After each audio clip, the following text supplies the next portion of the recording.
Hey, SBG solution-based gang, like, share, subscribe. Say no to rim, brothers, mothers, fear and sell no good suckers. Hype him up, hype him up. Shouts out Sharoon, Bracy, and the Wildest. Wake up morning show, salute, big dog, shout out to the Lur, PH, Diva, salute, Brownsville, SBG solution-based gang.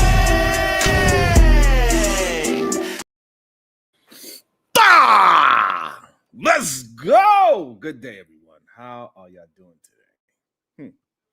We are going to build on the conversation from yesterday for sure.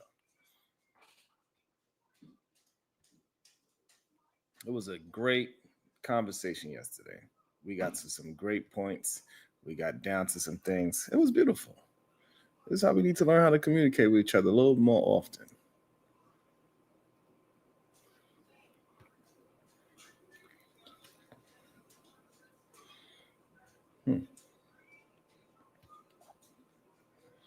It is a video I want to play. Hey, babe.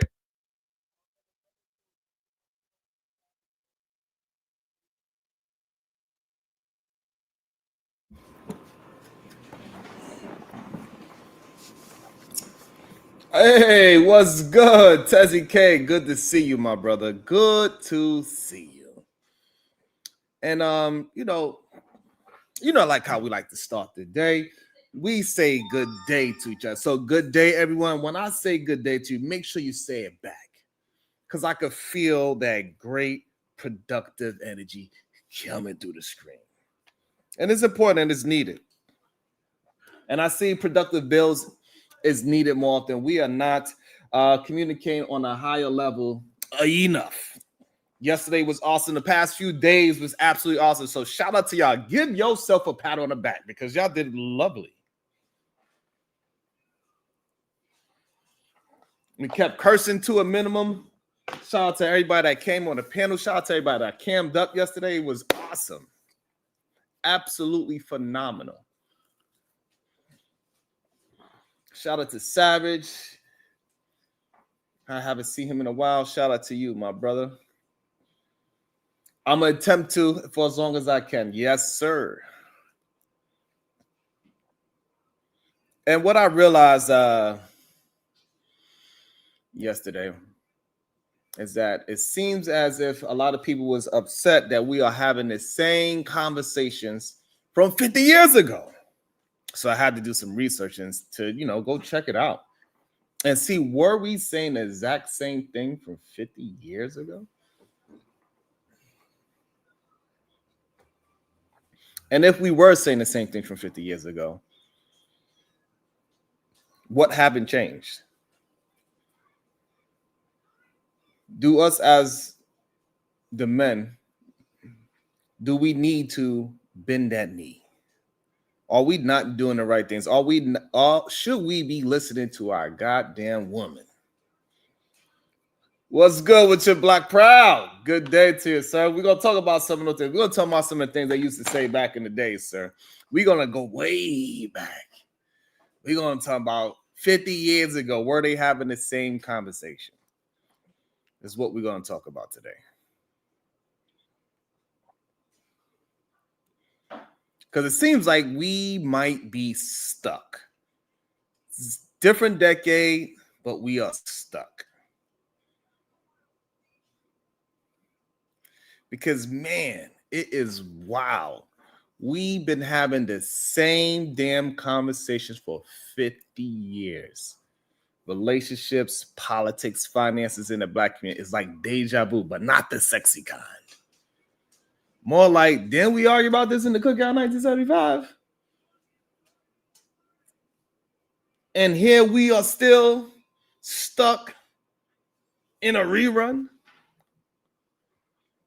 Because we're not going to only talk about hot topics. Like, we understand, like, I don't know what y'all want to talk about. Are we going to talk about moving the needle? Are we going to talk about what we can do to move the needle? Are we going to start paying attention to the words that we are using? Paying attention to our women? Paying attention to our youth? Our youth are saying something, right? the quarter zip situation and matchas. Hey, we need to be paying attention to that. They don't want to be looked as thugs. So we're going back 50 years. So now we're going to be dressed appropriate, because every video that I did see from 50 years ago, all the young black men, and all of them was young, even though in those videos, these young men that we're going to watch the videos of, if I find them, they are about like 20-something years old. But in the video, they look like they are 50-something years old. Man, they look old as hell. Maybe this whole time, Big Mama wasn't old. Maybe she wasn't as old as we thought. Maybe she just looked old. You know what I'm saying? So like we stuck in this rerun, like relationships, right? Back then, folks said the family is falling apart. Guess what? They still saying it. Big Mama held it down, but now Big Mama gone, and we got Instagram therapists telling us how to love. Ever since Cammy Samuels came through and shook the building and got 1 million subs within a year or 2 years of the pandemic,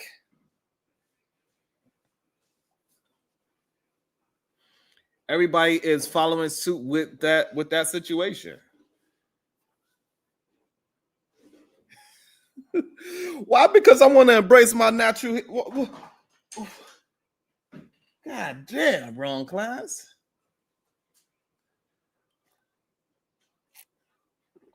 Now we got a whole bunch of fake versions of him running around, just saying and regurgitating information that they cannot substantiate. What happened? Why we cannot have a league of thinking men? You know, you feel what I'm saying, Troop? I just love my hair. Damn. Why I can't just love my hair? Let it grow out my hair naturally. God damn. I gotta have a Caesar. Who is Caesar? God damn it. A white man.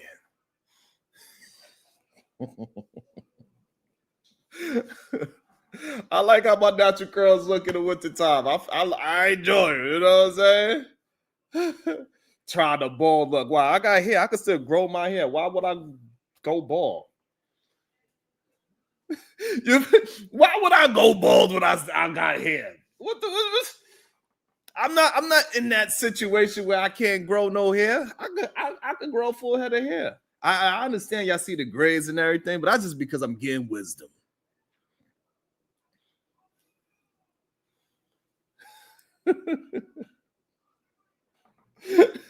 We do have a lot of our black men on YouTube 50 years old and they still dressing like 1995. That is very true.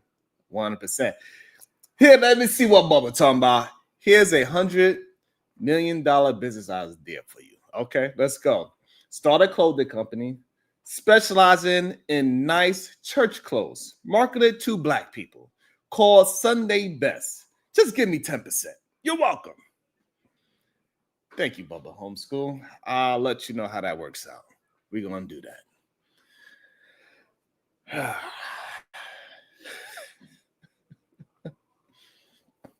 Right, and we still got brothers still running from responsibility like it's a goddamn track meet. That's the real issue with these goddamn Instagram therapists.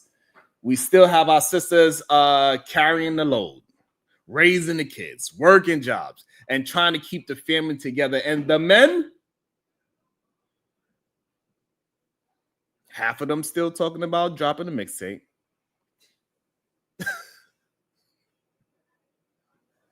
We don't need another mixtape. We need a mortgage, goddamn it. That's the goddamn issue. That's the issue, wrong class.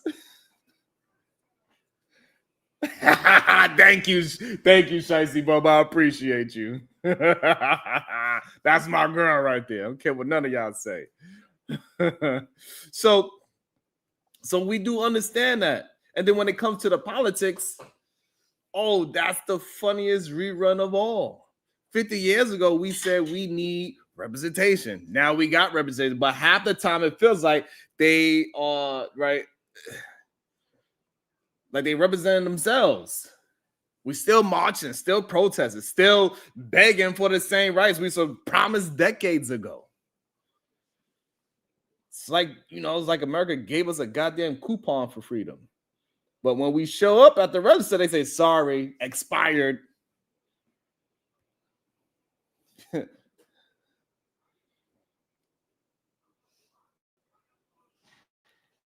So somebody that has a goddamn wrench, please time out John Jones. I don't know what the hell is that.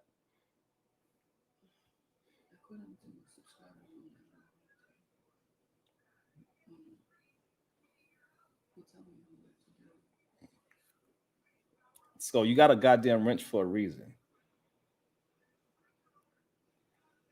You got a goddamn wrench for a reason. Use it properly.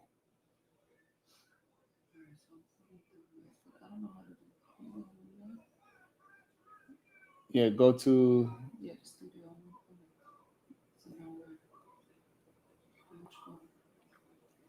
It's not a Oh, it's not in the studio? No. Oh. All right, so since y'all can't do it, I guess I got to do that too. I'm gonna take everybody fucking wrench. Which video is it? I'm gonna take everybody wrench if y'all not gonna fucking help the goddamn channel out.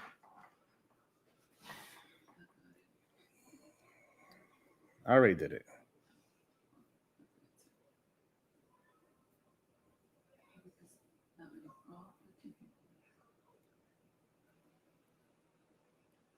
I don't know what you mean by you people. So like I don't mind having a conversation with people that don't look like me or disagree with me. I don't like censorship. But when you just trying to just be immature about the conversation, just attempt to use the N-word to trigger somebody, hey, then fuck it. I could be triggered.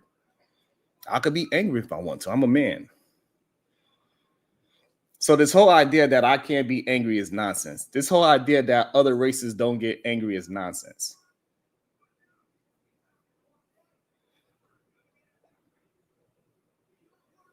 The idea that black people are more angry than any other race of people is nonsense.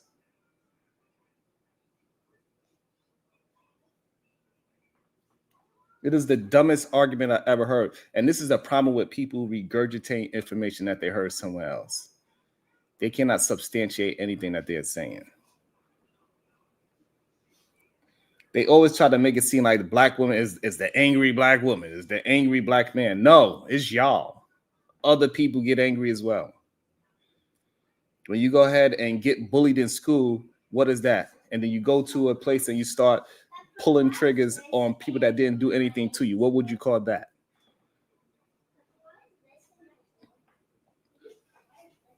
And this is a problem that, you know, mainly the black conservative, they're going to have to address because I really don't give a damn.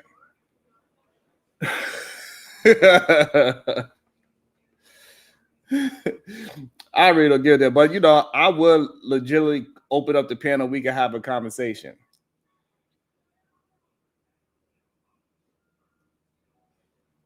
And if I prove your point that we are angry, fine, then that's what we are. I don't care. How about that? Because it doesn't matter if I'm laughing and being polite, you still going to try to make it seem like somebody is angry towards you because you said something stupid. So yes, if you say something dumb, I'm going to get angry because I'm a human being. And dumb people make me angry.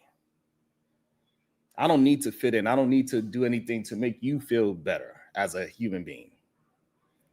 If I make you feel a certain way, it is what it is. Yes, yes, light. What's up? What up, Angel? You know what I'm saying? Huh? No, I did not, because I okay.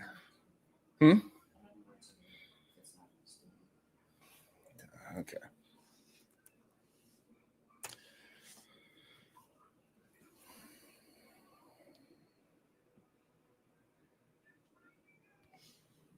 Let me change some things. So I see people want to just troll. I see people just troll today. And it is all good that people just want to troll too. People in the horizontal chat cannot see the comments from vertical chat. No.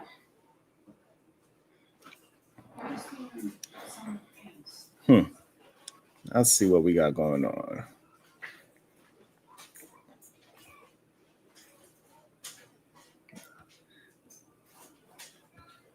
All right, so maybe this should help you. All right, maybe this will help. All right, subscribers only. All right, now we can get back to it. Now we can get back to it. It's kind of crazy when you really think about how people are attempted to keep us in this box that we supposed to be comedians and angry. But we got time and time again, we see we are not like that at all. It is a little bit annoying, but it is what it is. And over here, as long as you can substantiate your argument, we ain't trying to censor nobody for real. Just don't get mad when we cook your ass up and start crying. So, because this is what happens a lot. They want to come up on a panel and have a conversation, and then when they ass get cooked up, they try to scream out racism. Get the hell out of here. You scared to have a real conversation. This is why you voted the person that you voted in, because of what? Come on.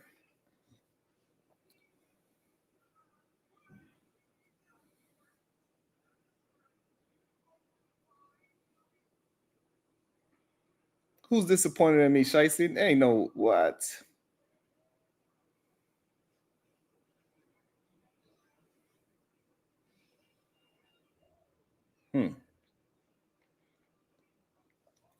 Let's see. But let me finish with my my thought. Let me get back to my thought. 50 years ago, what was I? How about we just go into my thoughts on and let's start let's get back to it on the money part.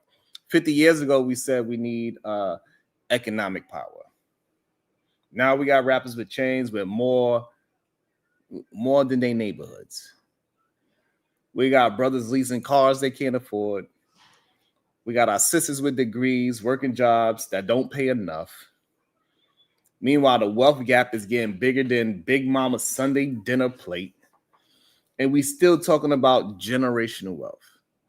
But too many of us is just living check to check, waiting on tax season like it's goddamn Christmas.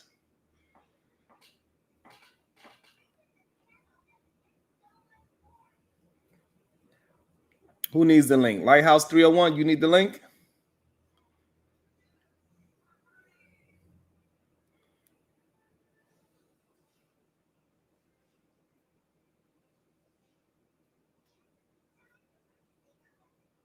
So, Bubba, you are incorrect.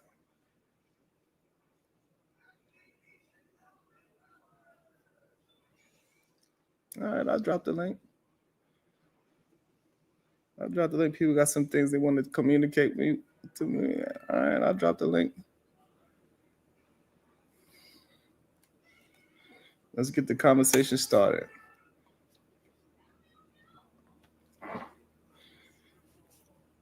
So the truth is that, so why haven't we changed the outcome? Because we keep having the same conversations, but we don't change the behavior. We love the debate. We love the panel discussions. We love the hashtags, but when it's time to do the work, silence. 50 years later, we still peeling the onion, still crying, still blaming each other and the system. The system sitting back like, damn, they still argue. We gotta do that. Like it's crazy. Let me see. Is that my guy? Let me see. How about Kep? Let me see. Let me get a piece out, my brother. Make sure, because you always change your goddamn name. I don't know. I don't be knowing who it is. I'm assuming. I know you get on camera when you can. If you can, please do. What's good? Good day, sir. How you doing? Sharon. Can you hear me clear? Yes, I can. All right, now I just want to make sure I'm not all glitching and stuff on. Nah, I want to address that, man. When I was saying to you, I'm disappointed. And I'm hearing what you're saying this morning. Sharon, I'm going to say it. All right. I don't agree with over half of what you say, but I rock with you so tough because you go so hard in the paint. And brother, you've been slacking. I don't know if the wife has been putting CBD oil in your cucumbers. I don't know. You know what I'm saying? But you're not going as hard as you normally do. And I'm just letting you know that that's what's always, no matter how much backlash, pushback you've ever gotten, Sharon, that's been your number one, like, Like what keeps people so in tuned with you. At least I would say for myself. I'm gonna speak for me. How about that? I love the way Sharon goes hard, even when you up here just bullshit. And I'm like, Sharon is on some shit today. But you know what?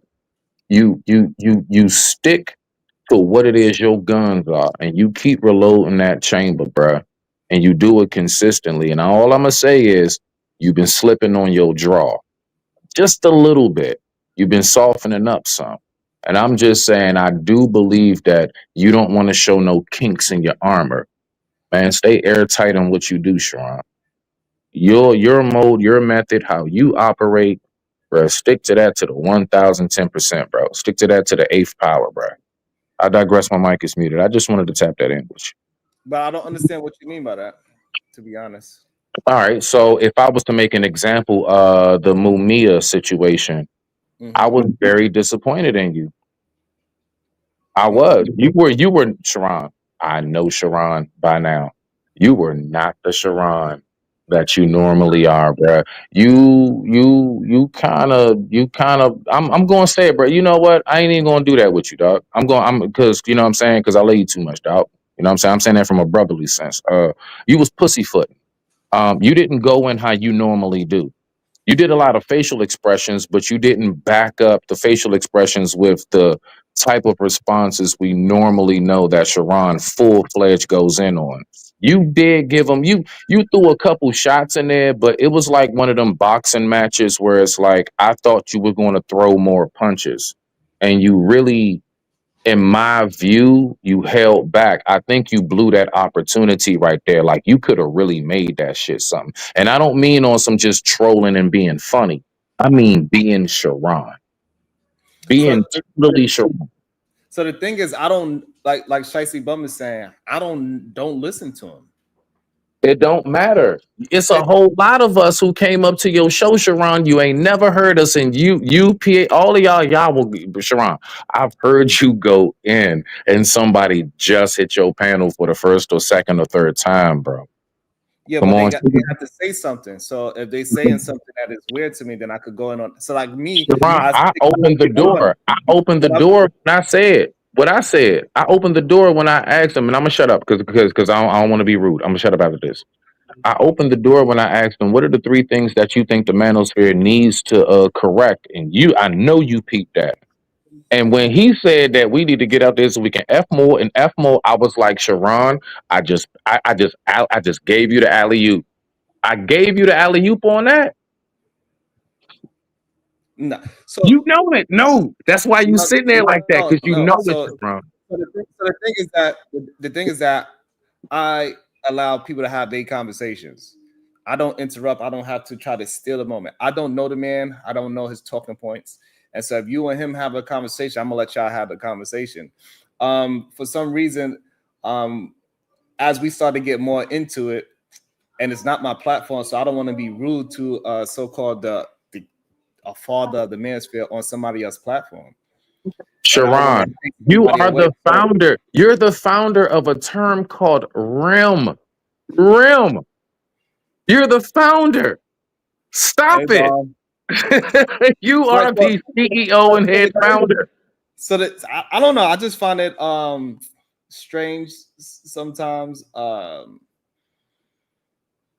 Even when I'm going at the person with words, and he couldn't Mhm. refute not one thing I said, and he just go on to something else. They try to act like as I did something wrong when I literally was challenging him, and I don't even know the man. I don't know his tone parts. I don't know what he says and what he don't say. Sharon, my point is you've never known most of us, but you know the talking points. I No, think so, all so the Sharon difference needed is, was the hold on. talking points, So the, not di- the man. so the difference is you are talking to me. So now I can assess what you are saying to me in real time. So the thing is that what you're missing, me and him never had a conversation. And while we was talking, he never mentioned anything. He was just trying to ask questions. He wasn't saying, hey, this is my stance on something. Because Freezy didn't set up in a way where he was saying, all right, this is my point, and then I have a point to argue. He was just like, so let me ask you a question, Sharon. Let me ask you a question. He just kept trying to just deflect, and everybody act like it is okay and cool for him to deflect.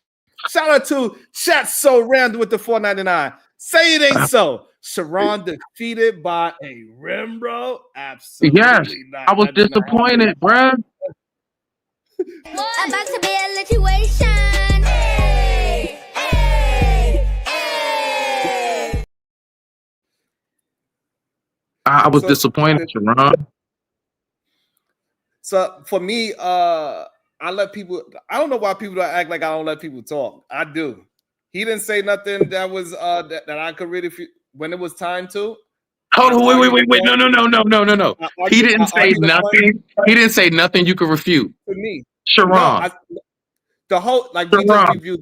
Hold on, we just reviewed the whole show. How I was opposing everything that he was saying. People even came up and said, "Yo, I'm proud that we have brothers that's going against him." I was going with him with talking points, and he was going back with me with jokes. He came back with jokes, and everybody that is a man that is they're watching, they act like his jokes actually mean something. And that should what it should have showed was that I had an intellect level over the man. But what they want was I don't. That's how men communicate. If he want to be a clown, I let him be a clown. He came with jokes. I came with substantiation. Those are two different things. Sharon, did this number scare you? Did his accolades scare you? Absolutely not. I don't know his accolades to be scared. Sharon, you talking to Smitty. Come on, Sharon. Come on, Yeah, Sharon. I don't understand. You do. You do. No, You I just really, no, because I really don't because you don't I didn't do mean anything. you do. That's You do, what Sharon. I think is this. What I think is this. I think Okay, here people we had go. a That's better. higher. I think people had a higher thought pattern of him, so Mm-hmm. therefore they think that he is somewhat better than me or something like that. So people have their own idea of what it is, and so since he has a bigger name than me, they automatically put him in a winner's circle, even though he said nothing to put him in a winner's circle. He did not say anything to rebuttal anything I said towards him. When I was Let me holding say, my comment about all the things about marriage, the questions that I asked, it went over people's head because they just want to see some drag. well, I didn't want to see you necessarily dragging. For the record, I want to make that clear. I'm talking about when I say go hard, I'm talking about like truly how you express your view and how you see all of this should be unfolded. Your authentic 100% Sharon Bracy water drinking woosah. This is how men should conduct themselves. I'm gonna be real. I would have probably preferred to have had your cousin up there. I think your cousin wouldn't have went. I think he would have went harder. I mean, And you I'm talking about on uphold, like, bro, you got a home front. You had a whole home front that wanted to see that work. And I'm just saying, don't give them light work next time. Give them that work. It ain't nothing wrong with hearing that, Sharon. it is I'm, something wrong. It is. You know what's wrong with it? I You know, know I'll it. tell you what's wrong Go with it. ahead, brother. I'll Go ahead. tell you what's wrong with it. It's way too many people that's double-minded. When I go hard, y'all say I go too hard on men. When I'm doing talking points and I'm destroying his talking points in real time using intellect, y'all say I'm going soft on him.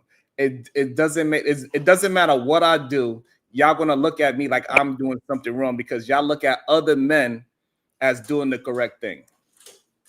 Okay, And so you y'all say just like, and it's okay for y'all to say y'all like the other people. Y'all don't really rock with me. Y'all don't really like me like that. Y'all just like me as an opposition, but y'all don't really fuck with me like that. So anybody that I speak who's that? to, Who's that? Hold on. so I'm talking about men in general. So the men in general that You see, can't say that. You can't say men in general. Because when you I say men can. in general, I'm included. I'm a man in general. I'm up here with you. I'm telling you, bruh, like, nah, I said, nah, listen. And even the dudes that try to act like that, Sharon, I promise you, even down to who you think is your op, bruh. Yo, folks love you, bruh. Trust Nah, me. they don't. You've grown on people, Sharon. You have. You've grown on folks, bruh. Folks love you, Now, dog, at the end of it. I hear you say that. It don't matter if they don't agree with what your talking points are. Don't think because they don't agree with what you say that they don't rock with you, bro. They do. I'm not saying that. What I'm saying is that they don't look at it objectively. Anytime I go into a conversation with somebody, I'm always looked at as the person that always got to fight with a negative position. I'm always working a couple of points behind automatically. If I go to another person's channel, they say, Sharon, you should have known better. You fighting against 10 different people. If I go to Freezy channel and try to have a real conversation with somebody I thought that was somebody that was attempting to have a conversation, and I have a conversation with them, they say you're not going hard enough.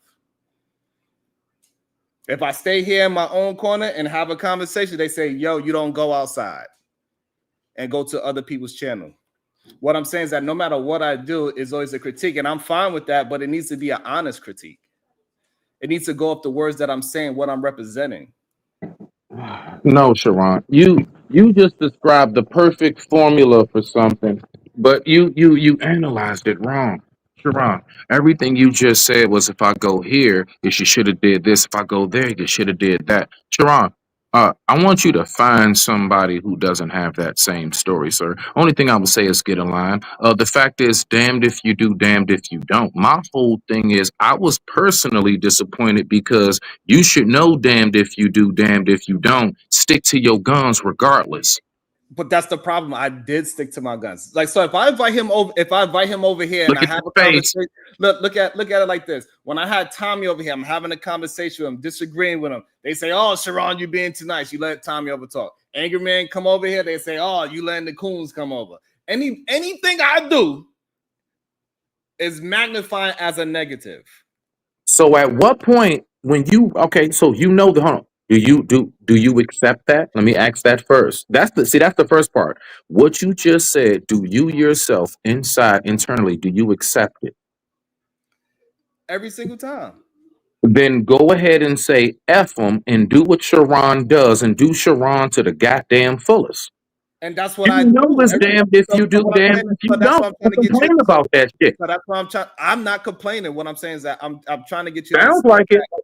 No, it doesn't. I'm having a conversation with you about what you thought you saw and why you disappointed in something that I'm right. So I didn't complain about it.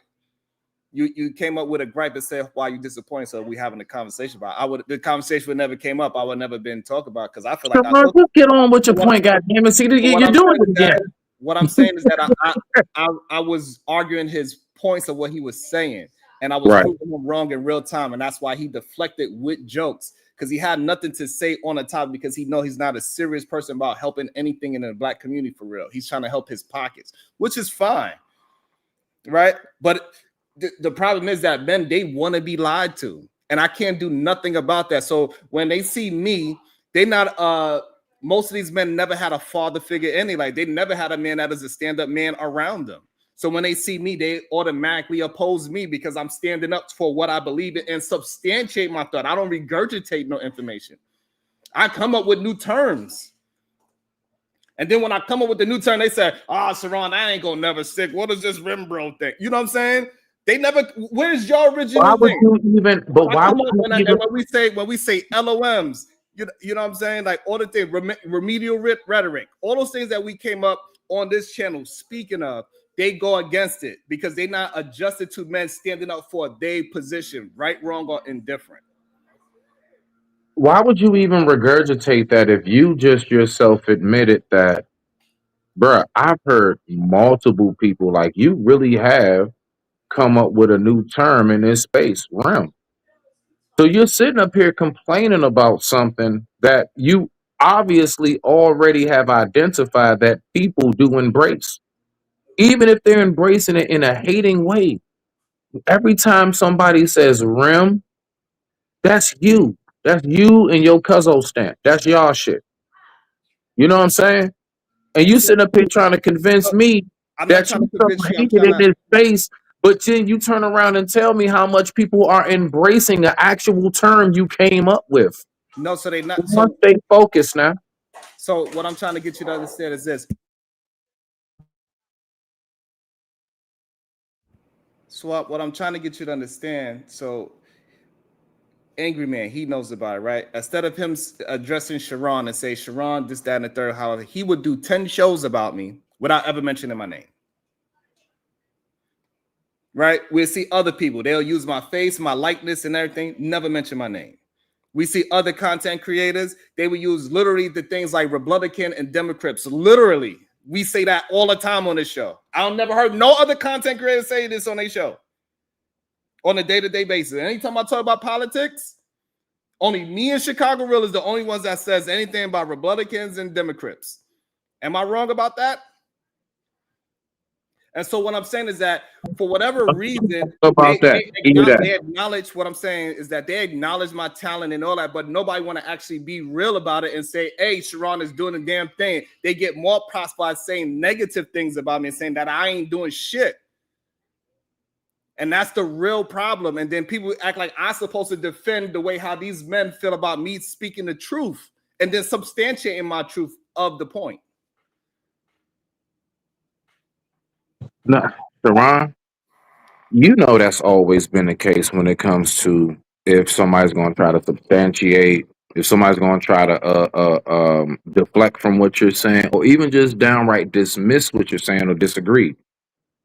Sharon, the main thing I've been saying, which is exactly what you're doing right now, is deflecting from the fact that Smitty has only said, hey, bruh, you've been killing it. You've been doing the damn thing. I think you need to go ahead and keep on going hard. I don't know. You know what I'm saying? If it's the diet that got you softening up, or I don't know if it's just maybe you're tired. Maybe you just need a break again. I don't know. But what I'm saying is that I'm seeing a more lighthearted Sharon that just like how you even had to switch your whole channel over this morning to subscriber mode because you had too many trolls. And it even got you to the point where you said, I don't even want to, no, I ain't even trying to deal with y'all. Why? Because people starting to see a kink in your armor. And I'm telling you, before that kink of the armor is exploited, man, go ahead and patch that up, cover that back up. Mom Cherry up here, something for you. God damn it. I just want you to stay fully guarded, bruh, because you know it's vicious out here. Don't start softening it up and think you can switch it up. You better stay who exactly Sharon is if you want to go ahead and keep what you got going. That's some real shit. And it won't happen overnight. It'll be a slow downfall. He don't have a following, but he gonna tell you how to have a following. He gonna tell you how to handle things. Your microphone is low, Bomb. Yeah, it's low. Handling yourself this way. So, can you hear me? Yeah, keep talking. I'm gonna fix it. I got it, Smitty. Yeah, keep talking, Bomb. I'm gonna fix it. Oh, am I low? There you go. I got it. Okay. Yeah. Yeah. So he want to tell you how to handle yourself as a man, right? And I don't like some of these men do not like you. Like, you know, we women and some other men, we realize this, we recognize this. The bullshit. I know just because you disagree, you call it bullshit, but the facts are the facts, right? You're telling another man how he should have handled a conversation with another man. When, like, if you didn't like how he was handling it, you could have got up there and handled it the way you want to. Sharon is handling things the way he handles things. He hasn't even switched up. I watch him get on people's panels and on his own. Somebody comes up, if they're not attacking him, he's not attacking them. He wants to have the conversation. As long as I've been knowing him, that's what he's been saying. Okay, watch this. You are absolutely correct. I was wrong. I digress. My mic is muted. Sharon, what you got, sir? Is that I just find it interesting is that regardless of how good the show is or not, people are more willing to allow the true content creators to get pushed down to the wayside because of popularity. Right? The populist people, that's who they want to put their faith in. So like, yeah. But the people that's actually building up the content, we see that the bigger content creators are stealing from the smaller, the unpopular channels that have the good content ideas. And nobody checks them on it, but they would check the smaller content creator on something. We know these other channels, they don't even challenge nobody for the most part. And somebody like Obsidian goes to another channel that is men, he would say a whole bunch of BS and not get not one person to push back. Nobody would say anything. Then when I give him proper pushback, they saying I ain't go hard enough. It's a weird thing when you really break this down. Right. And I stay consistent. I'm sorry. Go ahead. Most of us who know Obsidian know he is the the jokester, but he have no solutions. He don't even have the right questions. He definitely don't have no answers, and so he's the hype man. He used to be Tommy's hype man.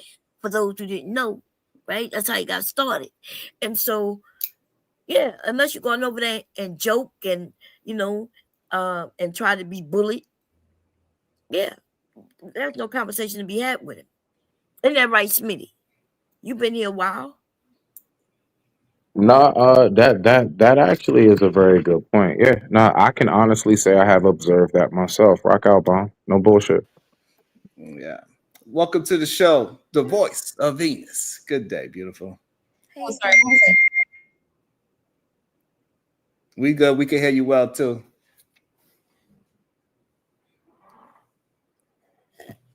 Good morning. Good I was day. just going to say, Freezy said that Obsidian is coming back on Friday. So anyone who feels like Sharon didn't do what needed to be done, he'll drop the link and you could do it yourself. I don't feel that way, but I'm just saying, like, if you feel like it wasn't handled a certain way, Freezy's going to drop the link for everybody and you can come talk to Obsidian yourself. Just saying. And the crazy part, majority of the men, they are even afraid to come up on my channel because they know they can't substantiate their argument. They just regurgitate information. They don't even know how to think for themselves. Is the main reason why everybody is easy for me to be the whooping stick for lack of better words. Yeah, and I think it's easy. You know what's crazy? I know, like, it's not easy being up there, being on camera. You got to think on your feet. You got certain things you don't remember in real time to say, people cutting in.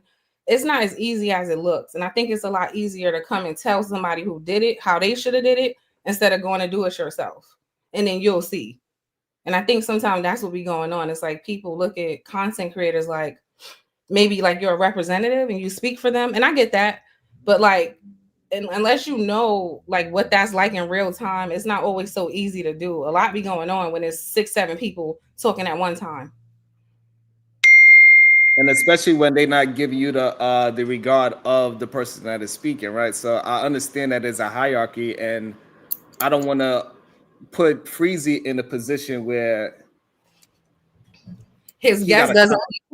I was gonna say that too. There's a lot of things that people don't have to think about when they're not content creators. Sharon still wants to be respectful to the channel host and not run his guest off. That's something that content creators have to think about when they go on other people's shows that you guys don't think about. May I ask this question, Venus? Yeah. Is that? Are you saying you're not a content creator? Wait 1 second. When you see somebody who is bigger on someone else's channel who's smaller, other content creators do consider that like, okay, this is a good opportunity for this person. I don't want to do too much and mess it up. So there's a lot that be going on that y'all don't know about. Mm-hmm.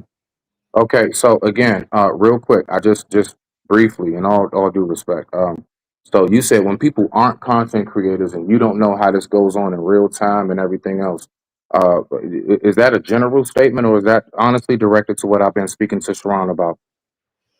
Well, yeah, it's in response to what you've been speaking to Sharon about. But I did channel with over one. I have a whole channel. No, I'm not monetized, but I do the content creation. I have lives. I know you may not see it. I actually have some of your stuff that I've cut as well and giving you props on. I am a content creator. I have a whole channel. Yeah. I'm not just a panelist. I'm not big, and that's why I spoke on what I said. And you know what's funny? Because it's like the whole time I've been up here, I've literally done nothing but give Sharon the biggest praise. It's funny how like the only thing that's being heard right now is, oh, you're just trying to bash Sharon. You're trying to tell him how he should have. First of all, I was up there with him. I was right there with him in this very same spot that I'm sitting in right now. Let me respond. Like to finish, and I'm gonna give you a response. I'm just saying though, but like this is crazy because it's like the whole time I was talking, I was saying, Sharon, the only thing I'm saying is we all love you for being all the way you. The only thing Smitty said was one thing and one thing only. I didn't feel like you went as hard as you normally do. And I don't mean disrespectful. I even said that. Apparently, all of that was missed. I said, I ain't talking about you being messy. I'm talking about you just like really like when he was saying certain things and how I opened up the door. I was really expecting you to kind of like really kind of go in on that and expand a little bit more.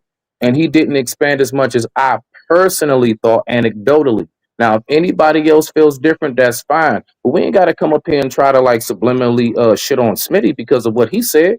I said what I said and I stand on that. Sharon, I'm going to say it again to you, sir. I think you should have went a little bit harder, not messy. I think you should have just said a little bit more. And I Okay. stand on that shit. Can I I don't like respond to or you do it. just want to ramble? Like we got the point. Okay, No, so I was I going finished saying what I said. you said it already though. We heard it. We're responding to what But you I said. had to keep going because you kept cutting me off. Let her respond. Let her respond. Okay, so if I offended you, that was not my intention. Can't offend me because y'all don't know you. You don't have that power. But you My gotta let her finish whatever she say. Just let her finish the full thought.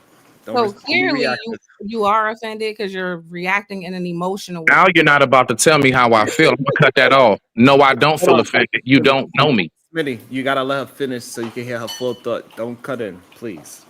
But he's not emotional, right?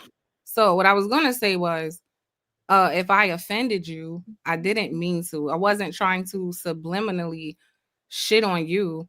I think sometimes on panels we forget there's a whole bunch of people listening. So it's not always about you. Everything a person says isn't. I'm not trying to shit on you. I honestly did forget when I said the content creator thing. So I apologize. I wasn't trying to like say it like you're nobody, or I don't even remember saying you bash Sharon or anything. I was offering an explanation for why content creators don't go so hard sometimes. That's all I was saying. Was like they're thinking about the host of the channel. They're thinking about not messing up the opportunity. I thought I just said this. So I don't know where you got. So first of all, I think most of you are familiar enough with me to know I don't have to subliminally do anything. I'm a very direct person. Like I don't need to come subliminally insult you. I wanted to insult you, I would have did it. That wasn't my intention. And you can accept that or not. That's really it. I accept it. Keep going. Okay. Hello, can I jump in?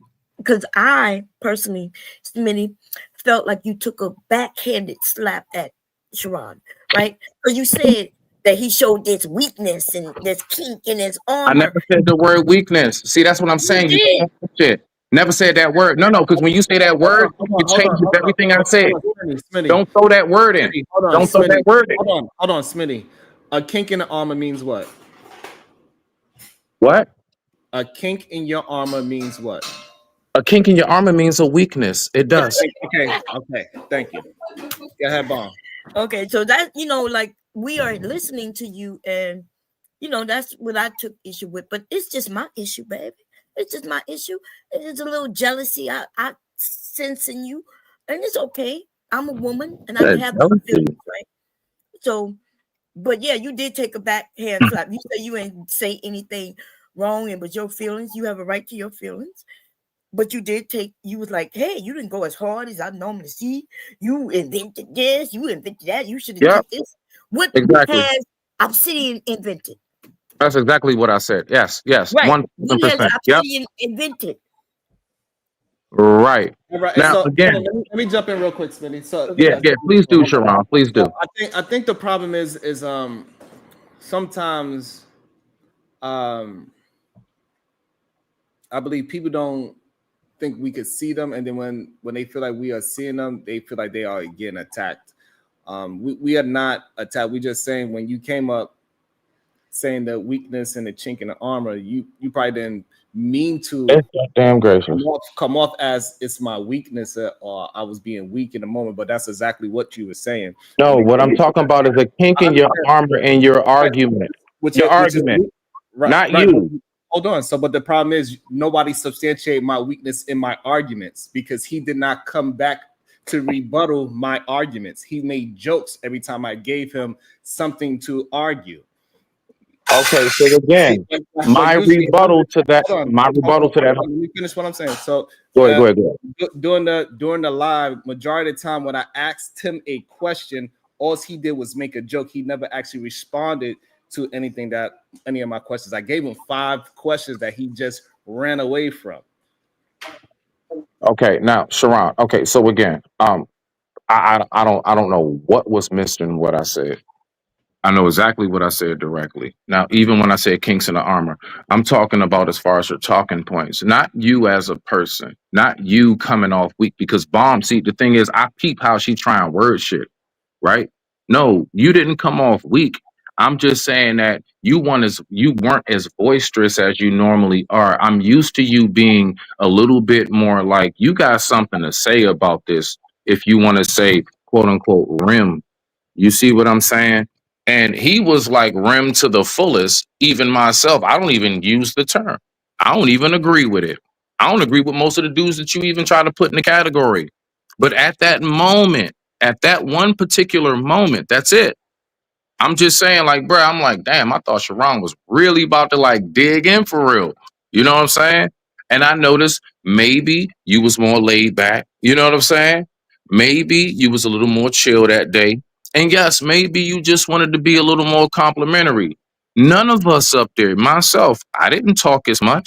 I didn't talk up there as much as I'm talking now. I was more quiet. I only said a few things. And majority of the time I was on mute. So I get you on that, bruh. So the whole like to land it, like Smitty just coming at Sharon. I don't know why people are trying to ignore every single compliment I gave you from like the jump. Ain't nobody coming at Sharon Bomb Cherry. See that?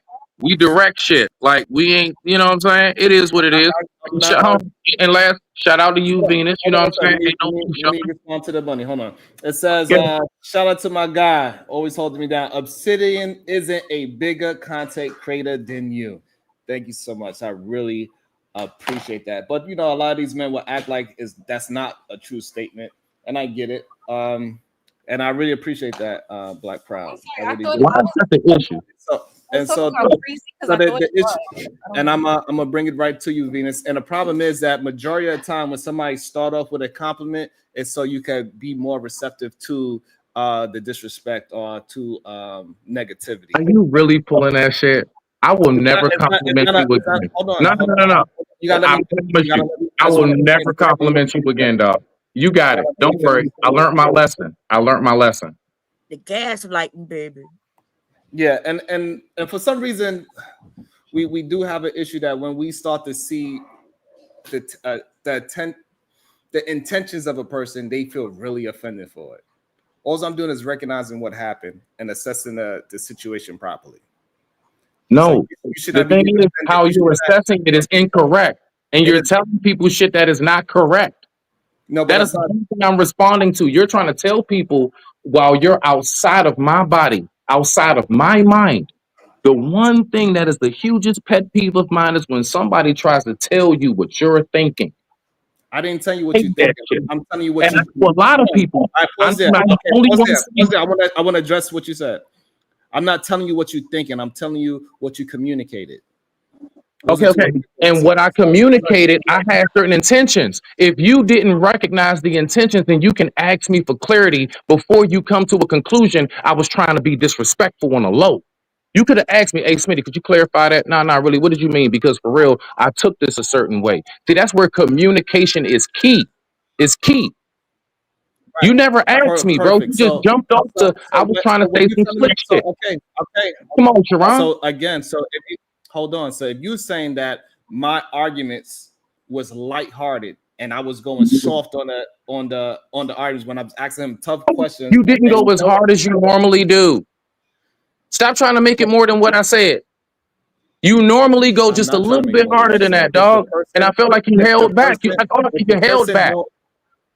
If I could only, if the person doesn't answer, he makes jokes and deflect, how can I hold him more accountable if he do not answer a question?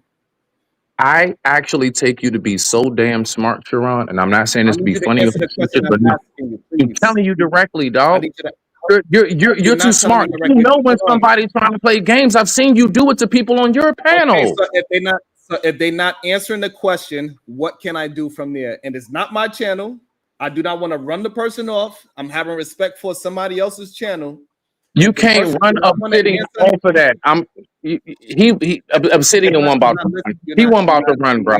He one you about gotta to be run. able to Come allow here, them Gabe. to finish a Lay down. comment. Lay down. Sorry about If that. the person is not answering the questions that I'm asking them, how Like can I right hold them now? accountable for their words? Like right now, well, he's not answering you. Same thing, kind of. Okay. Hold on. No. Okay. Watch this, Venus. Sharon, ask me whatever. Watch me answer you directly. We ain't gonna play them games. I ain't one of them niggas. Ask me a It's gonna question. be the fourth time he How? gotta Okay, ask you. Fourth time. Go ahead, Sean. I'm gonna ask Okay. you Go ahead. What, Sharon? if the person is not answering my questions, how Right. can I hold them accountable for that? The fact is, first of all, you can't hold nobody accountable. That is the direct answer. No one is to be held accountable by nobody. That person has to hold themselves accountable. The second part to that will be is this: that is not your job to do. Your job is to go ahead and respond accordingly. There's a difference between holding accountable and responding accordingly. Your response accordingly should have Okay, been pause. something Let a me little, begin. yeah, Okay. answering you So directly. now if I replay it again, we do a third review of it. We'll see that I was Hey, attempting nah, something. because that's derailing your show, bro. I'm gonna feel bad about. Nah. You had a topic, bro. Be here right now. Let's stay here and go on to what you had your show about. But Let you me don't feel finish bad up. about not letting him talk and you keep talking over him? You don't feel bad about that? Okay, no, I don't. Now, Sharon, go ahead and say what you got to say. No, I don't. Venus, next. The fuck? Go ahead, Yeah. Sharon. Like Okay. this is what me and PhD was talking about the other day in terms of communicating with them. They're like children. Yeah, So I know. Listen, now we go to the insult. Sharon, me and you talking, you know damn well, bruh. Me and you good. You know, Sharon, me and you just having the conversations. All this trying to throw that shit in there with Smitty, I'm gonna deflect all of that. I'm just gonna bat it away. Now, All right. Sharon, Okay. So pause there. matter of fact, Sharon, play it back, because I actually want to see it. I want you to show me where you did. Go ahead. Show me one place in that video where you really did step up how I know Sharon steps up. You pull up that cue. Go ahead, pull up the cue. And I ain't got shit to say. My mic is muted. you just said you don't even feel bad about disrespecting the man and over talking him constantly on his own channel. Now you want to try to say it as if I said that seriously. See how low the volume is? What? Like I wasn't being facetious. Like it wasn't sarcastic. Like I Hold wasn't just playing along. on, Smitty, hold on. I was playing Hold along on. Hold with on. your bullshit. Okay, hold on, Smitty. I'm about to start muting you because you're not listening. If you think that you using the same tone and we're supposed to be able to cipher between when you being facetious or not, and using the same exact tone, you're doing the same thing over and over, and now all of a sudden we're supposed to be able to know what you're thinking now. At one moment, not too long ago, you said you didn't like the fact that we are putting on your thoughts into. Sharon. You reaching. So It what I'm don't. saying is this. We It works heard with what some I'm people, saying. not everybody, dog. Let me finish, please. What I'm saying is this, Smitty.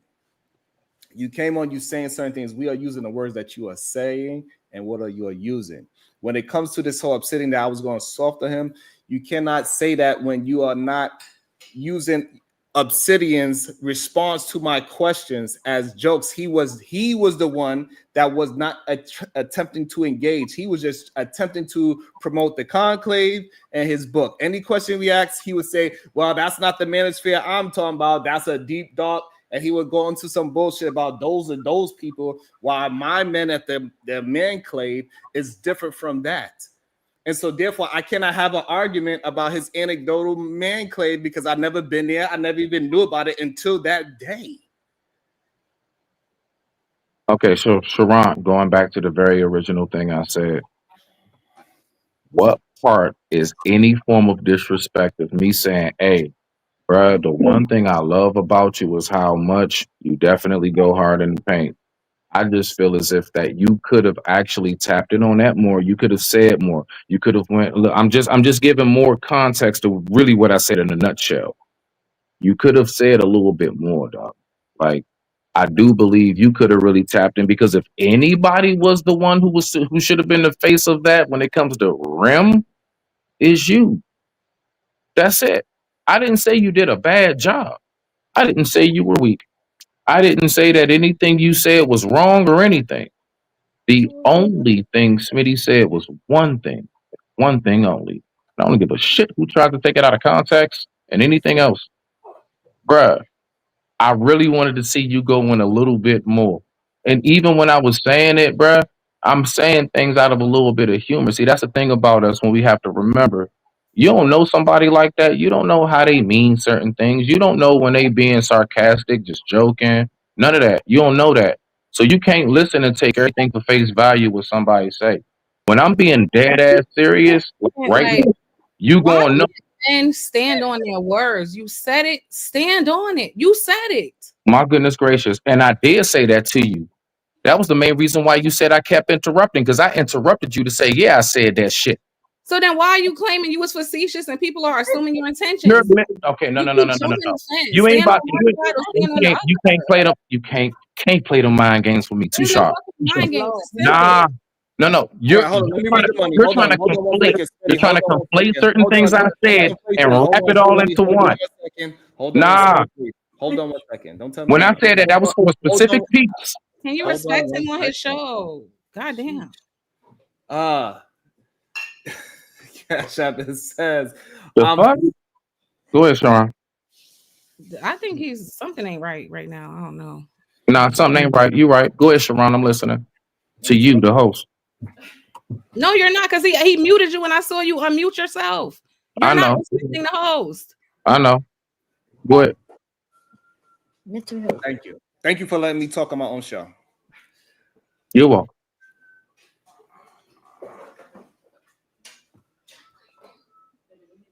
It be the lack of respect while people pretending like they cool with you. You know what I'm saying? Like it just it don't make you sense. cool with him. No, everything went left. So both of y'all asses pulled up. It went left. It went left. Smitty, you said you're going to be quiet. Let me, please, But you only saying something to me when I say something. because you're interrupting. I'm not. Right. Go ahead, Ron. Okay. So see how I'm pitching what I'm saying, right? It's a reason why. It's because it's a reason. It's not just because it's you.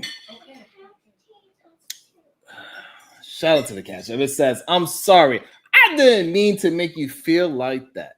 Thank you. I appreciate that. You didn't make me feel no way with the emails. It's just that I wasn't able to read the email while I was on the show. So thank you so much for always what you do. I really appreciate that. Thank you.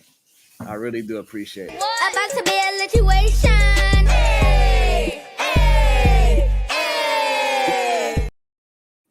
And I think what happens is that it is okay to just stand on your words, and if I took it that way, it's understandable how I took it from the words that you are using.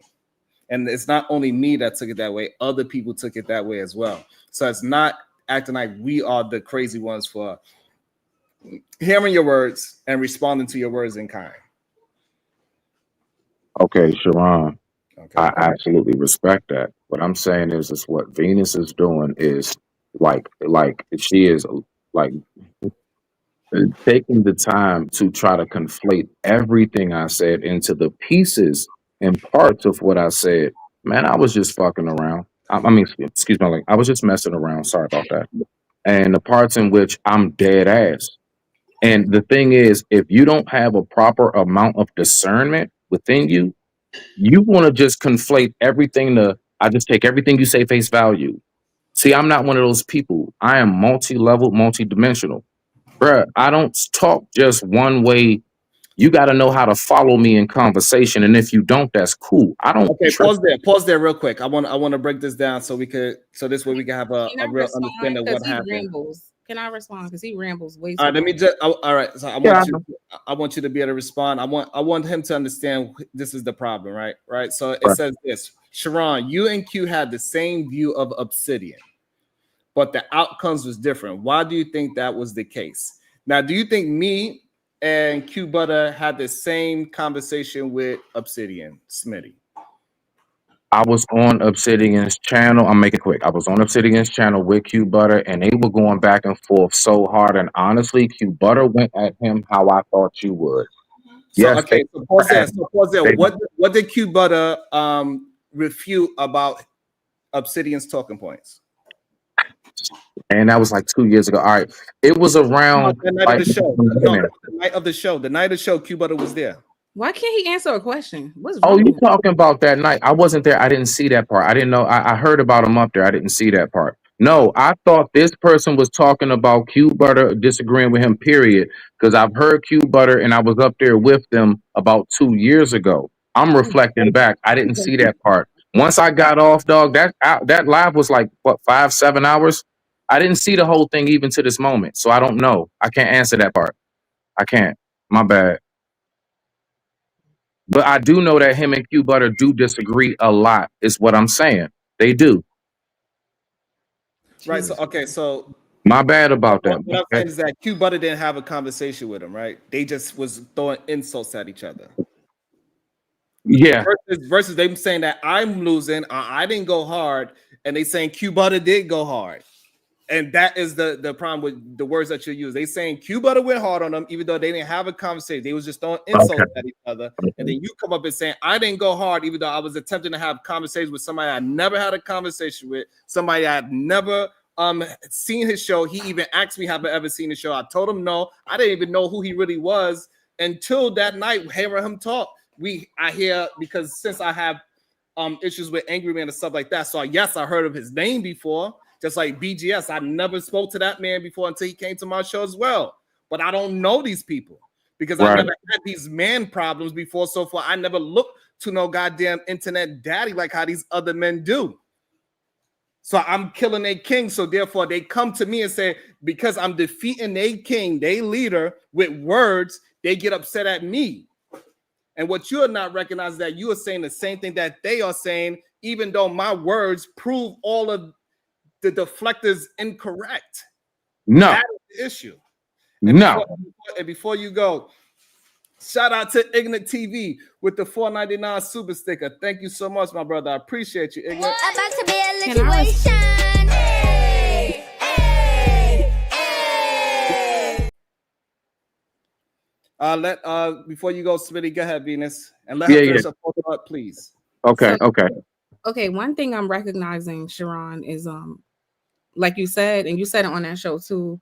I think because people are familiar with his history and everything he did, they assume that you are too. And so they're looking at you like, why didn't you not knowing you don't even really know who that is. Yeah. They consider us like the newer people. We don't know the history of all this. Bomb Cherry probably knows because I heard her talk about it. We don't know these people and all of their rhetoric and all of that. This stuff new to us. So Sharon doesn't have all this vitriol that Q Butter clearly they have a history, is what I saw there, him and Q Butter. So it makes sense that Q Butter would go that hard because he has an issue. They have a history. Sharon don't have a history with that man. Sharon don't know him. So it's not going to be a one-to-one comparison, even in that way. You could tell Q Butter and him, that ain't their first rodeo. You could tell. So it's different. I don't understand. And the other thing is what I really cannot respect about these men. Like you 2 seconds ago said to Sharon, you don't like when people assume what you're thinking. You don't like when people assume your thoughts, Smitty. So when I said you're not respecting Sharon on his own show and you said, no, I'm not, then I did what you wanted. I respected your words for what they were. And now you're mad at people for respecting your words and not assuming. You see the problem with that? No, because you don't get it.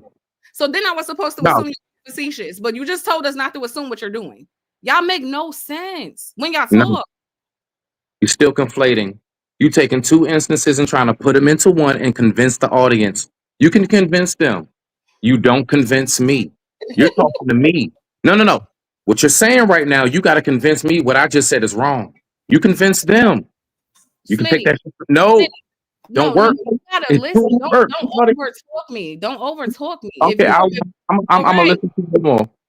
If you felt like Sharon and Bomb Cherry were assuming your intentions, which you did, you said one thing I hate is when people tell me what I'm thinking.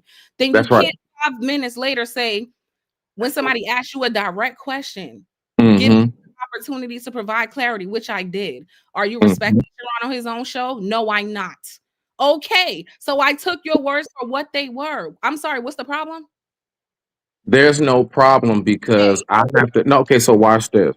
I'm going to say on that note, that should have been on my discernment to know that she don't know me like that to know when I am on different levels of what I'm talking about. So you taking me on my word on what I said, I got you on that. Much respect, dead ass. Now, to Okay, answer we what getting Sharon, somewhere. now to what Sharon was saying, right? Now, what he's saying, I mean, to what the person in the chat said. Can you put that comment up again, real quick, Sharon? He's here, so he'll respond to it soon. No, I'm saying the comment you just pulled up because I want to respond to it. I need to see what it said real quick. Which You talking about the comment that I posted? the person that sent the comment is here, so he better tell us. Okay. My Yeah, bad. because you respect, man. Because you, So Smitty, hold you on, kind of you. wait. Before you start going off free zone, because we all know how you do, my nigga. Wait, hold on. Somebody digress my mic. I need a date for your ass. What I'm saying is this. What he said in that comment as far as like, oh, because he don't know him like that, and Q Butter went off, I think. Yeah, there we go. Q Butter went off. Bet. Well, the thing is this. Nobody's expecting Sharon to step up more as far as cussing people out. And that's the problem. Y'all think I meant go harder by you need to be more aggressive and offensive. No, I meant go harder as far as go deeper into how Sharon rocks out. Like Sharon always has like this like crafty little question, even if it's gaslight and even if it's baiting, whatever it is, Sharon knows how to pull you in. And I don't think he put his lure, I don't think he put the right bait on the hook for that night. You That's were what I'm there talking too. Why about. you didn't do it? You was on the panel too. Why you didn't do it? Because that's not what I do, period. But you Sharon does. criticized. That's his MO, not me. But you Okay, Not criticized. me. that's the You answer. asking me why I don't do Okay, what we're gonna he do. accept the I'm not answer. Sharon. Okay, we're gonna accept the answer. What you talking about? Okay, we're gonna accept the answer. All right. So I want to also bring in Freezer Lou. So Freezer Lou, so what's your thoughts so far? Because how you seeing this conversation? This conversation, I just think with Smitty, like you can't double dutch between being serious and not serious. If you're gonna be serious about the convo, be serious about it. Then if you're gonna joke, then joke. It just comes off a different way, and you box yourself in when you double dutch between the two. All I was saying to you, Sharon, about the other day, and the difference between Q Butter and Sharon and Obsidian, and I don't hold this against you because you don't know Obsidian. Like the reason why the conversation went the way it went is because you don't know Obsidian. And what the mistake that you made was you tried to take a non-serious person serious. Q Butter knows Obsidian long enough to know that this is not a serious person.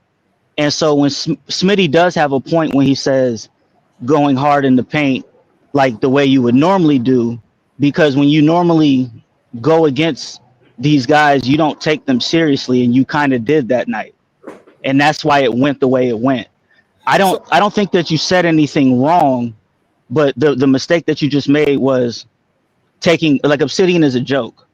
And so when you play into that, it's about the framing, and we discussed that on Izzy's. That's where I'm coming from.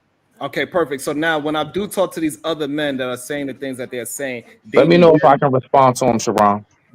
So when I'm having a conversation on my show and other places, those men be dead serious and attempting to prove their point. They are not making jokes. That man was clearly on a joking manner, and he never wanted to get into a serious conversation. So I let it be. But if I'm having a conversation with somebody's being serious, I'm going to be serious, as you see. So I'm reading the room, realizing that he's not going to stand on nothing because he don't believe nothing that he says, and he enjoys grifting to men and getting them to spend money on them. It is what it is. He is an OnlyFans model. I get it. So I gotta leave it where it is. Men like to be taken advantage of by men like him. That is him himself is overweight. Him himself is crippled. Him himself been in a relationship for 16 years with supposedly, from what Q Butter said, an overweight woman and all these things. But he's telling men not to do X, Y, Z. Hey, y'all want to believe in a unserious man? There's nothing I could do about that. But when somebody's having a serious conversation, I'm willing to have that. You being a clown, you being a clown. It's nothing I could do about that. I'm not Batman fighting the Joker. Shout out to the Chicago Real with the 10 ball. We sending Sharon to the man cave coven.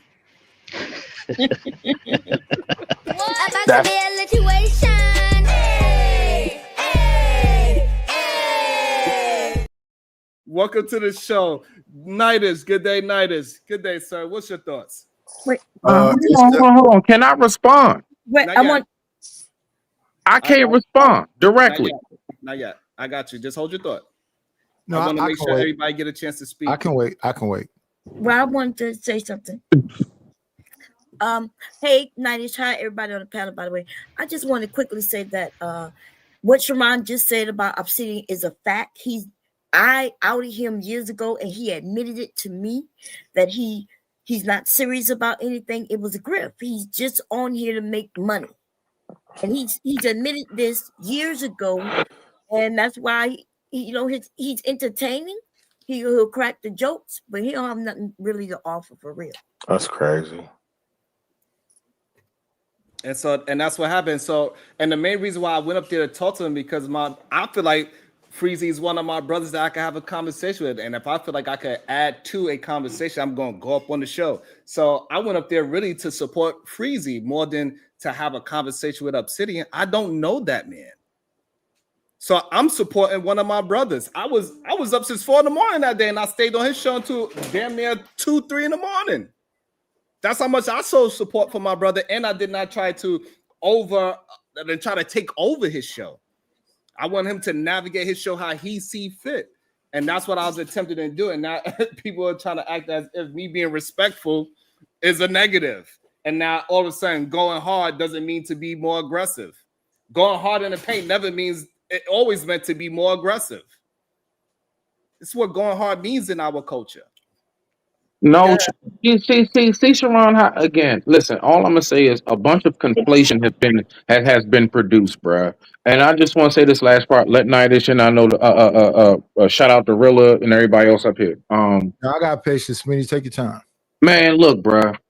I listen, bruh. I've sat here the whole time, and then Free Zone. He's talking about some. Well, you started talking about this or that. It's all just a damn distraction to take off of. Smitty really didn't say shit disrespectful to Sharon or wrong. I spoke specifically on one thing. The one thing I'm speaking about is a dog. Normally, you do go harder in the paint. Why nobody, like your own people, don't even want to say that, bruh, you usually go a little harder in the paint? Then you turn around to land it so Knight can get in, and you say some dumb shit like, well, I went on ahead and going hard means you got to be aggressive. No, it doesn't, bro. I can go hard into an art portrait and be as delicate as possible. Going hard means that you're more focused. Going hard means you're more attentive. Going hard means that you're more responsive. That's what going hard means. You put your all into it. Going hard don't mean like I'm about to beat you up. Like it's muted. Rock out, man. Y'all conflating stuff. And then you try to take when I was joking. You try to take when I was joking, and then you try to say, oh, well, if you're having a serious conversation, Sharon, the fact is certain portions of this discussion, we've been in a joking mode. Certain portions of this discussion, we've been in a serious mode. And now y'all trying to take everything I said and conflate it into, well, you need to just be serious. Man, get the fuck out of my face. That don't work with me, bro. Okay. That works with the chat, not Smitty. You can't be the person who says don't assume my intentions and then get mad 5 seconds later when people You're don't conflating. Respond to your words. I don't understand these adults who can't understand a simple concept. No. You're not on the level of comprehension to understand why I said. Let the person finish their thought. If she don't get why I said what I said, it's okay, but let her finish the full thought, and then you can assess it properly. And this is where you're wrong again, because 2 seconds ago when I explained this, you just conceded. You conceded 4 minutes ago. Something is wrong with you, sir. You're still conflating. I guarantee you, whatever you saying I conceded to, you're conflating some shit and you're trying to make it all. Hold on, Smitty. If we are I'm not dumb, bro. Hold on. If we trying to have a productive conversation, do you really believe that jumping in while she's talking is going to give the audience an understanding how to communicate between two people that have a point of contention? If you keep jumping in and not allowing her to finish, it's not just about you and your thoughts. It's also about we are having an understanding with the audience as well. So please let her finish her thought and you be able to respond in kind, please. My bad. I'm sorry, Sharon. My bad, bro. Yeah, like me and Diva was saying the other day, communicating with some of these men is just like an impossible task. Yeah, I don't understand it. I really ain't got nothing else for him. Yeah, and trying to get some of these women to comprehend basic logical statements is such a bitch. It's that too. It goes both ways, beloved. I promise you. We say such simple things, and it's like, how did you take that there? How did you go that far? We go through the same shit. Don't play with us. Let me ask you a question. What could have happened at 10:20 a.m. to have you this out of your body and emotional? Well, what happened? What could have happened at 9:45 p.m. that would have you not comprehend such basic understanding after you woke up? Okay, so hold on. Let me jump in there. If you don't answer the question, how are we going to get to for men and Exactly. women? He's just like Obsidian. There's nothing to answer. That's the point. There's nothing. No. I don't answer stupid shit. I don't answer stupid shit. Hold on. Stupid. It's dumb, bruh. It's dumb, bruh. It's dumb. It's dumb. I'm not. No. It's below my comprehension. It's below my intellect. You cannot keep talking over me, my brother. He's so emotional. It's really sad. It's below my intellect. Please allow me to. Okay. If you don't want to speak to it, then just say I don't want to speak to you about this. This is the thing, Sharon. Insults, please. People be mad Talk because to her. People tell Sharon, them. this happens on your show. We were just talking about this the other day. Ain't nobody mad. I'm about to get on the phone. Because they can't stand on the words that come out of their own mouths. What happened the other day? When you asked that guy a question on Freezy channel, he went off. What happened the other day when we was here? KT could not articulate himself. He went off. What's happening today? Somebody made a direct statement about do not assume my intentions. Right. So the only alternative is to accept exactly what I say. And then when we do that, that's a problem too. No, and it's not when you conflate shit. And now he's going off. They are like emotional children who cannot communicate, and they're mad at you when they get frustrated at themselves for saying stupid shit, and then they can't stand on it. So now they gotta do all this other dumb shit. Nobody's mad at you. Okay, all right. So somebody just give me a second. So this way we can get some calmness. No, Bronzebird, I'm not trying to sound smart, bitch. I am smart, smarter than most of you. That's leave the chat alone, girl. Nobody. So, hold on, Smitty, please. Thank you. Night, we're gonna go Nightish, Chicago Rilla, Big Aaron, so we can just get the temperature to cool down just a little bit. Go ahead, Night. Yeah, I think that was your first introduction to him, and it was a lot of things going on that night. But he said he's going to come back, and I think he's comfortable with playing in everybody's face. Once he establishes who you are, I think he might pop up over here and do the same thing he does everywhere else. Here's my thing about what I was watching, because I was over there tonight. I was laughing most of the night because I thought it was all just like not really serious.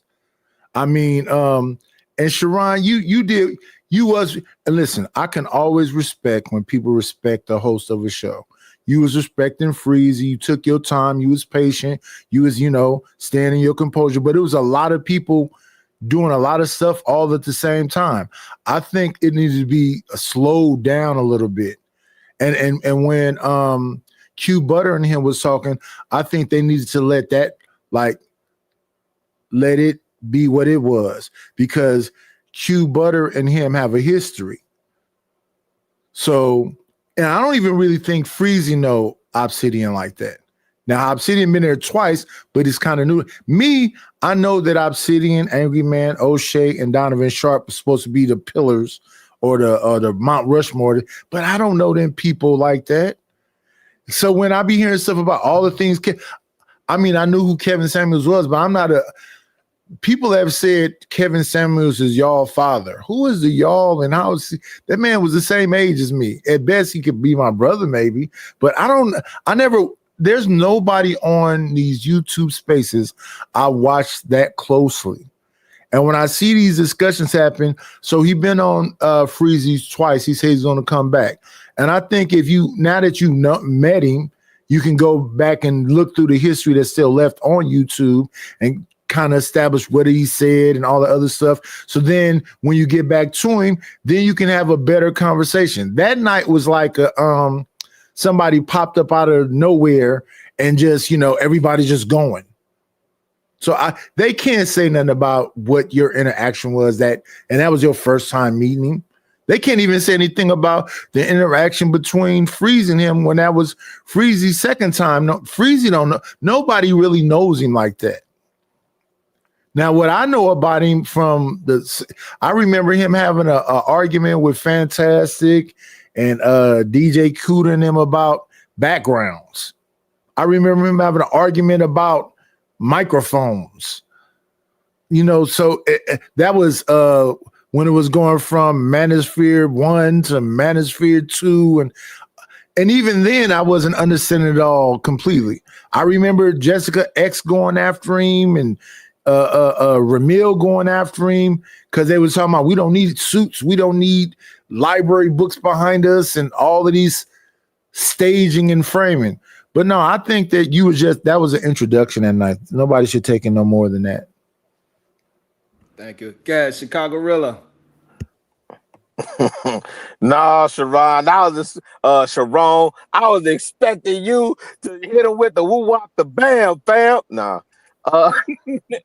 No. Dang it, I wish Smitty hadn't dropped down, fam. I kind of understand the conversation a little bit. I understand what you're saying about Sharon and that interaction, but then just stand on that and leave it. Okay, you wanted the brother to do a little bit more, but just leave it. I don't think people understand that y'all as content creators, when y'all go into somebody else's house and you dust off your shoes and you come in or whatever, you respect the house. And I think that's all that I saw. But even when Q Butter came in and said, "Man, I'm proud of y'all, you held it down," and he shouted you out specifically, I don't know. I don't know what else we can expect from you, especially if you're saying, "I don't know the man, I don't know the history of this man, this, that, and third. All I know is now I'm in the presence of what they say is the pillar of this situation." So yeah, I agree with you when you said in the opening monologue, God dog, if I go to this space, I'm perceived this way, but if I do it I don't come outside. What are you to do? I don't know, man. I'm on mute though. I'm just pulling up for the effery.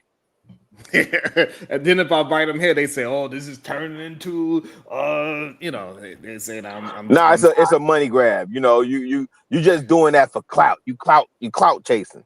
Right. I believe Smitty came back to had a conversation with Chicago. Then we go to Big Aaron. I believe that's what. Go ahead, Smitty. Nah, man, I had a phone call coming, man. My fiance called. Nah, go ahead. I didn't hear anything. What was that? Yeah, so Smitty, I was saying you stated your position, and I've said that to Sharon, something similar, not the same thing, but I've said something similar to Sharon before. Well, at least I've expressed a critique, right? Right. But I expressed that critique and keep it moving. Right? No, I didn't. Okay. Real quick, Chicago. Yes, sir. I really was on that position, bro. And I'm gonna keep my voice. You know what I'm saying? Because I respect you too much, dog. No, you good. In that position, you know what I'm saying? It's just that, honestly, if anybody listen, just play the tape back. Where all of this came from, I'm saying it. Yes, I'm saying it. Is when the two sisters popped up. When Venus and Bond popped up and tried to blow it up and make it seem like I'm saying something to him. I just was saying to him in like a serious but humorous way. I don't know why people act like they don't get that. When you say something to somebody, but as we can't do that as men. Now that part we can't do. Now, Smitty, you've been in this space long enough. Smitty, nah, been in man, this space long enough. As stuff. men, when we say what we say, like I've been challenged on that. When we say what we say, we got to stand on that. We can't be sending mixed signals. That's what the females do. Stand on it. I stood on the fact of, and I keep saying, if anybody asks me, did you say this or did you say that? Ask me anything I said. Yeah, but Smitty, you also said if you don't have discernment. Now, who do we know in these spaces when they use the word discernment? Who uses that word a lot? I don't know. Right? Who? Females, brother. And that's what I'm saying. Like, we got to be direct. And if you were saying, if you had a critique of Sharon, right, that's fair. Critique that joker. Not Sharon. And he's Sharon Navin. And then stand on it, man. Don't budge. And then if somebody else come up there to challenge your position, your conversation is with Sharon, brother. You ain't got to move off Okay, that or okay, okay. No, pivot no. or even entertain it, brother. That part, I'm gonna own that part. So the entertaining anybody else, including themselves in it, okay, bet. Nah, solid, solid. But I mean, the whole like my whole thing was trying to conflate it and make it seem like I'm saying something to him that I'm not, and I'm coming for him like, no, I'm not. I know what I'm Doesn't saying. matter. None of that matters though, Smitty. That's what I'm saying. You're right, None and of that matters. you're You right. had a critique for Sharon. Yeah, Sharon accepted your critique and had questions for you. And in all honesty, brother, when he asked you direct questions, V had a point. Like he did ask you like 3 times before you landed. Say, okay, boom. Let me answer the question directly. My point is this, right? The conversation that you having with Sharon, fair. Okay, you expected more of him. Okay, there's probably people in his audience that came over to the channel that expected more of him too. I'm saying when Q Butter co-signed, anybody that's in Sharon's audience that had a question, it should be, okay. Because to Night's point, Q Butter and Obsidian has history. Sharon and Obsidian don't have history. right. So now my question becomes, if we expect Sharon to do something or stand on something or be a particular way with it, and he taught him what Rim Brothers mean. What do we expect? Is that out of ego that we expect him to do something? Did we want a clippable moment? Like, No, what did we expect him to do? Especially when at the end of the day, and I'll go on mute after this, Smitty. yes, sir. Especially at the end of the day, when old boy said, "Oh, I'll be over there on your situation." That's progress to me. But I'm on mute. Go ahead, bro. After he go, I would like to go. Go ahead. All right, so Peace to Bomb. Bomb, what you knitting right now, Bomb? Let me read it. Let me read the cash out real quick. Shout out to my guy Next Level. He says, to engage with a clown, you become a part of the circus. Hi, next level. all right, so my whole thing is all right. So one, when Venus did bring up the perspective of when you guys came in, I did have to recognize that and realize, yeah, nah, you know what? Because again, I used to go to Obsidian show before he cammed up, and anybody knew what he looked like when he was on his Jason Black mode, right? I'm one of them. I was over there, and so I remember him and Q Butter used to go back and forth, just like me. Real a few of us know. I'm at least fond to that far back, and so once y'all said that, I'm like, okay, nah, you got a point there. My whole thing is, I don't know why people keep thinking when I say go harder in the paint, because the fact is this: y'all can say he don't know Obsidian all you want. There are endless people I have heard Sharon talk to who he don't know from a can of paint, and he will stop in a heartbeat, like, hold on, sir. Hold on, sir. And there'll be all kind of hand movements and gestures and everything going on. And Sharon will go ahead and get in it and go hard in the paint, as I say. So that's my main thing. On Everybody, his own show, he does that. On his channel, though, His Smitty. show. On no, his channel. You seen him do that on somebody else's channel? Ask me that question again. Have you seen Sharon do that on somebody else's channel? I think honestly, that's why I asked him the question. Yes, I have, for the record. Yes, and that's why I asked him. Was it that Obsidian is just a bigger name that you don't know when you were trying to keep composure? We all know Freezy. I've seen Sharon go up on endless, like, I don't want to like be throwing out names, but yes, I've seen Sharon on panels and he's going in, him and his cousin. Are we really acting like that doesn't happen for real? Those Yes, be I've seen him go hard. Those be people he's either A, familiar with, or B, are actually at least responding to what he's saying. And the part you're not accepting is he's saying, I was addressing things, the man kept deflecting and joking. That's what why are you not accepting? Like, that's what it was. And he's on somebody else's channel who has a quote unquote big guest. He's trying to be respectful.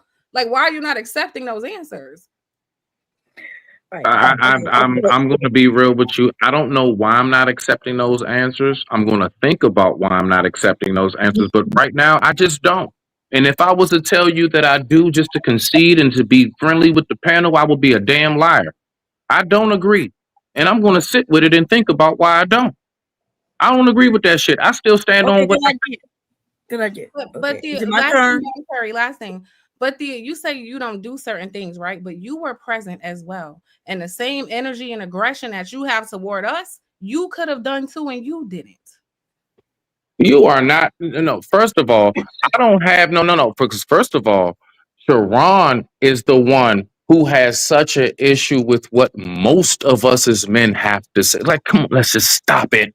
Sharon has a much different. Hold on. Sharon's position is different than mine. That's like if a woman came up on a panel and she was talking so much about how, well, shoot, I agree with having a whole phase. I agree with, and say, I'm going to say it, AM. Let's just say he was on the panel, and let's just say he really was just kind of laxed on it, and then he say, well, I didn't really know the chick like that.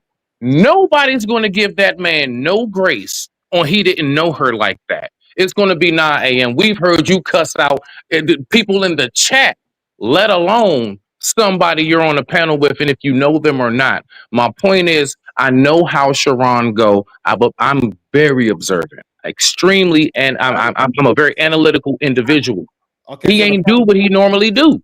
all right, so the problem is that you're assessing it from when I was on probably like Fatty channel or Israel channel or Aaron O's. Yeah, maybe so. Okay, yes, Right, so yes. those I are people would say that yes. I frequently have conversations with. I'm frequently there, and they would allow me a little bit more grace to have a conversation with them. But even if I was at one of these shows and somebody is supposedly of a big name that they care about as gracing a panel, I would still have the same kind of respect. I always have respect for people. But if the man is not taking my question seriously, it is no way for me to hold him accountable and have a serious conversation with somebody that's being a clown.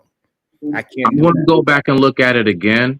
I think a lot of that might have been right when I dropped off, and when he might have been like, if you say trolling you, because I ain't gonna lie, if you just like playing games and you not being serious at all, Okay, I Smitty, let me give you an example. I said, you know, can't the say man nothing to said, that. I said that I asked him about being respectful and how the manosphere is not respectful towards women.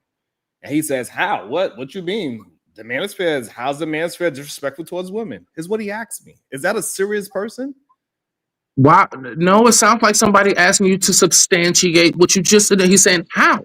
You said Okay, he answered so how. once a What's man wrong says with that, that? so what I'm saying is this. So once a man understands what the manosphere means and how they made their money, somebody that says he loves to talk down on black women specifically because that's how he makes his money, and he try to act like he don't understand that's disrespectful, and then 2 minutes later say something disrespectful as if like cow tipping is a respectful thing to say about black women. And then he act like he don't understand what respectful mean. That's how I know he's playing in my face. So therefore, it's jokes. And for some reason, a lot of men accept men that do jokes about black women because y'all are not real protectors. Y'all not really trying to stand on nothing. And this is why when they see me, a man that stands on something, they ain't never seen a man before. They think black men are supposed to be jokes, just like the white man. Right. So when they see me be and be passionate about a conversation, they all of a sudden they say I'm angry. All of a sudden it's like, what is Sharon talking about? Well, you know exactly what I'm talking about. Don't nobody say you angry. People think more. People will say you're disingenuous. I don't ever hear nobody say Sharon angry. I don't Yeah, hear that. and I then, don't so hear when, that. okay, so even when they say that, they cannot Okay. substantiate it. So when we try to substantiate, even when they say with this whole thing that I ain't go hard enough, when they try to substantiate how I didn't go hard, when I asked the man questions, I realized he ain't serious, and then I left it alone. I cannot be serious with somebody that is not attempting to be serious. If he's a clown, he's a clown. What can I do about that? Nothing. But the problem is, majority of black men never seen a fucking black man before. That's the real problem. So when they see a real black man, they want to try to make him something that he is not. Right. Okay. So I just wanted to say a few things. I'm gonna start off with Obsidian, right? So because when you ask him that question, and he act like he don't know how black men are being disrespectful to black women, well, he's the one who taught these men things like bend over the couch. Yeah, he used to scream that bend over, bend over. And he's the one who started F these kids. He is the beginning of the F these kids. He also and F the community. He's the beginning of that. And he also is the one who convinced men not to take women on dates anymore. He said that these women were didn't deserve to be taken on dates because men shouldn't be paying for women go on dates. Now this is what I had a question for Chicago Rilla and a few. You know how this man Smitty tried to blame the two women on the panel. But before I even got up here, and I was up here before Venus, Sharon and Smitty was already disagreeing with each other. Right? Sharon was already trying to understand what he was saying. He was already, kind of giving him backhanded compliments, as he put it. And so Rilla, like when you come up and you say, hey, he should ignore the women, right? Because he should be better than the women, which that'll never happen, right? Some of these men ain't gonna never be better than women. They're not gonna be better than children because they act worse than children. But I'm just wondering, like, where did disrespect come even from some of you who, like, am I supposed to just sit here on the panel and listen to you disrespect me by trying to pamper this motherfucker? That's my question. So, like, a lot of you men are disrespectful, and you do it in the backhanded ways. Now I'm a little more I'm gonna confront it and just let you know that shit not cool. That's not cool. I'm up here supporting Sharon because he knows that I love him, right? And I support the people that I love.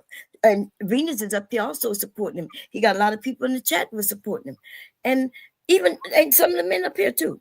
They telling him the truth. But I don't understand why the women had to be the disrespectful ones. Why we got to be when these women came up here. Well, Bomb Cherry, I'll say this. I agree with Chicago Rilla and with what he said. Smitty couldn't be quiet enough to let me make a point because he's emotional. But Chicago was right. Whatever your stance was, whatever your stance was on Sharon, stand on it. Period. That's all I've been saying. I don't care, but stand on it. You can't 1 minute you saying some shit, then a lot of these men are very passive aggressive and flip-floppy, and it's like not respectable. I'm sorry. That's why you agree with me too then. So when you say you agree with Chicago Rilla, because I could have sworn that's what I was saying before Chicago even came up here. And right. You said it as well.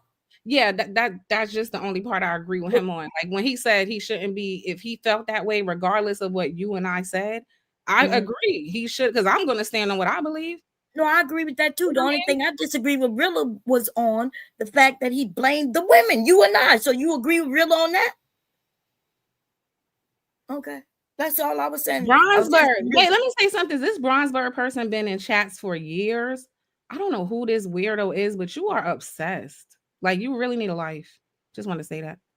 But anyway. And I also with thank you, Big Aaron, aka the Iceman. Bronzeberg is one of the people that he wanted to deflect from the conversation and talk about something that had nothing to do with the topic about me. And this is where I think people fail to miss that people do try to attack me for no reason. When we are talking about a certain topic, stick to the topic. But their mind is so double that they cannot stick to a topic. But my thing is, the link is pinned. You could come up. You could try to hold your stance. You're more than welcome. But I would have stood on it. If I ain't like what Sharon did, I would. And I've come up here and done that before. I'm not going to waver. I'm not going to go, no, I was facetious. No, I didn't mean this part. No, nah, stand on it. Hold on. Who again? Okay, so watch this. I want you to right now, because we're not just gonna keep saying stuff, and you're going to keep trying to get a chat on your side. Okay, name what I said that I said and I didn't stand on. I want you to tell me what that is. Tell the crowd what that is, since you so hard. I could tell you the weakness. Please tell me, Sharon, what is it? No, I can tell them what I'm talking about. Okay, you're right. Oh, no. I want to hear from Venus first. Then go ahead, Venus. I said, are you showing respect to Sharon on his own show when you won't let him talk? And you said, no, I'm not. And then 5 minutes later, I was being facetious. Then before that, don't assume my intentions. You're all over the place. Okay, so watch this. Venus, when you asked me that question, I did not take you serious at all. You were not to be taken serious. Well, that's a you problem. Who No, cares? no, no, no, no, no, no, no, no, no. It's not. It's not because I don't have a problem. You had a problem with what I said. I said nothing. I did not come at Venus about nothing she said. Venus had a problem with something Smitty said. That's a you problem, beloved, not me. So you're the one that everybody else can see can't stand on shit. That's the Listen, problem. listen, listen. I could give two shits about what everybody, because everybody's going off the damn cliff. We can't Okay, I tell don't fine. you. care Okay, about okay, the fine. masses. Hold You on, hold on. talking to the wrong Hold one about the on, masses. Smitty, You're but we very gotta be able to, emotional. we gotta be You able to can't stick to the tell. topic. If you don't want to answer And it, you damn right I'm hold on. emotional because it's the Okay, end. Smitty, if you don't want to speak to the topic, I then am emotional. okay, but you got to be able to stick to the topic. If you don't want to have a conversation I just about, want to make sure y'all know I'm emotional. Yes, Venus. We can okay, see so that. if you don't want to, if you don't want to speak to Venus, or you don't want to take a serious, fine, then just say that. It's okay. It's fine. All right, all right. Emotional. Let's move on. Go ahead, That don't Sharon. move me. There's a It's lot of okay. undiagnosed mental illness in the Black community. It's very sad. But go ahead, You're Sharon. losing something and you mentioned that don't have earlier. no real, when you don't have a real comment, you go to insults. You go to insults. I have Okay. said nothing like, no, no, no. At the end of the day, I don't care how hype I've been or nothing. I'm going to say it again. I have thrown no insults like that. Shorty, you going straight to insults. You losing. Stop it. You can't answer what I'm saying. We did You answer going it. straight to You know, we did. insults. You No, got to say all kind of mental health shit. You got to say all kind of no, no, no, no, no, no. Let's not go there because at the end of the day, you somebody loved one. I'm a dad. I got a family that love me. You got somebody, people that love you. I'm not going to insult you because I don't know who really rock with you and love you like that. You see what I'm saying? And you still my sister. I don't have to agree with you. I don't have to be totally on board with everything you say, but you still one of my own, and I'm not okay. going to disrespect you. Okay. Don't regurgitate. So the problem is that what you don't understand is that me, Venus, Bomb, PH Ziva, even yesterday had disagreements, and it never goes to this angry point of contention. And this is the problem. You mean like I would calling never names say, angry? I You would mean like I would calling never names? I would never tell somebody that I don't take you serious and then act like that's not an insult. Right. Like they think I would, and that's the part I of the think we got mixed up in the and that's the part of the gaslighting part that men try to ignore. When you tell like you somebody don't that see that them. is literally a insult. You don't matter. I don't take you serious. But then you're mad at somebody responding to you. This is how Nobody's mad at you. they think that they're smarter than they are, and they do this a lot with women. And it's unfortunate. It's like the women are more direct than the men, right? So they'll do this. They'll do these little passive aggressive, antagonistic, disrespectful statements. And then when you respond very directly, oh, I would never, you my sister. I would never. No, the fuck I'm not. You were disrespectful. Period. Look. All Call that you you can sister. say that all you want. You can say that all you want. That shit still, again, that don't move me. That moves them weak niggas who not hip to how this go. I'm too deep far into this. That meant nothing. All right. You're not answering that. Yeah, okay. I don't know what that is. Brownsburg, you are more than It welcome to. meant nothing. That's what it meant. Okay, you're not addressing anything. It's okay. And Because Brownsburg, there's nothing to address. She didn't say shit. okay. So I don't know why you had to But then reiterate you that. keep I'm just talking. It's agreeing. like I'm agreeing with mental you. illness. I'm agreeing with you. You didn't have to. Brownsburg, you're more than welcome to hit the link. It's just very weird at times where we attempted to have a conversation about the way how we communicate, and then when we conversing about our communication styles between men and women, majority of the time men do not want to hear the woman out, and this is why we keep getting stuck in this conversation from 50 years ago. The men do not want to hear the woman out. And I'm gonna find some video from the 1960s, 1970s when the women are saying the same thing today as they did 50 years ago, 60 years ago. And mainly it's because the men are not willing to listen to women. They don't want to take them serious, even though women has been shown and proven to be leaders in their own right. And if they was to start saying, hey, that's good information, whether you're a man or a woman, especially if it's your woman, you need to take that good advice from your woman and move forward, because guess what? Your woman don't want you to have bad finances.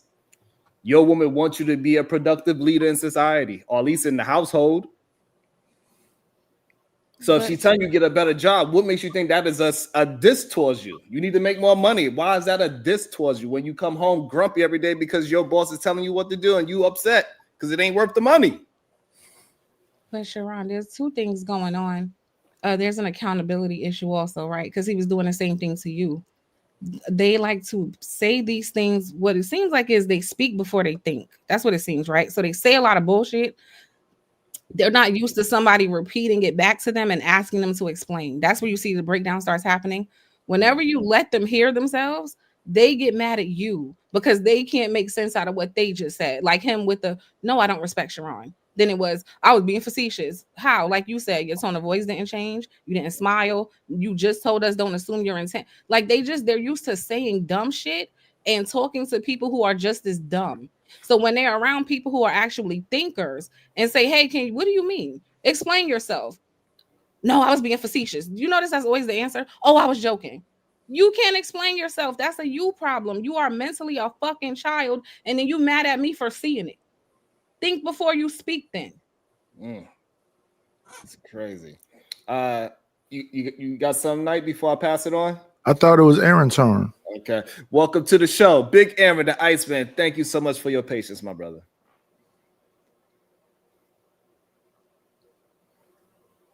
Microphone check. All right. Iceman is having maybe a phone call. At the same time, we'll be asking to finally talk. Nidus, you've been around for a while, and so I'm pretty sure you heard. Are you calling me old? That's ageism, sir. And that's a good thing. I want to make it to your age. I think that's a beautiful thing. You still have your thoughts intact. So I don't think it's a diss. It shouldn't be a diss for you to make it where you at today and go through the things that you go through and able to still communicate and attempt to have conversations. So I really appreciate you, even though we had our disagreements and so long ago. We shouldn't even talk about that no more. All right, you're right. And so you heard made it up here. But no, finish what you were saying. And so, you heard the conversations from back in the days and how it hadn't really moved forward. In my opinion, before I get to Brownsburg, I want to say that I believe it's because the men are not paying attention to the women's real plight, understand that, and transforming the outcomes of yesteryear's conversation. And that's why we're having it today. So you mean like when I did that thing about the Monahan report and I got that clip from 68 where the sister was saying, if you don't, lead us, we'll lead you. Right. Stuff like that. Correct. And why is it that men do not want to listen to what women are saying? Where do we get this idea that black men should not listen to black women? I have no idea. Damn. Because for what I see, that majority of the time when the women are talking about black men, what they should do, I don't see nothing wrong about us getting better jobs, making more money, getting better education, whether that's self-education or higher education. I don't see, with reading books, I don't see the wrong in black women saying this about their black men and how they want them to improve. That's cool, but at the end of the day, it's up to that individual man. If he feels he's comfortable with where he's at, it is what it is. If that's not good enough for her, then we move on. See, the thing I always heard is that if you don't like somebody, you don't need to talk about them. Go after what it is that you like and leave them other people behind.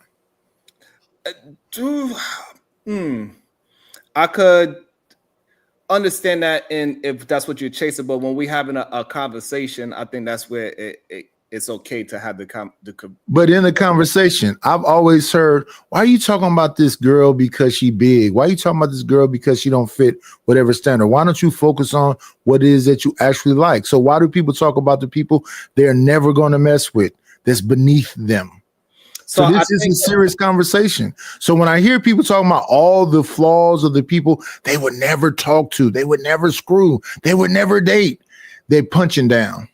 So I think what happens is that, so with the manosphere, they communicate with the minority and they talk down on the minority of the black women. Are we talking about the women that don't want the men, that's trying to make the men do more? Or are we talking about the manosphere that's talking about because I think I look at them as two equals.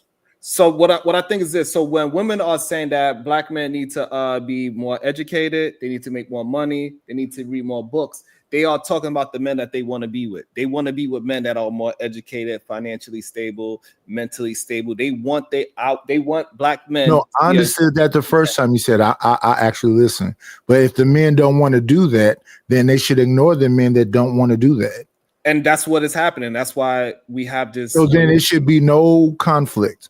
Those men should be invisible to them. So if they supposedly date the only 20% that are actually doing whatever it is they talking about, they got it going on. And the issue is that the manosphere don't want to accept that. That is a bunch of men that's not willing to elevate from where they was at 50 years It doesn't matter what they want to accept. That's the reality. They just gonna have to accept it. So whether they want to or not.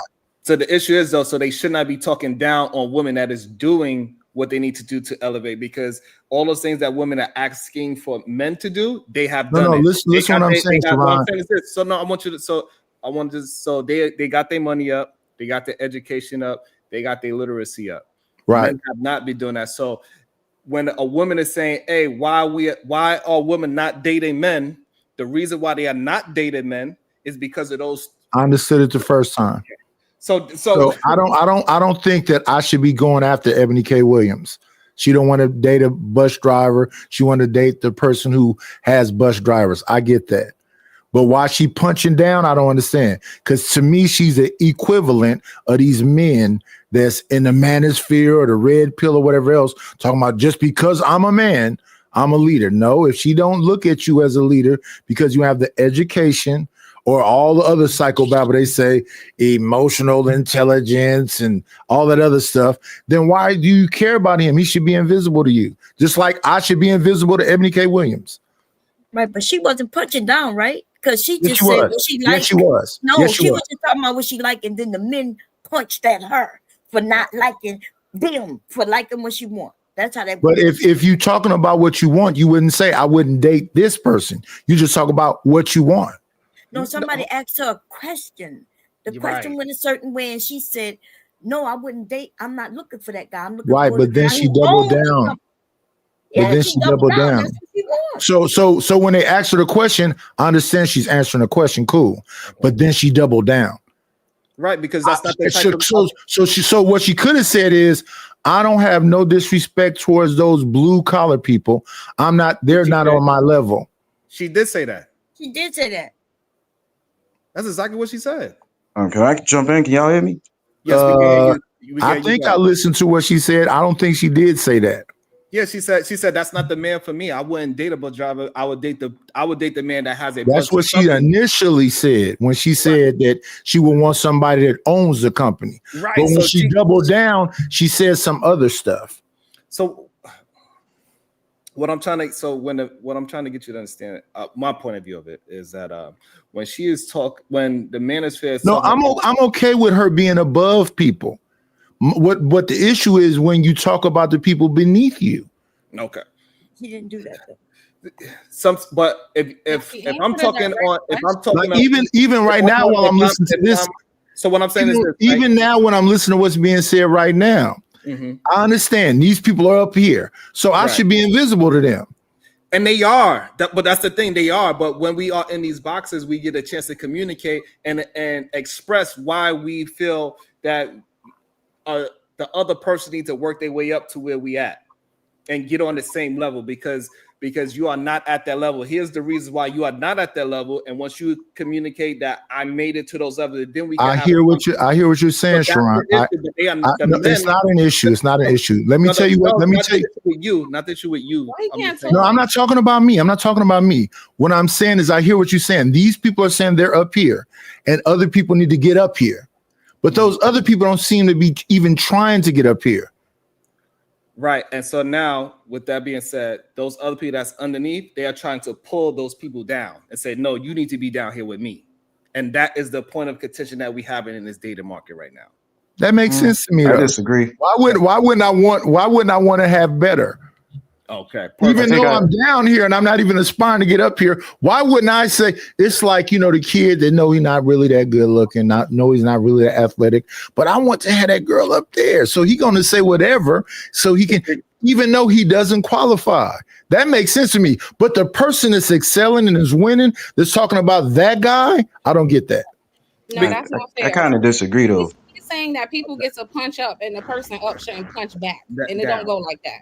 Right. Yeah, I gotta. I disagree. I 100% agree. I love punching down. I think that everybody All right, should hold punch on, down more So because hold on. Let me get this out real quick. Hold on, hey, y'all, hold on. I got a line. It's a line, hey, y'all. Hold on, it's a All line. right, I'm gonna get some food. Hold on, Yes, hey, y'all. Aaron It's a came line. back. Hold on. Aaron didn't We're get not to go gonna- yet. Hold on, I want to try to hold the line because we got a full panel. It's not easy to navigate.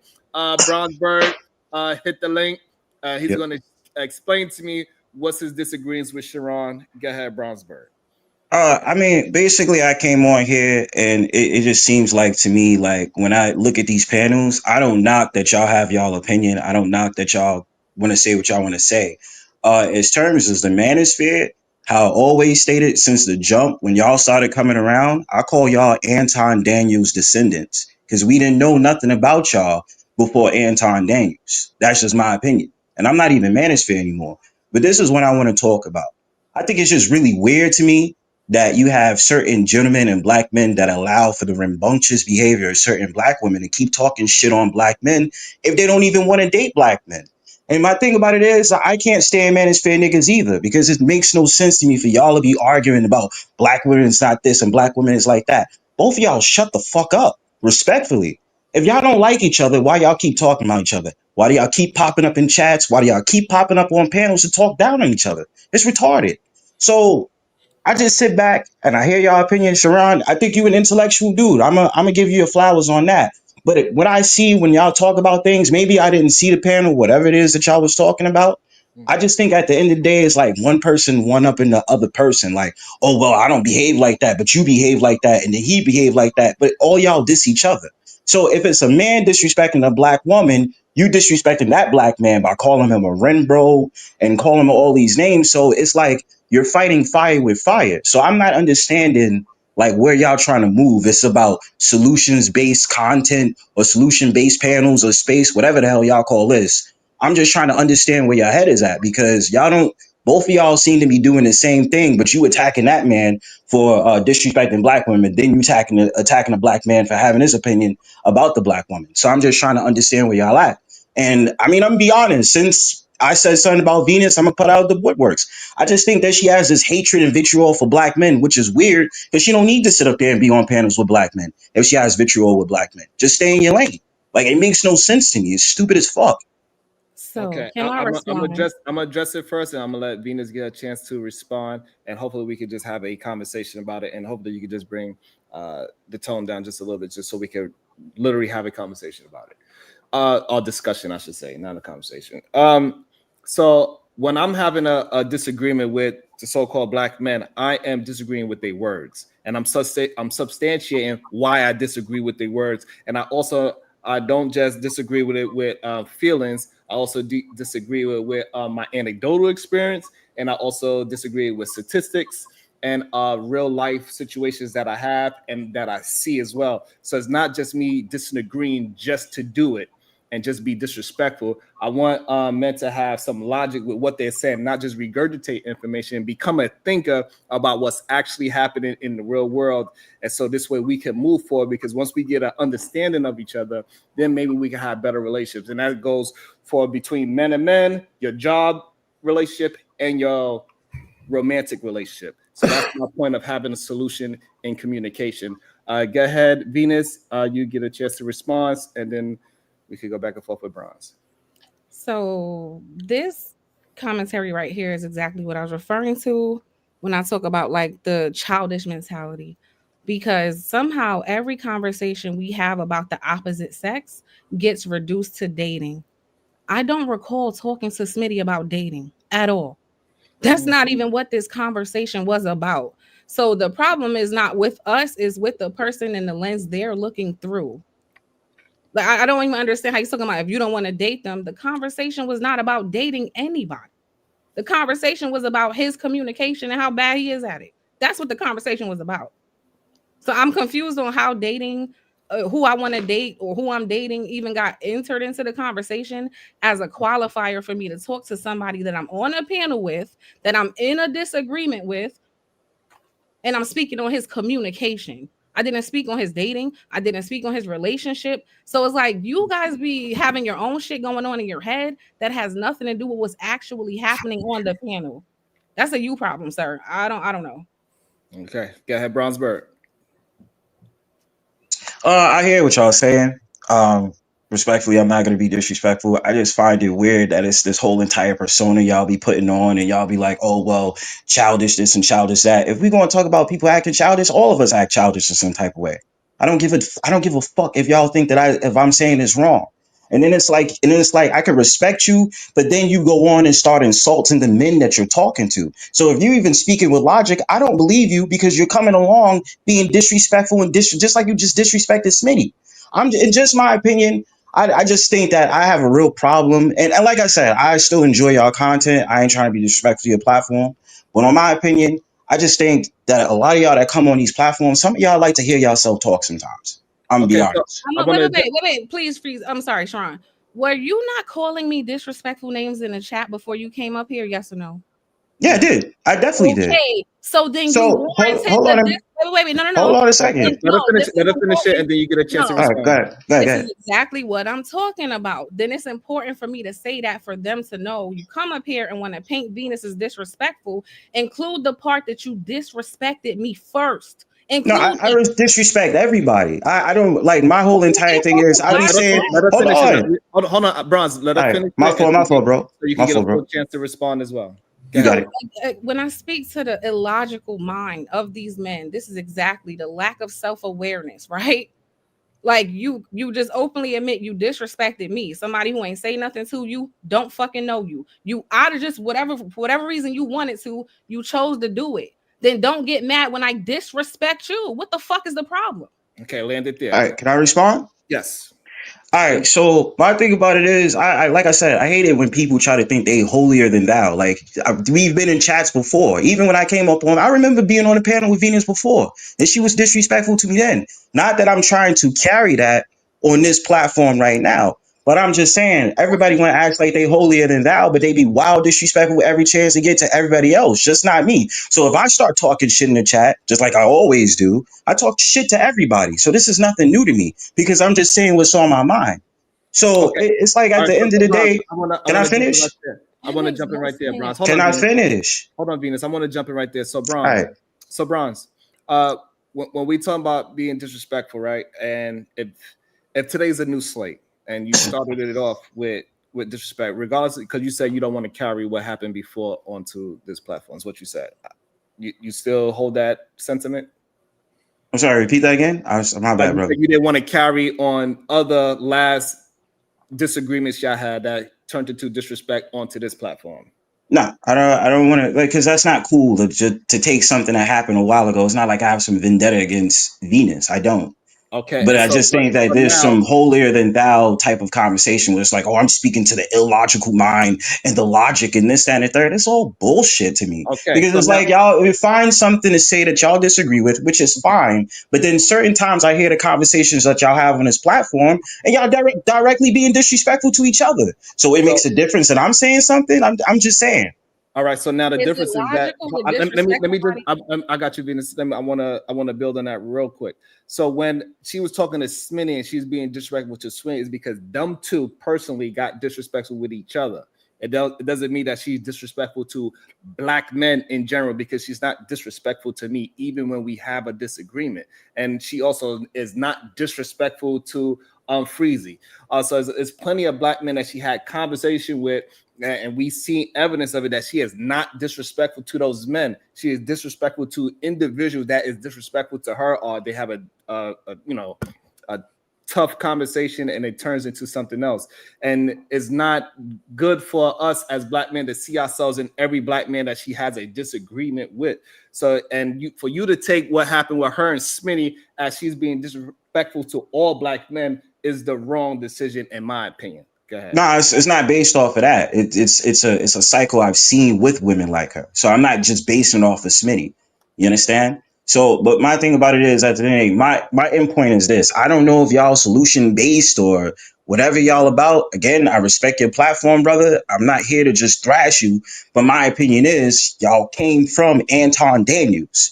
And then when y'all have conversations, when people humbly disagree with y'all first offense is to call them rim bros and start sitting up there talking disrespectful about them. Y'all say it's logic, y'all say it's stats, it's this, that, and third, but y'all don't have to sit up there and call people names at all. Just like I don't have to. Just like I don't have to be disrespectful to people. So I just feel like y'all have this mechanism with y'all where it's like, again, it's holier than thou. Well, I act that way, and you as a black man, you shouldn't be acting like that. And I was like, that's total bullshit. All of y'all sit up there and have diss on each other. I diss on people. So I'm holding myself accountable and saying I can be disrespectful too. But at least I own it and say I don't give a fuck.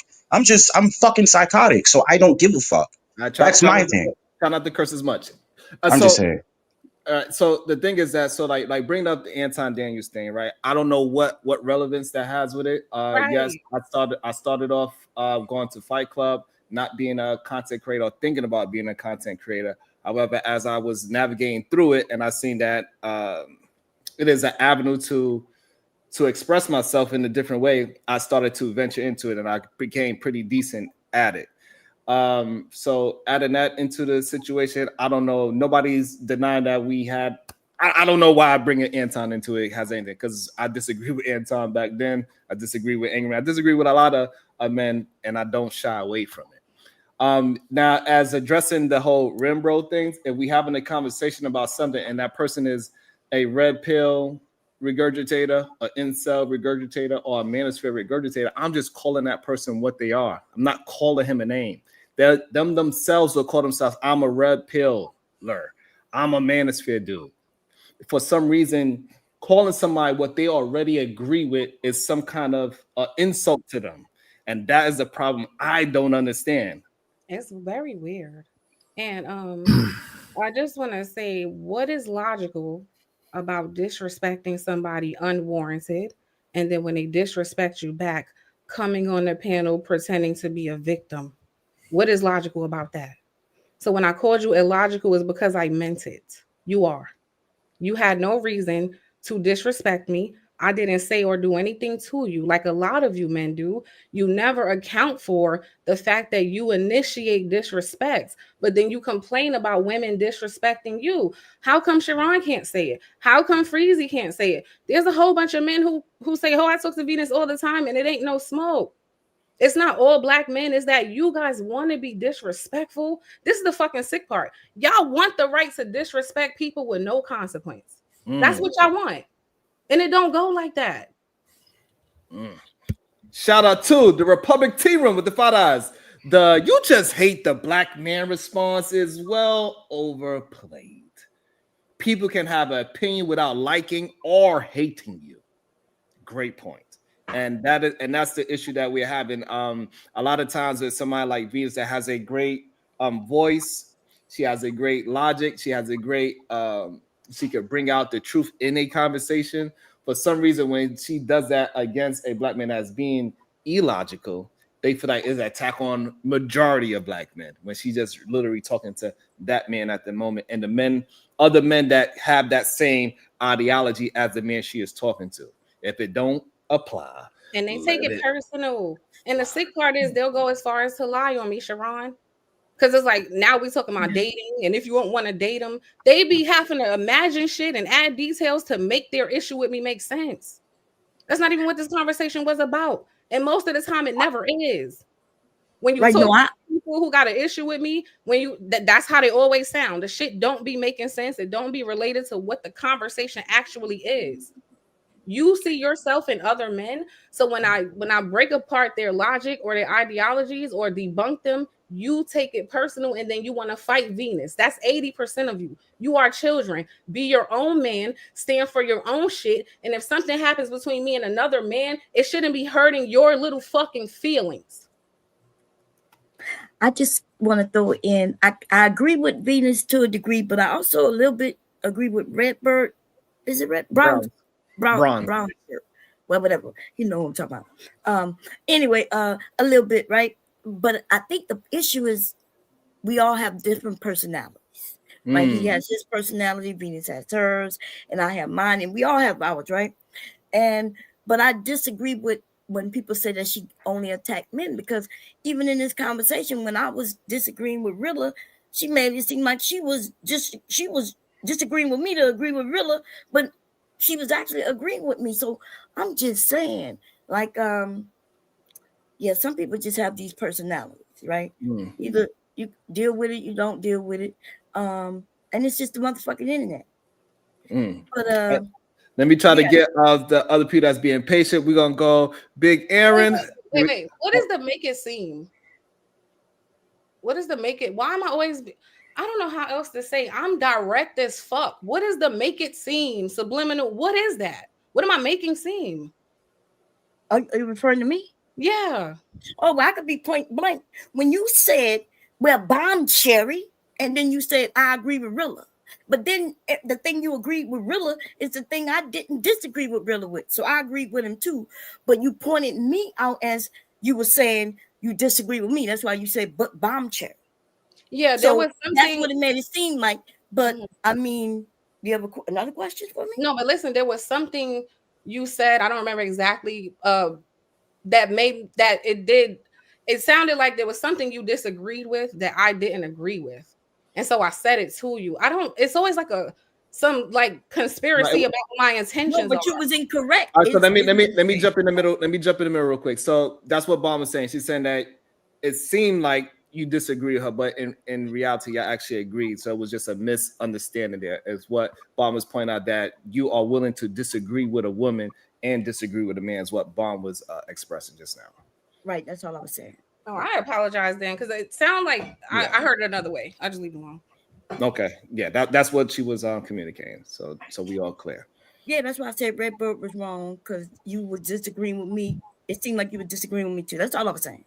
Yeah, that's what you wrong. You could disagree, and we all can disagree with each other. It's okay. All right, and I'm glad that we're getting down to some real good discussions. Big Aaron, let's see if your microphone working. Does it seem so again? Damn. Microphone check 1 2. What is this? It ain't working. All right, so I believe let me mess up his name one more time. Imago Day. Yeah, Imago Day. That's it. Imago Day. Peter 2-10. That's what I can see right now. Let's see if his mic is working. It wasn't working last night. Here go another one. Miss J Boricua in the chat talking shit, and she gonna be up here crying, crashing out in 5 minutes, right? You see how they never are aware of what they do. This the same stupid ass bitch that made up a conspiracy about me on another channel, claiming I did some shit to her, screaming, losing her fucking mind. The same stupid ass bitch. But hopefully she could come up and y'all can make peace though, and I'll even drop down. Matter of fact, let me drop down just to create room for that. No, he know what he doing. He know what he doing. He ain't slick. Y'all stay jumping in. Y'all like catty ass fucking women. Here, what is this? Y'all can't never just not jump in some shit. He did that shit on purpose, man. Oh, you I'll rocks with it, man. Fucking weird, drunk ass, medicated bitch. Bitch, fuck you. How about that? Let me get off. Who's the one that rocks with it? Who said that? All right, so we're not going. All right, so what we're gonna do? We're gonna see if KT the GOAT has something to say, so we can move it. Was he the one that rocked with it? No, she's saying that Mulatto, he jumped in it by trying to set space for them. No, but somebody chimed in and said they rocked with it. Was that KT the GOAT? Oh, no, it was AR. AR's. Oh, okay. Yeah, that's just hilarious. Yeah, he's an instigator. Hey, AR. Hey, Juice. Hey, KT. I hope y'all both doing well. I didn't talk to y'all in a minute. He jumped right to the juice. KT, is your mic working? Yeah, let's see if KT the GOAT might work. Yo, can you hear me? Okay, there we go. Yeah, I mean, I ain't gonna lie. I was just kind of sitting back.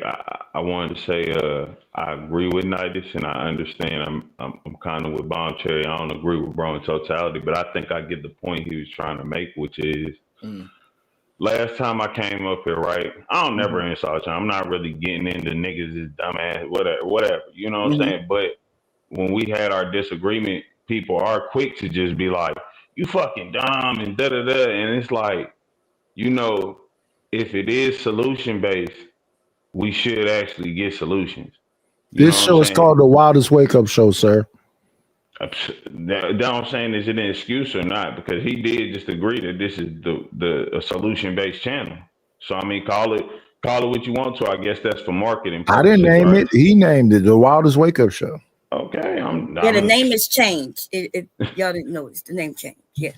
He realized he didn't have no damn solution. It's wild and waking up. The reason why hold on. Let me address that, because for some reason people believe that Sharon, don't take everything. So, listen, I love you, brother. I love you too. So I want you to win. I just want to address it though. So the thing is that since when solutions doesn't come out of chaos, fighting, and disagreements. Majority of the time when we are building relationships with whatever it is, whether it's romantically, friendship, or work-wise, or building communities, is usually friction. That's how you become solutions, right? Because you got to deal with the things that y'all are going through that is tearing up whatever that relationship is. So this whole idea that solution is supposed to be this kumbaya moment is just a fallacy that they're trying to use only against me. Because everywhere we go, when we having discussions of different people, it's going to be that way. In politics, in real life, they got wars going on in Ukraine because they're trying to get to some kind of solution. Whether they get to it or not, hey, it is what it is. Or at least damn near at least a resolution. So it would be lovely if it was a solution that came out of it. But that's a beautiful thing you brought up. They're never going to come to a solution because they've been fighting since time immemorial. And the Hatfields and McCoys are never going to. Sometime it's a stalemate. But yeah, it would be lovely if they could come out of it with a solution. And so, like, just because that's the point. I've never said that. Can I get to, because we do come up with a solution that we need to learn how to communicate better. That is a solution. It's a suggestion at best. No, I was about to say it's a suggestion, and that's what we keep. That's what that's all it is. That's what I'm saying. If the suggestion or solution, whatever you would like to call it, is the same thing, and we keep talking about it because we're not progressing well, right? Okay, then that means obviously. So you're saying that if I tell you, KT, for you to have a better relationship, you need to be a better communicator. You saying that's just a suggestion, not a solution? Yeah. So give me something that is a solution that you could define. Well, actually, if we being honest, I say it's like programming, like building. No, but I want you to answer my question those ways first. to be. I need you to answer my That's question. what I'm answering. No, you're not. That's right. You said, how would you? You said, how would? Can you give me something that is a solution? Show me an example of a solution. Yeah, programming, like schooling and all that shit. Like something you got to start with kids, because kids are who gonna make the future, right? Like that's who you're teaching to be these ways. So it has to start, fairly early. I mean, it's not gonna be something a lot of us. Is education failing children today? For sure. All right, so therefore, well, I don't think it's education. I think it's indoctrination. But listen, what you just said, like if you say, brother, you need to lose weight and get a 6-pack, that is a solution. But how many people are going to have the discipline to actually do that? That has to do with what you said is a solution. But to the majority of people, it's a suggestion. No, to the majority of people, it's up to them to execute the solution. No. What you said is a solution. We're in agreement. We agree. So it's almost like when you take the horse to the water, right? That is the solution for a thirsty horse. Right. Now that doesn't mean the horse is going to drink. So the thing is, those are all solutions, and I think there's been solutions around the whole time. And when we heard a minute ago, Venus say that 80% of these men, or whatever she said, so y'all just stick with the 20%, leave them 80% alone. Let them. Everybody not gonna go. Matter of fact, the majority is not going to go. But the fact that you had a solution doesn't mean that people are going to jump. You took the horse of water, but it doesn't mean it's going to drink. Thank you. And that's why I need people to stop saying, I thought it was a solution based. No, we give the solution. I cannot force you to execute the solution. No. We understand this, but you changed the name. It's not solution based no more. It's the Wildest Wake Up Show. The reason why is because people don't understand that I cannot force people to do the solution, and they keep. I think they do understand that. They don't, because they keep trying to use that as an excuse to say this ain't solution based when I give you a solution to a issue that I implemented in my own life. So it's not just something that I'm talking. I'm also agreeing with you about the part that's solutions. Let me just finish it out, Mike.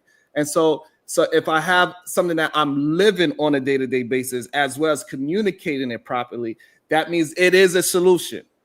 Yeah, they don't give a damn. No, it's a suggestion. But what because I'm what They you're up doing here is arguing telling with the you. horse. They up here arguing with you because they don't give a damn. Let me address that they don't give a damn.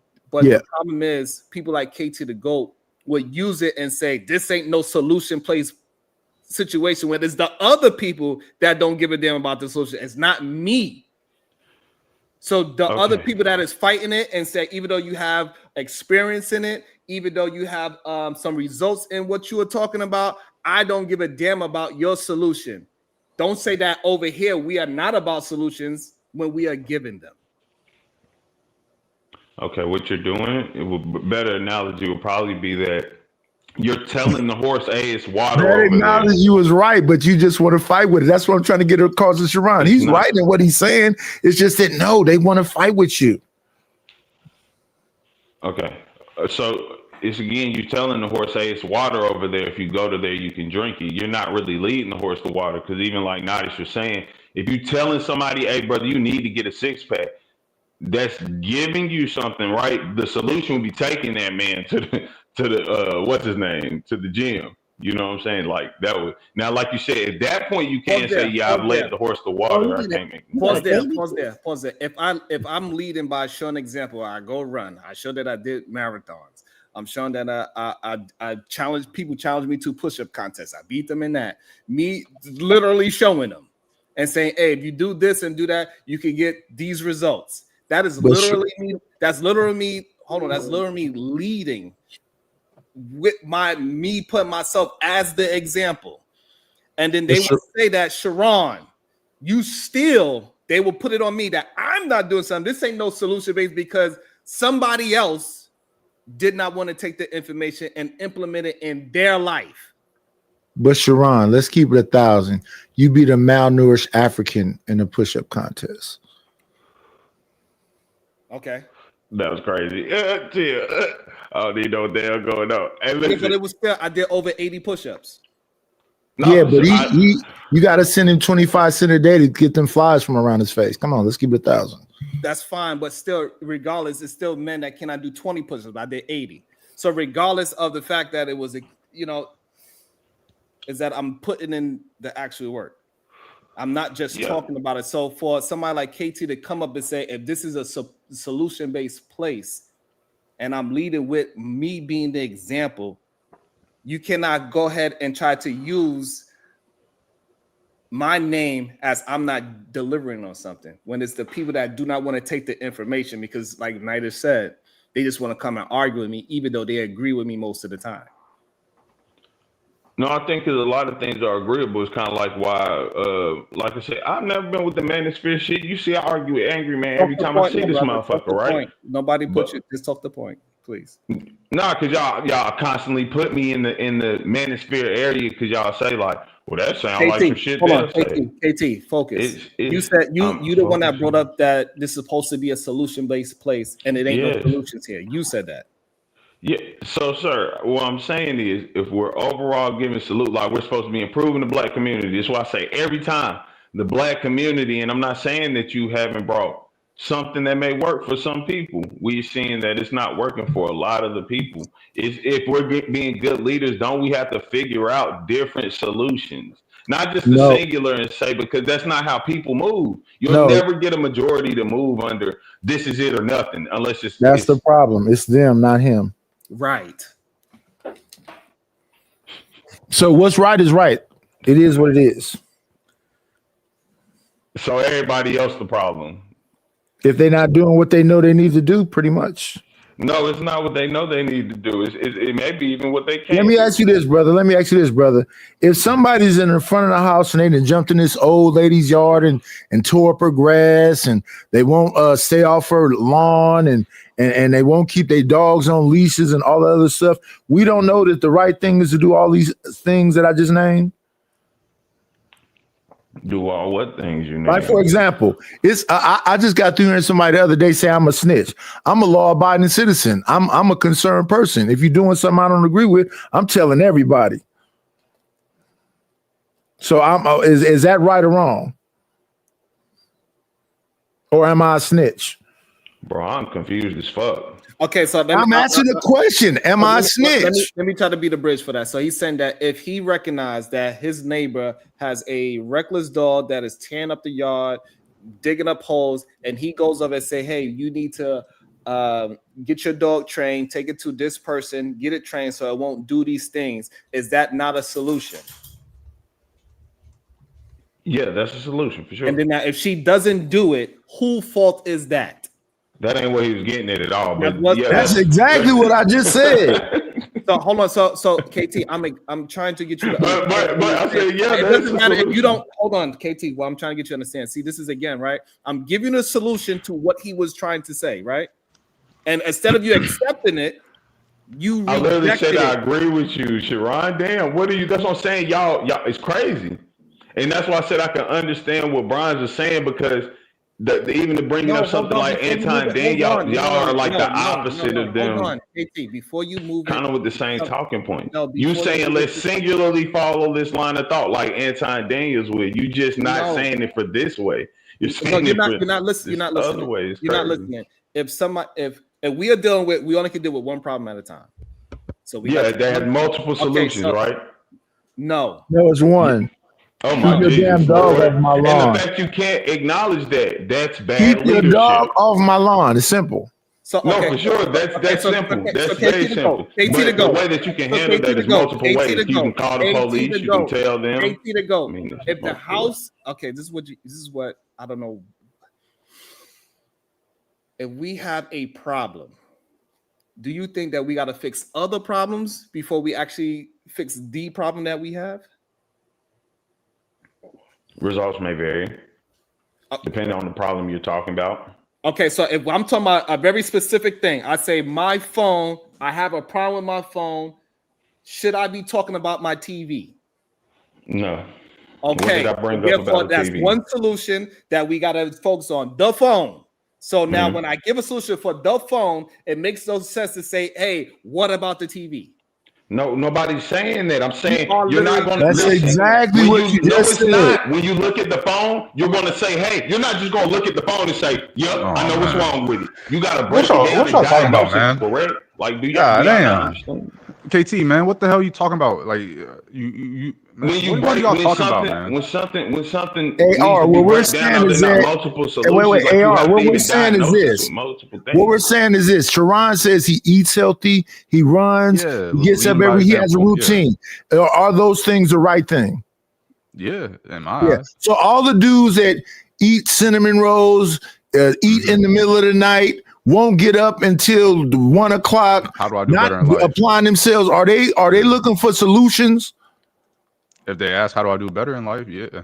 But Casey's not coming up here to ask how to do better in life. He's coming up here to say that the man that's doing the things you're supposed to be doing is Why that's did not I the say only this? answer. That's what I'm Yeah, I mean, saying. Y'all KT, crazy you kind of niggas. just I not, you never kind of, said KT, that. I don't even think Bronzeberg, if he was still, I don't know where the hell he went. I don't even think he'd be agreeing with what you're saying, respectfully. I don't think anybody besides you gets what they're saying. And at that point, maybe it's time to be introspective and say, oh, maybe I'm just not correct or conveying myself correctly instead of trying to push a point that you're not making What am any I not sense on. conveying correctly? Then I'm not going to go back and forth with you because I you want to don't talk about have some to. other shit. That's what I'm saying. If it's Okay, not hold going on, back KT. and forth, Okay, it's only hold going on, back KT, and forth if because you're for going to some yell and reason, scream. I'm trying to get away where we can understand each other, but hold on. Okay, we got Ronnie with the 199. Want to virtually smack a black man? Join the SBG. LOL. KT, do you agree with this? Do I agree with what? All right. Yeah. Want to So, smack a black The man? statement that's in the super chat. No, what the hell? Did you read it? Did you hear it? Want to virtually smack a black man? Join SB? No. All right. So, and this is the I issue don't agree that with we have when people just say false narratives out there instead of actually dealing what I'm attempting to push out into the world. That is the issue that we have. It's too many men that's going off some imaginary thing that is happening here. We do not talk down about anybody. We don't talk bad about black men. But for some reason, good night. So when somebody says the men and then says 80% of the men, what does that mean? That means we have some kind of statistics, data, and stats to back up whatever we are saying. And then right. So 80% of the men ain't shit. They ain't living up to whatever. Right. And let's focus on them instead of focusing on the 20% that's got it going on, evidently.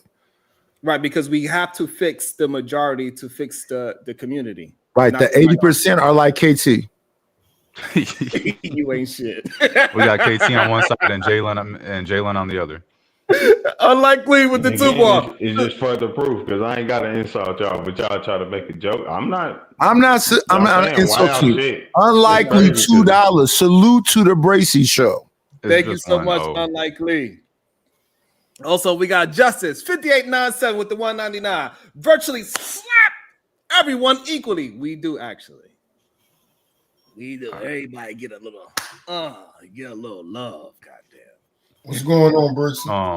Good day. Oh, there he go. He gets microphone working again. All right. So yeah, KT. I just think that please don't, man. Please don't. To argue. When we trying to get you to just stand on a point, you move the point again. And that is the issue that we have. So when KT, please mute. Please mute. Do not talk. Please. Yeah, okay, please. Hold on. We're gonna finally get. I've agreed with y'all somewhat, and I disagreed. I haven't made jokes out of it. And again, if we're trying to just make solution, I understand that everything that you might bring up won't work up for everybody else. I understand what works for me may not work for you. So again, what y'all saying is 80% of men isn't shit, right? No, that was just hold on, pause there. So no, Mike was just giving an example of if we had a conversation and 80% don't do this, and we bring up that stat, it is up to the other people to say, hey, I don't agree that 80% is like this. This is my stat against that 80%. That is not just because we are showing some stats or data to prove our point of view. It doesn't mean that we are against anybody if it's truthful. Nope, nobody's arguing that. All right. No, KT. No. God damn. Please shut up. No, you. I'm so tired of hearing you talk. You so emotional. I'm tired of hearing you. Okay, I got you. And just go back and forth. You just can't. Yeah, I'm getting emotional. I'm getting annoyed. That's what I'm getting because I'm hearing you talk and you're not making any sense. Let's move forward. Please, y'all just disagree. Nobody. I'm not speaking. Listen, I didn't. Okay, I didn't talk to myself, sir. Hold on. Calm yourself down. Okay. And I told them to stop too. What are you talking about? You should be more than adult enough to. Yes, you should be more than adult enough to just shut up and sit back, though. Hold on. Even if you disagree. Can you please just hold on for a second? Go ahead. We're gonna try to calm it back down one more time. Imago Day. Go ahead. Bring something, and then we're gonna go to AR, and we're gonna see where it goes from there. Good morning, everyone. Hope everyone's doing good. Good morning. Yeah. It just seems like people are intentionally being contrarians up here. That no matter what you provide something directly, they're going to go in that inverse. So that ain't going to lead nowhere. What I will say is this. A huge problem is when someone says, I have a solution, and then you say that what they are saying is not the solution, but then they ask you, do you have one? And you say you don't have it. And then you neither try the solution that they provided because you don't have one in general. And if you don't want to provide a solution or try the solution, that means you don't want to solve the problem at all, which means you're part of the problem. It's really that simple. And why do you think they try to use that against me as if I don't at least present one?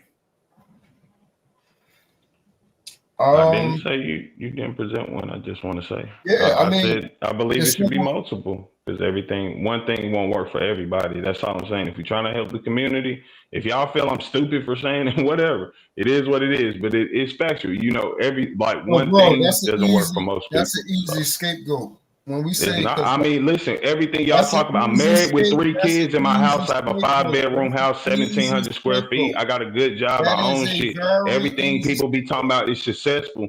I have that in a certain Okay, sense, and I we're don't even glad look at that that you success. have that. But We're glad that my you thing have is, so when y'all say, I say these are we're glad solutions, people will that say you we don't have like that because that ain't thorough enough. But again, I'm not saying I have the thorough, complete solution. I won't even lie to y'all saying let's come together and really make You're not saying solutions. anything right now. You keep going on these tangents like earlier. You just keep doing it. You're not saying anything. If you just ignore him, it'll get better. Sharon, this is now the 3rd time in a row that I've been trying to get some money, and I am blocked. And I ain't say nothing. Actually, this is probably the 4th time. I ain't say nothing, but I'm trying to kick this motherfucker off, and I can't because I'm blocked. I'm gonna have to go into my YouTube studio and see who is Your blocked. Cash App blocked? I don't do Cash App. Oh.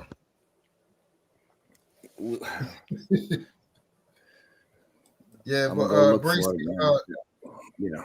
people just don't want to acknowledge certain things. I mean, if you're not going to help, then it's just like somebody, if they watching somebody get beat up in the street, and you sitting there recording and saying, "Oh my goodness, this is such a bad thing." You're literally right there to either help, try to alleviate the people or try to break up the problem. But you're sitting there recording it and then go around and then gossip and tell somebody about, oh, look what I saw. I saw this man getting beat up half to death. Okay. So why wouldn't you help that person? Or why wouldn't you at least, redirect and say, hey, like to get them up off of something? Or let me sit here and record it. Do you find it funny? No, I don't find it funny. I find it a very tragic thing out here. We're doing this to each other. But you was just in the vicinity watching it, recording it, enjoying it. I heard you laughing. But see, we don't want to be honest about that. We're part of the problem too. We won't never be honest about that. So you're not part of the block. You're not in the block situation. I'm not timed. I'm just. You have been placed in timeout by owner. Let's see if it. Yeah, I still can't. You have been placed in timeout by the owner of the channel or of the channel or a moderator.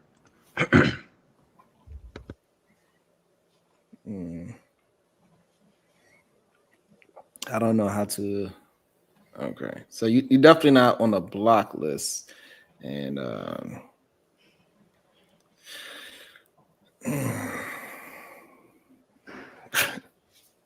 don't want to be knowing. It's all good. We know who it was. KT ain't talking, so everything is good right now. Whenever I can donate again, just remind me that I was trying to throw some money, and I'll do it at another time. Yeah.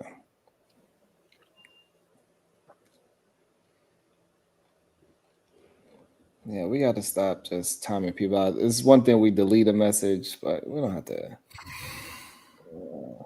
And for the discrepancy between suggestion and solution, a solution is a more definitive, I would say, a direct answer on how to solve the problem.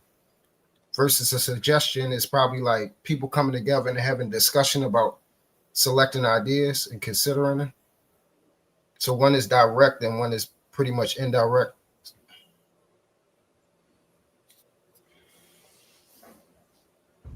So I believe I untimed you out. So I guess you could check in 10 seconds. Let's find out if KT won't be here in 10 seconds. So yeah, and I think sometimes it's just I really starting to believe that majority of my black brothers are not used to seeing men stand up for righteous things, and they just don't believe a man that is standing up and attempting to be as positive and productive as he can be. Because we all flaws. I'm not going to be perfect at all. I'm going to do something and say something wild to somebody, right? And But for the most part, I'm doing my best and having attempts to do and communicate the right thing as much as I possibly can. So KT to go, do you not see where if you are disagreeing with solutions and saying that, well, that ain't the only one, it's kind of acting as if somebody is out of shape and you say, hey, you should go ahead and I tell him you should go ahead and run so he can start getting his cardio up. You say, well, that ain't the only way you can lose weight. You don't see that as a problem? KT? There you go. No. Slap the taste out of your mouth. I'd like to see you try it. Damn. Man. God is good. God is good.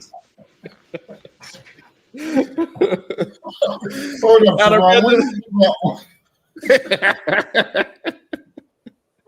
At random independent with the 20 ball. KT gotta go. It's too early. God damn it. Also, we got Kulu Live 2.0 with the 5 ball. Sharon show actually gives solutions that men and women can use in their life. Anton show just for entertainment and shock value. Sharon shows it way different. Thank you. I appreciate that, Kulu. Because people try to act like, I'm not attempting to communicate properly. Are they comparing you to AD? Right now, yeah. For some reason, this is the second time he came up. That goes to show like how powerful I might be if I just have some people to rock with me and say, yeah, we going in that direction. You feel me? We'll see. People know the right thing to do. They don't want to do it. And if let's go along with the stats that we heard earlier, 80% don't want to do it. So that's the men. I don't think it's that far away on the women's side either. I don't think all these women is these 80 or percent of all college educated, got their life together and all this other stuff. So what people need to understand is that water seeks its own level. And if we looked at each other in that manner and we actually saw each other as a community, we'd be okay. But what tends to happen is that people go and point fingers instead of understanding, no, we're more alike than we are different. So all this stuff about, the problem is in the communities, the men is so low and so low frequency and so out of, I hear you sound good. Hold on. I think we have to really look at everything. Yeah, let's look at everything. So, all right, I'll speak from my POV. If I go outside and I walk for about like 5 hours, yeah, more than likely, I'll see you when you get back. I'll be eating a sandwich. More than likely, I'm probably going to see a nigga doing something screwed up before I see a woman. Damn. You know what that could be? Because I like to make this analogy. Before I had a probe, I never saw probes before. But once I bought one, I saw them everywhere. I mean, we could use that, but I mean, if I go across the the board, we have 6 people up here, and if we're really honest, yeah, we say, hey, the last time we see something degenerate, who was doing it? We're going to say a man did it. We're going to. You're going to say that. So you're saying the last thing that you seen that was degenerate was by a woman. Well, I look at YouTube a lot, and I be trying to look for all these degenerate men. I don't know if I'm in the wrong algorithm or whatever else, but it seems kind of balanced out to me. Right now, I've been looking at Blueface and Krishan Rock. I've been looking at what's her name, Summer Walker and Rich the Kid. I've been looking at, so the things I've been seeing, it's been kind of balanced to me. Okay, right, that's fair. And let's see if Aaron. Let's see if his microphone works. Big Aaron. No. Nope, no sound. No sound. All right. So while Aaron attempt to get his I want to play this video. Can I get my shit off, please? Yes, you can. Pause. Before. What's that supposed to mean? Yeah, We moved past most of it, so I won't dwell on it too long. I think what you said about, I think it was Bronze. He came on and he had said something along the lines of like, some people will hop on panel and then you or we or whoever else is on panel immediately jump at him or whatever and call him different names. I would say he has a slight point because even when I first came on, I was being called certain things. I just don't really care. Like certain people, will get emotional about it. I'm just like, all right, and whatever. But I think he has a slight point, a point on that because there are times that people will come on and they might be newer, they might be this, that, or the other. Although most of the time, I think that it is people that have been in the space and they've been on other channels, and so you guys already know what they're about. But people that aren't like that, that haven't been on in other spaces or whatever, may come on and they say something and it sounds very similar or almost the exact same as what this other space does, and so they immediately get labeled that. And I don't necessarily, I understand where he's coming from, but at the same time, that's just the name of the game. Like if you're out and about and someone says something crazy, you're going to immediately assume something about them. And it's on them to clear up the misconception or to, in my opinion, it's on them to clear up the misconception or to continue coming on and show who they actually are. And you said like, at the end of the day, you're not insulting them by calling them a Rembro or whatever, because they'll call themselves red pill or whatever. I think that people, I always like to say, I'm not insulting you. I'm making an observation. Because I am making an observation. If I think you're retarded, I'm not insulting you by calling you retarded. I'm making an observation. Like if you're stupid, you're stupid. It's not like I'm not using it as an insult. I even maybe add respectfully at the end. If you're a bum, I'm gonna call you a bum. It's not like you cannot tell me that someone that has a 640 credit score, 2 baby mamas, don't take care of their kids, and works minimum wage is not a bum. Me calling them a bum is not an insult. I mean, being a bum is an insult, but I'm just making an observation of what you are, and you should do better. And so I think it's the same thing. Like you calling these dudes Rembros or whatever, it's not an insult.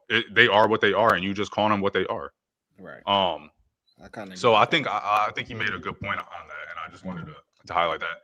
Nightish, I wish he was. I don't know. He left us, but he has said something about punching down. Like people, I can understand. What's up? No, I wanted to tap into what you was just saying about the names that he has given certain individuals. Based per the word insult, it is one. The problem is though, it's applicable. That's the thing. And because I was one of the ones saying, hey Sharon, you know, calling them that that might not be the best thing and everything like that. But then over the last couple, the weeks, we're hearing them say all types of things that's relatable to the things that Sharon was saying.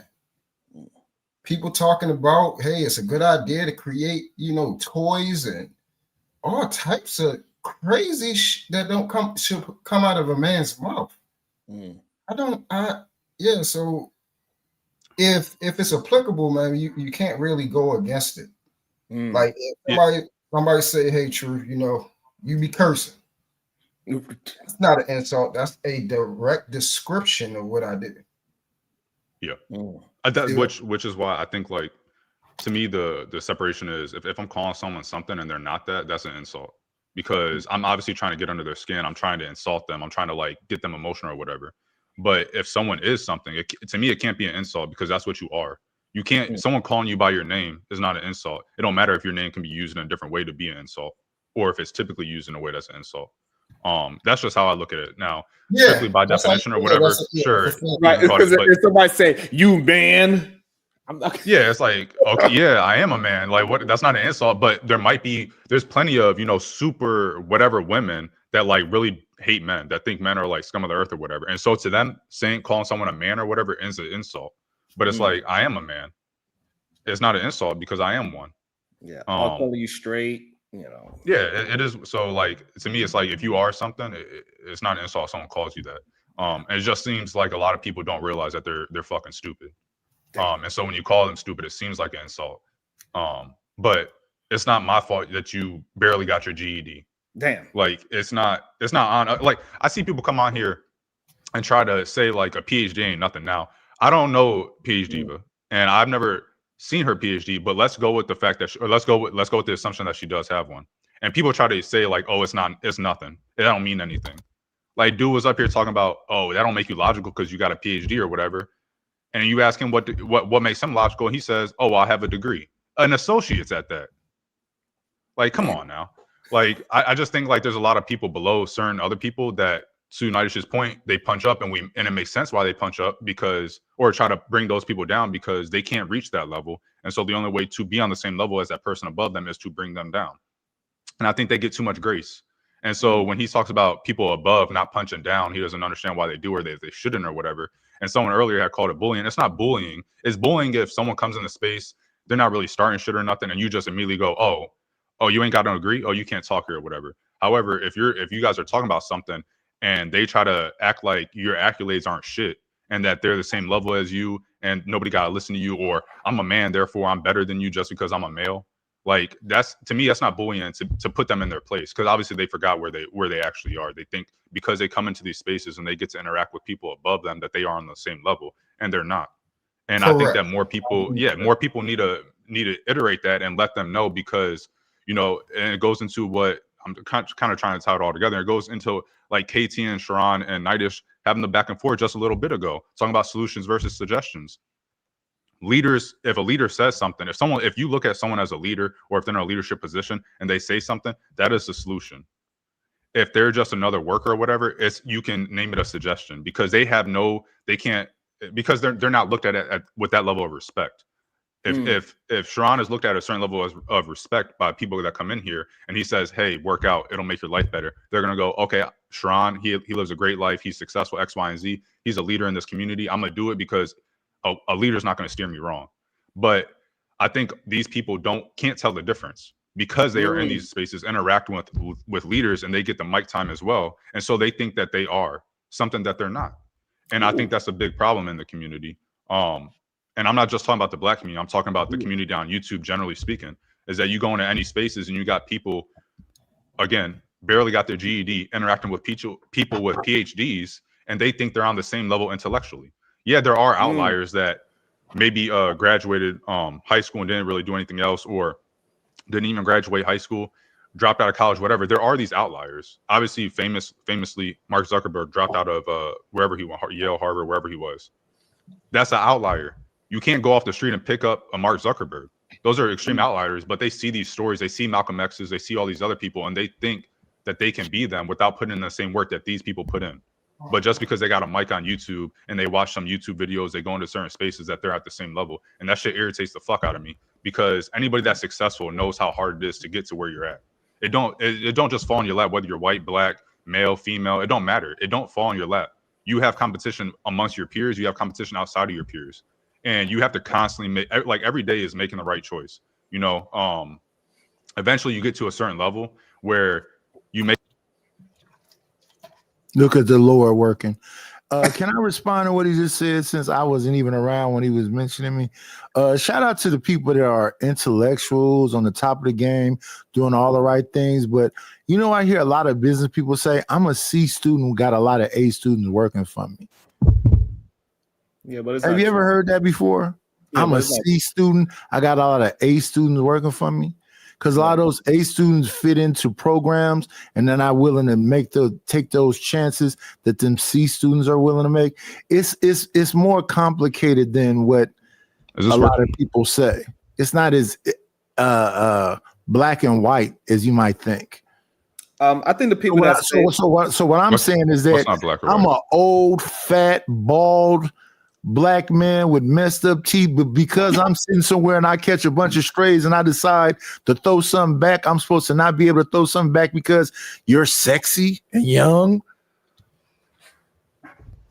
No, I think everybody. Yeah. No, I agree. I caught the last part, and I don't know if this is in response to what I said, because I kind of I don't know what the hell happened. It was kind of because you were saying, because these people are doing the right thing and they're successful and they made sacrifices, they should be able to throw shit at people that's not in the same situation just because. No, I didn't say that. I said that the people that come out here. Success is subjective, right? Hold on. Let AR clear it up, because I think Knight is misunderstood.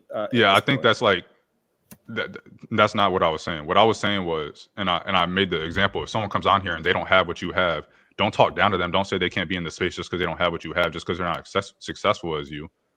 What I was saying was, people come on here that have these things. They're 40-something years old. They've never accomplished anything, and they talk shit about people that have accomplished more. And so don't come on here and saying, "Oh, don't punch down." Like, I'm not a believer in turn the other cheek. I'm not a believer in getting hit and don't hit back. Like, I'm a firm believer in retaliation. I don't think like you need to, crash out about it, but put these people in their place. They deserve to be put in their place, because obviously the people around them, if they still have people around them, have not done a good job.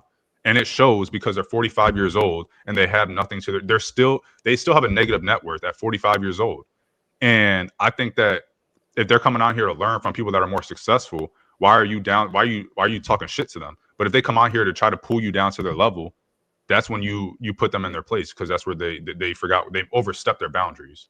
They're no different than a kid doing the same thing to an adult. Like, you got to learn your place. And if you don't have anything to your name, and these people that are talking do have something to their name, maybe you should stay quiet and just try to soak up some of the knowledge. And like, this is a perfect, like, I'm not saying, Nightish, you're defending them or making excuses for them, but these people have that type of mentality where, just because you're successful don't mean you're better than me, or just because you're whatever. Sure, on a philosophical level, maybe technically speaking, they're not philosophically better than you. However, from a standpoint of who should we listen to when they speak, you're at the bottom of the totem pole. Why would someone listen to someone that's 50 years old with credit card debt versus someone that's successful and a happy marriage? Why? What sense does that make when we're talking about something that specifically pertains to being successful, finances, or family, or something along those lines? We can't pretend that everybody is equal. I'm tired of that shit. They're not. Okay, so let me respond.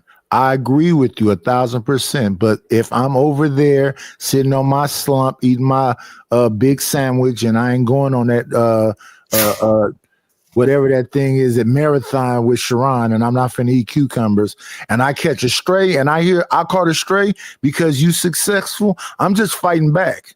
It's not necessarily I'm saying that you're wrong. You could be completely right, but I caught a stray. What's a stray? If he just says he helped, I'll give an example. Talking to you. So like, the man said my name specifically, and talked about a conversation with me. And I think that dude name is KT. That's a stray. I wasn't up here. That's a stray. No, that's fair. Okay. Huh? I'm just asking. But it was a stray. I mentioned you, but I didn't say that you said anything wrong or anything. I don't think. I was saying that what I was saying was when Sharon was speaking to you and KT, that's all I said. And I didn't say like you were wrong or that whatever. Well, I felt some kind of way, nigga.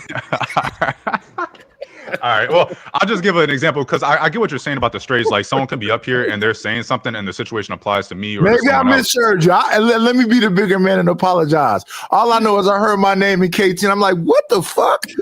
I don't think I did. I don't think I said anything crazy. Hey, I thought. Hey, look, Nightish is being accountable. He said, "Hey, I heard my name. I came up with the smoke. I thought it was smoke." And he's like, "All right, cool. They really smoke." No, I rock with Nightish. She's funny as hell, especially when he be trolling. But I don't think I said anything like. I think I was just specifically talking about. No, it's cool, brother. It's cool. It's cool. But to your point about strays, real quick, like, there was that interview with or the podcast with I can't remember who it was, but it was Jeff Teague. I think it was DeMar DeRozan. Jeff Teague, DeMar DeRozan, and someone else. And DeMar DeRozan or Paul George, one of the two, they made a comment like, "I ain't want to be a one all-star nigga," or something like that. And Jeff Teague only got one all-star, and Jeff Teague is sitting right there. And so, like, he caught a stray, but he didn't, like, he obviously knew it wasn't like a personal shot or something. It was just something that he was saying off the cuff. And so Jeff T didn't respond and be like, "What you mean by that, bitch?" or something like that. So, like, I think a lot of these times when people are speaking, if someone catches a stray, that don't mean that they have to immediately retaliate. Obviously, if you're trolling, then, do what you want to do. You troll and you kind of just there for the shits and giggles. But if you're having a serious conversation and someone says something, like, people talk about the women up here saying certain things against men, and Sharon addressed this earlier. Like, they're not talking to you just because they're talking to those one specific man. When they talking to a specific degenerate and they say men this, they're typically talking, or I take it this way, they're talking about men like you when they're talking to that person. They're not talking about all men, especially because a lot of them will have partners, male partners, be married or whatever. They're not talking, they have, they're well, I think anyway, maybe I'm giving He's talking about the a little grace. Talking about the women. He's talking about, the Ren Bros might too. I don't know. But yeah. So anyway, Moral of the story is, yeah, the straight shit. You know, I just Can I just Well, piggyback just real quick off what he said? yeah, that's good.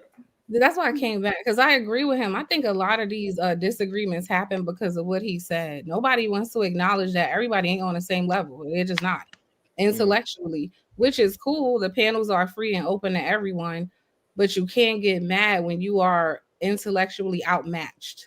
And that's what we see happens a lot of times. People get frustrated in conversation when they realize they can't articulate themselves the way they thought, or they didn't put as much thought into what they're saying as they think they did. And now they're faced with having to explain it. And instead of reflecting, like, hey, maybe I should learn how to better articulate myself, they want to fight you. That's a great How do you spell halfing? I'm going to use that word again. Welcome to the show.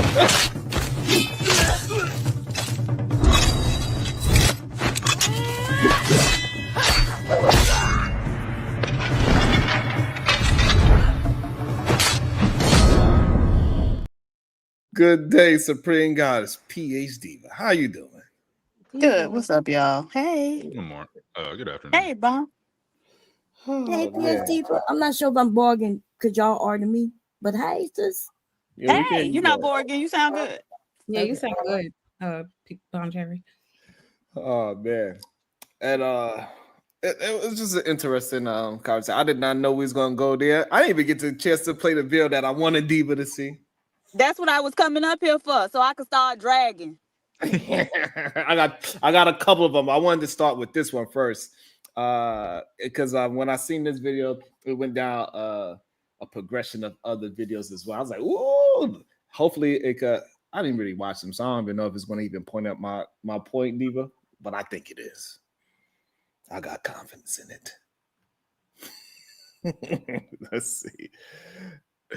This is why we should be listening to our women's. Let's see.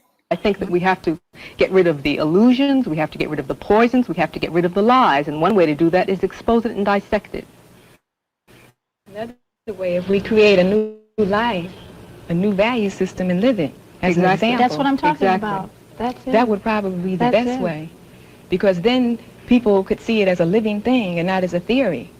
Because what we need to do is to reestablish a new value system. That's what black people need. Right, a value and how system exactly? And how do we go about that? We go about it the way you go about daily work. First of all, you decide what you want.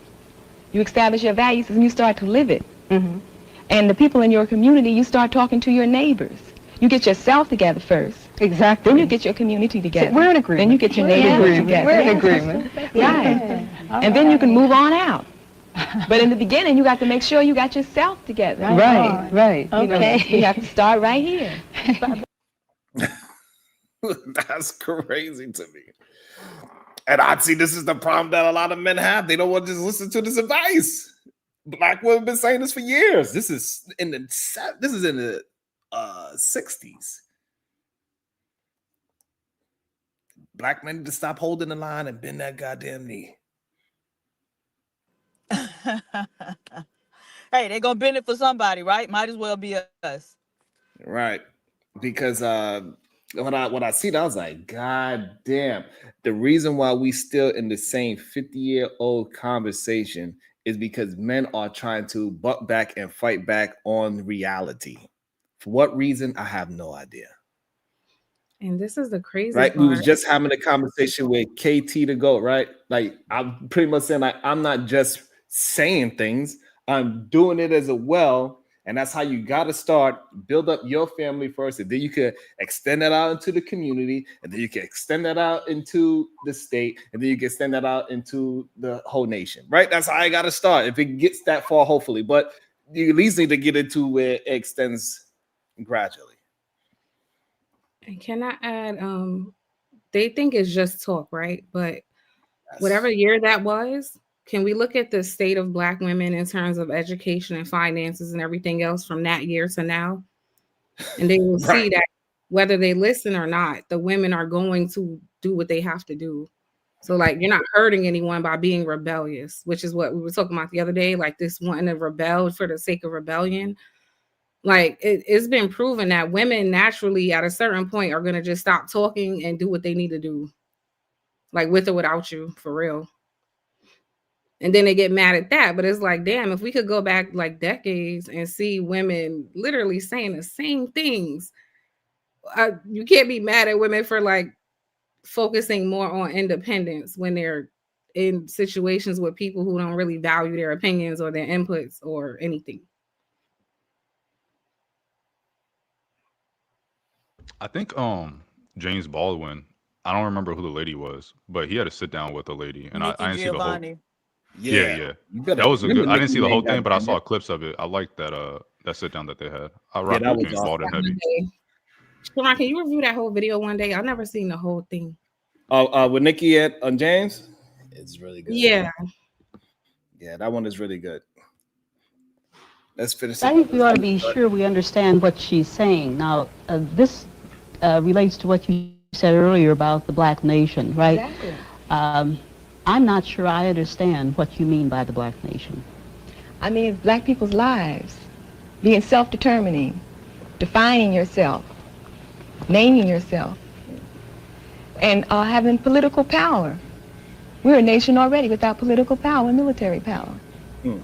We're a cultural nation without political and military power. Mm. We're a nation, you know, in captivity by another people. Damn. A people who have a different, totally different culture than we have, who cannot even relate to the things that we relate to. That is the problem. And as black women, we have to be the inspiration for the nation, for our men. We have to start out into the community educating the children, educating ourselves. Because once we educate ourselves, the children will become educated, because we are the ones that teach the children. We are the ones that decorate the homes. We are the ones that are with both female and male children. Mm. We are the ones that the children look to as the image in terms of their daily education. Oh man, I think that is so important. That for some reason in these spaces they try to act like and ignore the fact that the most productive image of black people we have is a black woman. And that a lot of black men are falling into the propaganda of pushing out negative stereotypes about our black women and just focusing on the minority of our black women. It's wild. Even though they know for a fact, like Obsidian, knows that that is a small, it's such a tiny portion of our black women, but y'all exploit that to get money. And it's just not a true thing that our black woman is that image. And it's just a sad thing to see on a day-to-day basis that men want to fight for a negative image of their own woman. This is crazy to me, and I don't understand it. I sound like I'm on repeat, but this is why I say certain things for a reason. So, right, lack of self-awareness is the reason behind that. It's like it's easier for me to point the finger than look at myself. And so as a collective, that's really all this is. The more I can point the attention to women in the community and how they failed, the more I cannot acknowledge where I failed. That's all this is. They have a self-awareness issue, and it's real bad. Like, everything cannot be women's fault. It doesn't make sense. And as a man, I don't understand why that would be a position you would want to take. It looks weak. But that's what I keep telling y'all. Like, and it probably sounds like I'm being facetious or trying to be funny, but it's the gospel truth. We are not oriented the same way these other people are. And these men will tell you that, right? And so they'll get up here and say, we supposed to be the leaders. But then when you ask them as a woman, well, why aren't you leading? Then they'll come back and say, well, why aren't you leading? Right?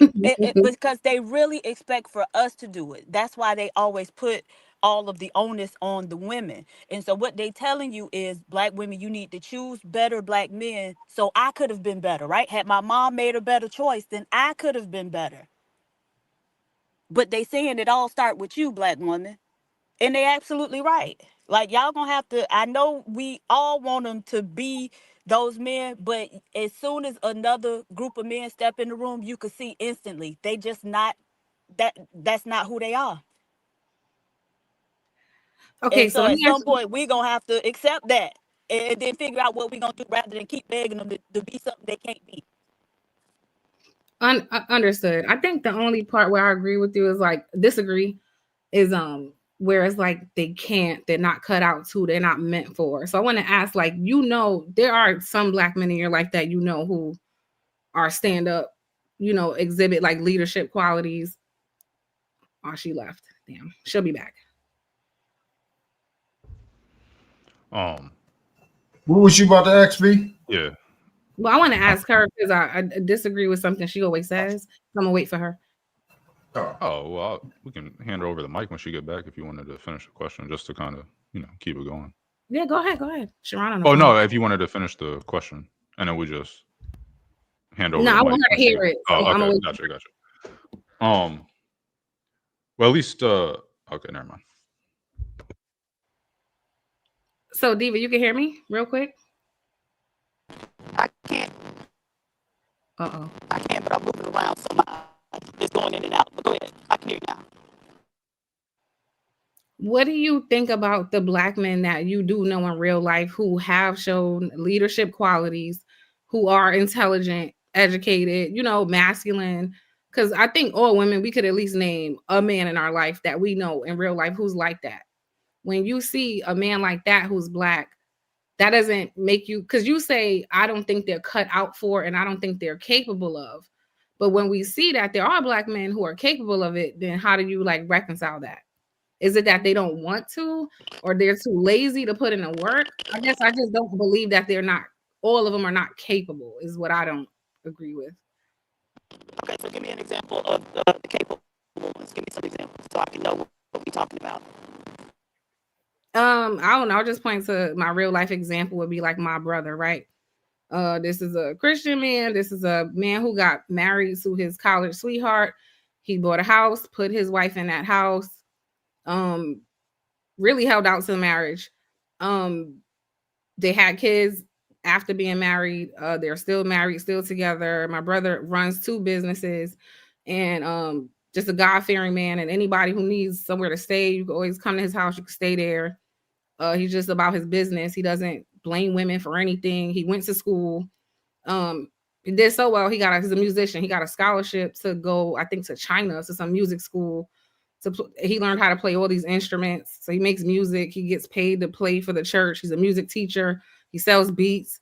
He just, in my opinion, he's a stand-up man, all the way around. Got a wife, did the right thing, had his kids by one woman in marriage. He's the sole provider. So I'm saying there are men who are black who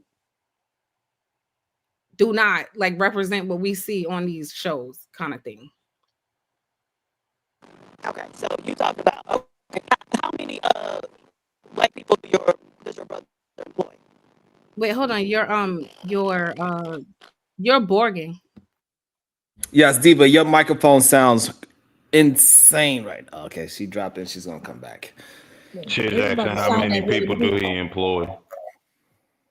I want to say 5, from what I know.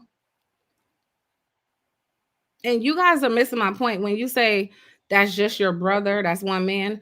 No, what I'm saying is I think if she says things like black men are not cut out to or incapable of, I'm making the point that we all can probably point to one example in our real life that we know.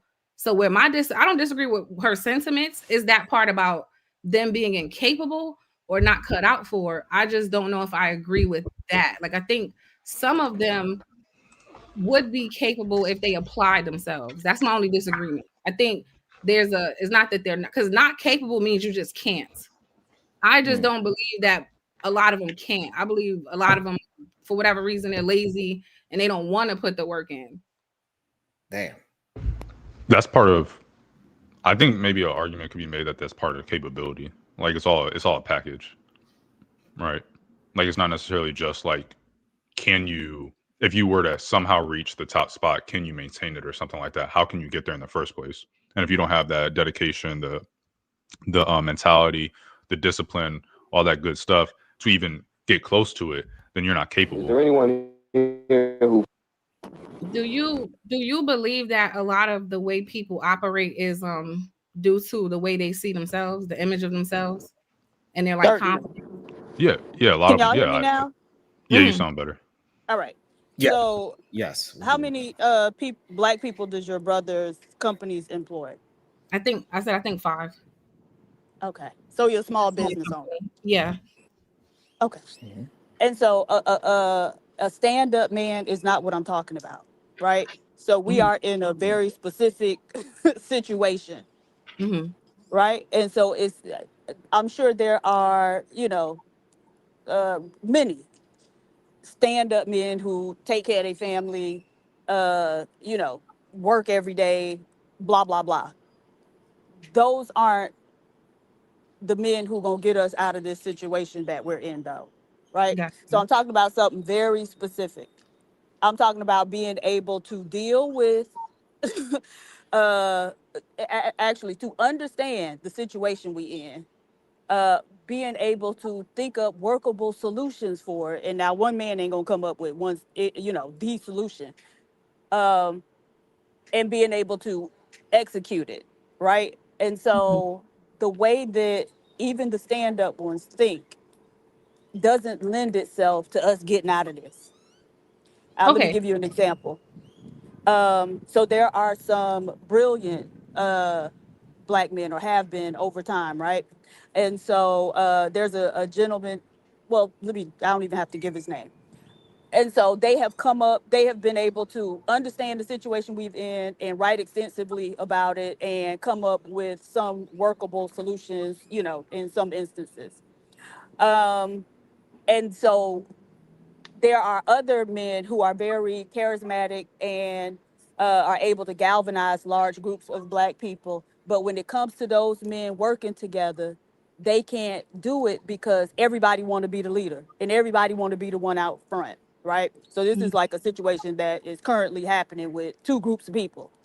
And so my point is, own ego takes precedence over understanding the situation we in, and coming up with workable solutions and being able to work together to implement them so we can see our way out of it, right? And so that's what I'm talking about. I'm just saying the way that they're not capable because they are, when you have men who are Too led by uh emotion. conquered, right? Like it does a lot to you, your self-image, your self-esteem, self-worth, or whatever. And so a lot of times the methods they employ to try to get some of that back are going to be counterproductive. Okay. Also, I just don't think that they have enough foresight and enough of a long-term view to be able to develop and implement solutions that are going to work over the long term, which is what we really need. And so, yeah, I just don't think that they are.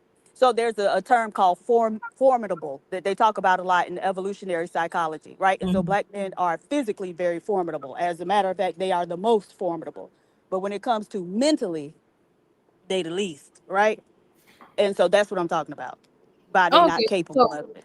so to provide clarity, so you know how like in these conversations we have a hard time getting through to some of them on basic relational, like basic self-awareness, basic communication, basic what a man's role is. So when I mentioned my brother, every time you said that, I thought you were speaking from just that lens, because we're typically in conversation with them about like lower level things, and it's like such a hard thing. So that's why I was more like, oh well, I know there's not a lot of them, but I do think they're capable of that based on me seeing examples of that in my real life. But Right. No, I that's don't not what I'm disagree with talking about. you. I got you. Okay. Yeah. And the problem is that and so we need to get men caught up to the men that Diva's talking about, that have the actual solution that we could challenge the general society, and we need to get men to catch up and saying that, hey, it starts here and we need to build you up so this way now you can follow the plan of the greater plan to help out the majority of us as a community. And for some reason we have a disconnect with them understanding that we have to start somewhere. And as long as we don't get that ball movement, it's always going to be a hindrance of punching and punching down. But That's they can do it for the military though. That's the part I don't understand. Like when it comes to the government and the military, then they know how to get on board and follow suit and all be on one accord for the same mission. So is it a lack of respect for each other as Black men that you can't just, you know what I'm saying? Because you know how to do it when when you're in the military, you know how to do it. I think it's a lack of respect for each other as Black people. Like Yeah, it's, I don't overall, think Black men don't respect each other. I mean, we don't. Black people don't. Listen.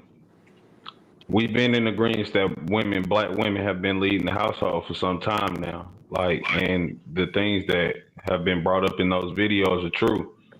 Well, women have led it for the most part now. Listen, where we start is with each other. That's all I be trying to point out here. We can't start by saying, should the men follow the women or the women follow? We got to work together and build together. Because like we've both seen on both ends, it just hasn't led to a solution. That is working together. And so the problem is, and that's the issue. The men need to just follow a plan and stop trying to make this goddamn thing sound, oh, but you know, you got to work with me too. Shut up. Hey, Sharon. The leader is moving. Hold on. The leader is moving in a certain direction, showing and proving that they are not just talking, they are living it. Follow that and put yourself in a position so I can get PhD to argue me, get in your rightful spot as a damn leader. No, you know, the thing is, we've had several very telling examples of what I mean when I say Black men can't be leaders in this society, right? And Black men get offended. But until you can come up with some workable solutions to some very real problems. Now, over the last week or two, we've seen several instances where there have been Black women actively in labor, being mistreated in hospitals, right? One of them was sent home. Go home. She ended up birthing that child in the car, right? Both of them had husbands sitting right 10 next minutes to later, them. Diva? Something like that. But both of them had husbands sitting right next to them. I would have lost my mind. I'm telling you, Yeah, Sharon. but losing your mind ain't gonna fix the issue. You It get would what have I'm fixed. saying? Everybody would have went to jail. The And that's doctor. fine. But Hey, your Diva. child would have Hey, been Diva. right. And so Hey, Diva. My wife ain't leaving. Hold on. I want Diva to finish it. Right, but it did bother me that I seen it. I just don't know how to attack the situation, Diva. But I was in my friend. I'm not even the baby daddy. I'm just her friend, and they try to do that. So I lost my shit. And then they wanted to put her in her own special room. This woman didn't even have no goddamn good insurance. She went from being in a room with 3 women to by herself because I lost my shit. Yeah, and they brought a ball. They brought a ball. They brought the ball and everything. The special bath. Look, and Diva, this is the first time I'm gonna agree that I did the cheat. It ain't cheat if you try. I was like, y'all gonna treat my wife with some goddamn respect in here. you know what? You're so stupid. But the thing is, right? That's not the first time or the second time. We have been being mistreated by the medical establishment since it started in this country, right? The father of gynecology was experimenting on Black women. It was a time when they was taking Black people's appendages and organs to give them to white people. They still do. It was a lady in California. They didn't even notify her family that she was dead. And took her organs, and she was not an organ donor. Nevertheless, so all of this is happening. And so my thing is, if Black men are the leaders that they claim to be and that Black women want them to be, then there are plenty of opportunities to get your ass out there and fucking do it. Absolutely. It's a true statement. I came up but I gotta add the part that I've seen Black men get on these panels and tell. That's what pissed me off when I saw it, and tell Black women, no, you die at higher rates because you're fat, because you're this. When Black women been saying for years, there's articles, there's research, there's data on the mistreatment of Black women in the medical field. And the same Black men will sit there and tell you you're lying and you're saying it because you're fat. What the fuck? And nobody, that's the funny thing. The men who say that, honestly, nobody's talking about these videos that's been coming out with these pregnant women and how they being treated. I'm gonna have to do it. Sharon, I didn't realize how you got these guys to have PTSD in these spaces, bro. Like me and Bomb Cherry, we went somewhere last night, and it was like, oh, I came up and they say, oh, that he associated with Sharon. I feel it, like he gonna attack me. I'm like, bro, calm down, man. Sharon's not here. He sleep right now with his wife, man. Like, I ain't realize how you giving these dudes PTSD. Bomb was there, she seen it. That man had PTSD because somebody, not even that you was present, Sharon, somebody that knew you was present gave him the PTSD last night. I was like, this is crazy. They did the same thing to Diva. Is that the same Diva that be with Sharon Bracy, so-called solution-based gang? What? So that was, but I was like, dang, man. I was like, this boy had Tourette's. He was stuttering. He was feeling some kind of way that I came over there. And I was already there. His like, he got a problem with me. I was like, brother, I didn't even know you was up here. What are we talking about? But no, I do think that, and I think this is a serious situation going back to the medical issue, because I saw what happened with my sister. Thank God that my mama was there, right? Because they was just trying to give her medicine, that they gave her too much medicine. Her blood sugar went too low because of how much money medicine they gave her. Like I said, and my mom's in the medical field, so she was like, no, this is not what's going on. And it's just like they just don't have an awareness on how to treat Black women in the medical field. As a human being, right? They human beings. That's how you should treat her. Yeah, one of my clients, Amy, died in a hospital she works for because she was being ignored. That's crazy. And she works there. That's the crazy thing. Yeah, that's wild.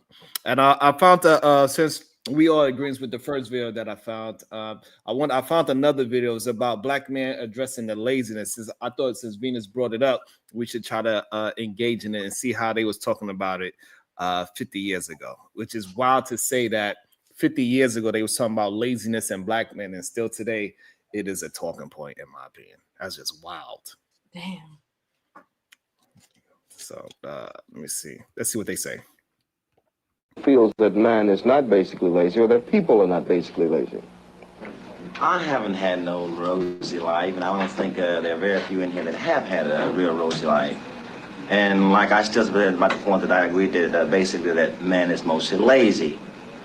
Now, I was motivated by OIC to come and better myself, to in other words, I see other people with good jobs, good houses,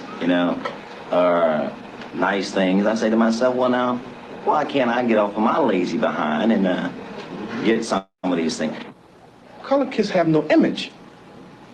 Our images are white. There's no ambition. Who can we say that was great? There's a lot of the Negroes complain about we never had. I grant you, the Negro has been discriminated against 100%. Yes, I grant you that. But not only Negro, not only the Negro, but look how many Jews. Look how many Jew people were burned in thousands. But yet these people, they let it stop them. They wanted something. They wanted. That's right. So why can't they? Yo, it literally sounds like I feel like I'm in the Matrix. Yeah. So I want to comment on that. Because I think people are right about food stamps. I think food stamps didn't remove the Black man. I think it actually made the Black man lazy. And I know because we be like, oh, they got pushed out by the government. No, they just started hiding because of the government. They had their little bag, and they was like, man, the government paying for the food. They paying for the housing. Let me get my to-go bag. I'm going to be at this woman's house. I'm not required to provide as a man anymore. And then when the government come around, I'm going to leave for about my 2-3 days while they come over here, then I'm going to come back. So I do think the government did contribute to Black men being lazy by doing the job of the Black man. Sound a little conservative over there, buddy. I'm not going to blame the rules. Oh, yeah, I love it. I'm sorry. Venus, what's your thoughts on what you just heard? Because it sounds like a 2025 conversation with Black conservatives versus, like it sounds like a today conversation. So there's something I was thinking about recently. It seems like the way men and women or boys and girls, the things we require are very different. Is what I'm, because I was thinking like, damn, why do the boys perform worse in school? You know what I mean? There seems to be like a comprehension disparity a lot of times when you're talking to a grown man, unfortunately. And so I'm trying to figure out, like, I don't know what it is, but there's clearly something different that the boys need when they're being raised. And we need to figure out what that is. Because I don't understand how we're coming from the same households, but we're having a complete opposite worldview. Right? Because when he said we don't need any image, or we haven't seen an image, or so he's still looking, he's grown, right? But he's still looking for someone else to be an example instead of him having initiative and just becoming the thing. It's like they're always looking for some type of outside motivation instead of being self-starters. And I don't understand that, because I didn't need to see anybody doing, like, I don't know, it's just not a requirement for me. If there's a goal, I'm trying to figure out how to accomplish the goal. I don't need to see PhD or build the house for me to want to build a house. I just don't understand that need. Like, there's not enough initiation, like self-starting. But that really speaks to lack of confidence, right? To be fair, because it's like, well, because I never seen it, I don't believe it to be possible. So because some of that could be like a confidence issue that's hindering them a lot. It's mentality based. What I can see is there's some type of mentality issue that's like self-defeating that a lot of them have. Because but he called himself lazy, so I don't know. I don't understand the laziness, like, but I've seen that in our community too. It's like people want the things other people have until it's time to do the work other people have done, and then they don't want to do it. You know what I'm saying? Yes. And I've seen this just on a small scale in my real life with a Black woman myself. I had a friend who came out of esthetician school. I said, hey, you could work in my business for a month for free. I'm not going to charge you no rent. Just use this month to build your clientele, right? Because she'd been watching what I was doing the whole time she went to school. She wants to do what I do. Sharon, she did not get one client in that business the whole month. She didn't work on her. I kept telling her, where's your social media page? Why are you not posting content? I don't care if you got to get free models in here. Get some services done so you can record them and promote. The whole 30 days, she did not do one thing. Right. And what that showed me was, oh, you were looking at what I have. But when I put you in position to do what I do, you don't want to do it. But it's like people want what you have, but they're not ready to do the work. And I think that's one of the issues that they have with me as well. They don't understand how I could start a live and they're not getting the same results sometimes, I think is what happens. Right? Because we see that they come up and say, well, I got my own show too. And it might not be as big as, like, I don't even talk about the numbers, but I put in the work before YouTube started giving me rewards. I was on my phone emailing everybody and calling everybody I know. Come and put a like, say a comment, do something. So before YouTube gave me an audience, I built my own people that I personally know and forced them to say, hey, you rock with me? Yeah. All right. So this is what I need you to do. Go ahead. Before we switch over, I just want to ask before we continue, I want to ask some question real quick regarding the stamps, which I think either man brought up, and I think Venus kind of touched on maybe. But how do you determine, or what is your? Because I hear men talk about like women chose to essentially forego men or whatever because they can get the money from the government, the welfare from the government, essentially. So how do you determine whether men decided to stop doing something because of welfare versus they stopped doing something because women stopped going after them, or if they stopped feeling needed or appreciated by women because women were receiving welfare? So how do you determine whether it was welfare, them receiving welfare or whatever, or versus them not being appreciated by women, which is what I hear a lot from like the other side talk about? It's a couple of factors that I think we got to talk about, right? So first of all, I don't know if it just happened in Georgia, but I knew a whole bunch of women on welfare who had men, and the men was there, right? They're like this, it was called the to-go bag, right? They had a bag in the closet, and they knew when the people was coming. They put all their stuff in that bag, and they would leave for a day. He'll go somewhere else, go to a friend's house, and he'll come back. and then he wouldn't have to have the responsibility of taking care of the family. Like he still was there. It wasn't like he wasn't there. He was there. He'll help the kids as much as he can, but he wasn't required to work, right? But so he was like his presence was there, but he wasn't required to work. So man, also put in effect that rule was only for 4 years. Yes. What, the no men in the household or whatever? Yes, that was only 4 years. I thought that was still the case though. No. No, it only was for 4 years, from 1964 to 1968. After 1968, that rule was not implemented anymore. Can it's still household maybe income a third though, right? option? Maybe a third option should be that the program, because it is a program, it works. You said maybe. Don't. Yeah, man, like come the on, program that's works. wrong, man. I mean, I'm just saying it's a program.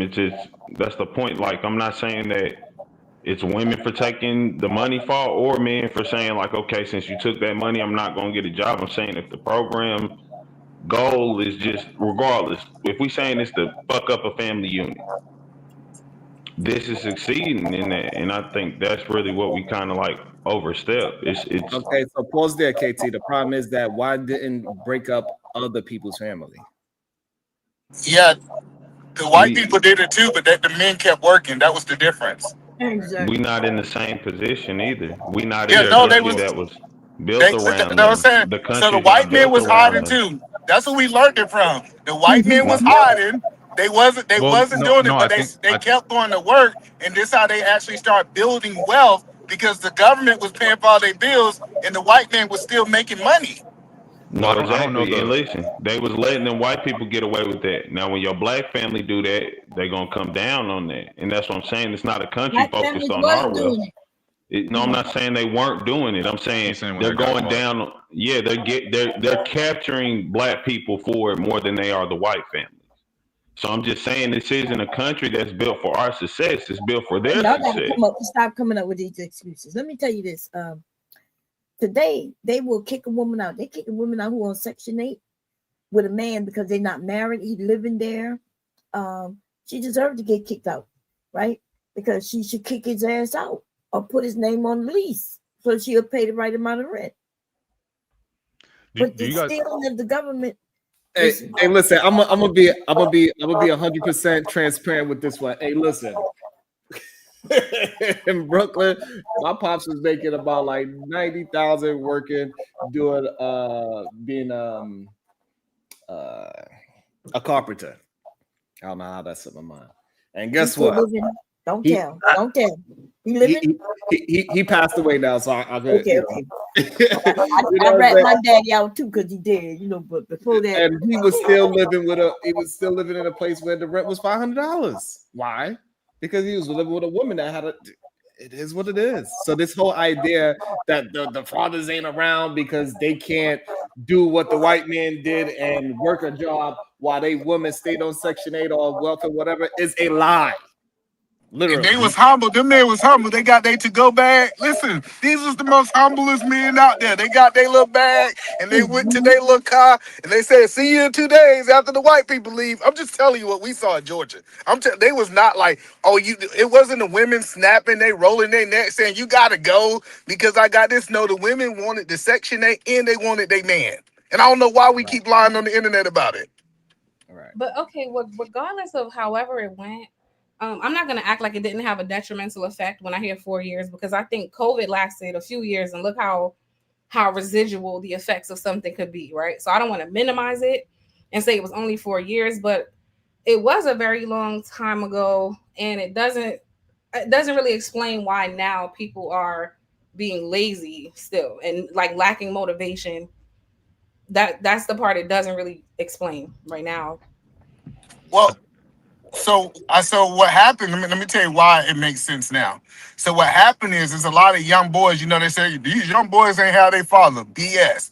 They saw their daddy sit there on that couch and do absolutely nothing. And then this is kind of what I think bred the gaming culture. It was like, my daddy's sitting around doing nothing. I want to sit around and be just like my daddy. Young boys have this desire to be able to be like their daddy and impress their daddy. And their daddy wasn't doing nothing. So guess what? They stopped doing nothing. And it was a trickle effect that started happening.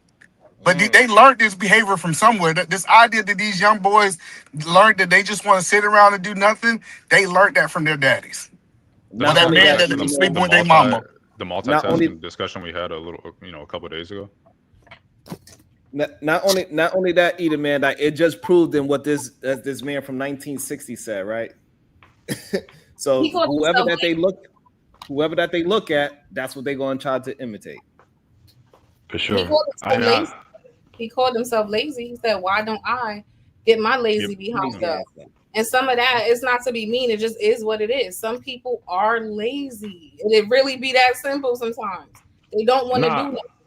This true, but like, listen, it's what y'all said. Who are they watching? Because gaming culture, y'all want to talk about gaming culture. Okay, who made this shit famous? White people. So when black, like you said, Venus, I'm agreeing with you this. A lot of people see the success, want the success, don't want to put in the work. That's mostly white people. And as we've been here longer, let's be very frank.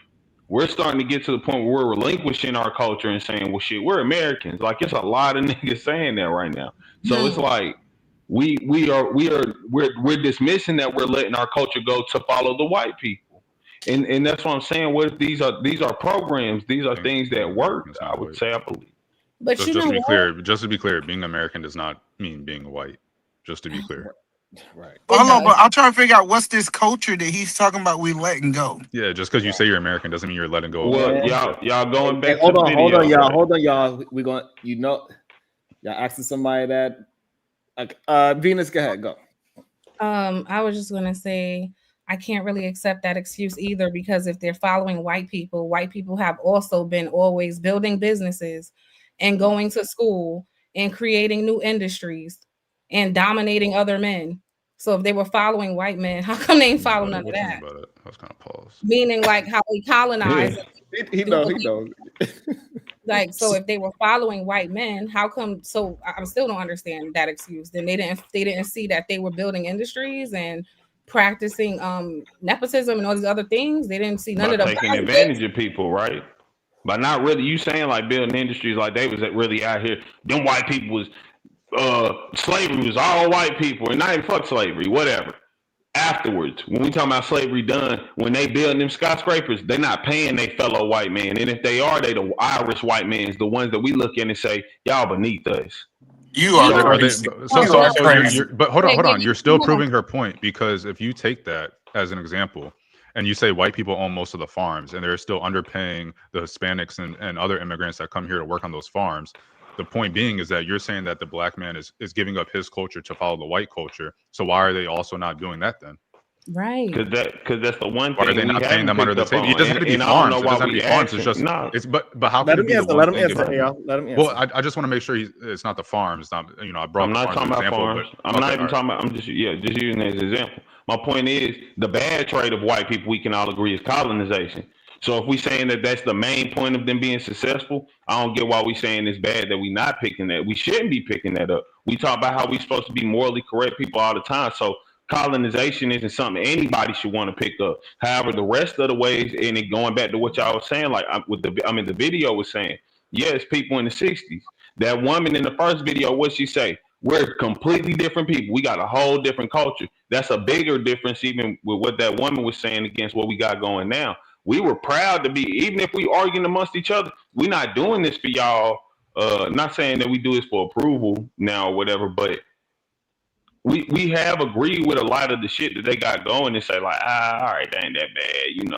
We've kind of accepted it. And that's what I'm saying. I agree with y'all in a lot of the senses in terms of we've become lazy. But I'm saying I do believe, and not saying it's just 1000% the government fault or whatever, but it's when the dude pointed out Israel, right? I mean, pointed out the Jews. That's what I always say. I don't understand how we can make a comparison to anyone and say, well, they wanted more. All these people who got messed up, they got something in return. I'm talking about land mostly, and if not, like Japan, still getting paid back to this day. We didn't get none of that. So it's weird that we exclude that in terms of how do we correct ourselves. It's a lot of things we got to get corrected before the correction can even happen. Okay, so now that part I agree, but how do we? So the problem is that we have to get together on one accord, and the issue is too many black men that have a contrarian spirit. Mm-hmm. Mm-hmm. When we attempted to get, go ahead. No, go ahead. Well, I was gonna say I don't know if it's. Oh, I was just gonna say, like, if you look, I brought this up before, I think, but Bobby Seale, co-founder of the Black Panthers, he had a video on YouTube where he was being interviewed, and the clip I saw, he was, there, I think it was a chapter out in Philly or something like that, and a woman was the head of that chapter, and I remember him saying, like, 2 young men called him and was like, "Hey, this is a woman leading us. A woman can't lead us," or something like that. And he was like, "If you can't take orders from a woman, from the head of the chapter there, who happens to be a woman, get the fuck out of my organization," or whatever.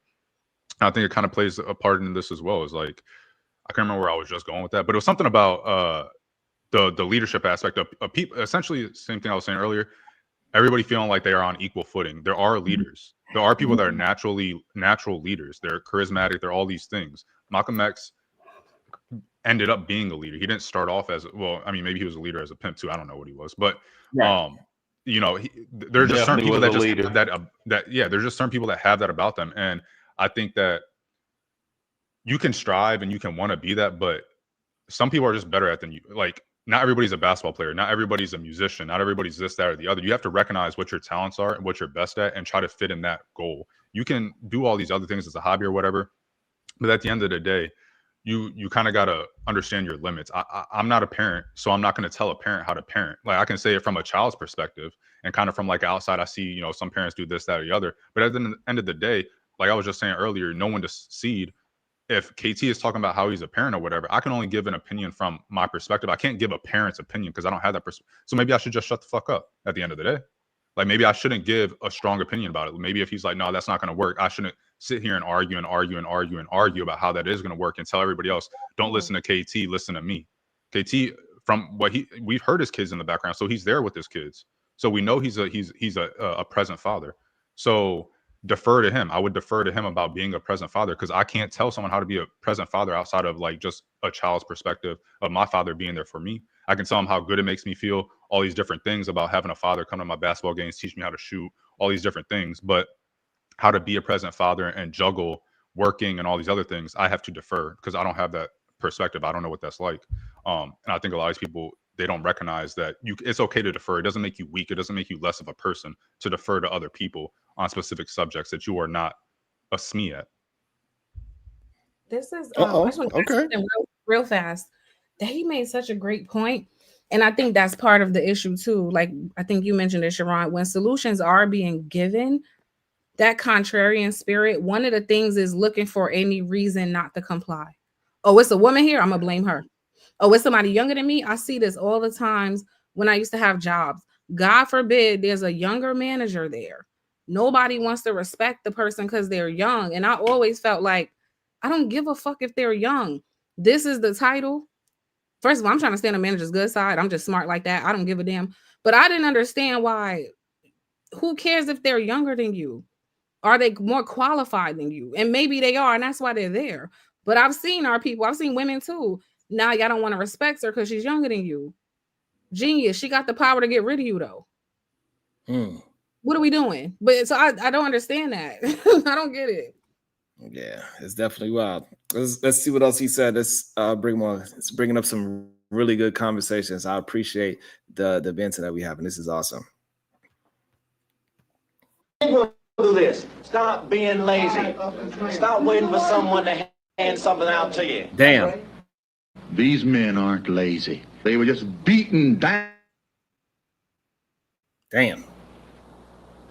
A man has to believe he comes from something, that he comes out of something, that he's somebody. Look at back to where he began. So they can have a sense of pride for being what he is.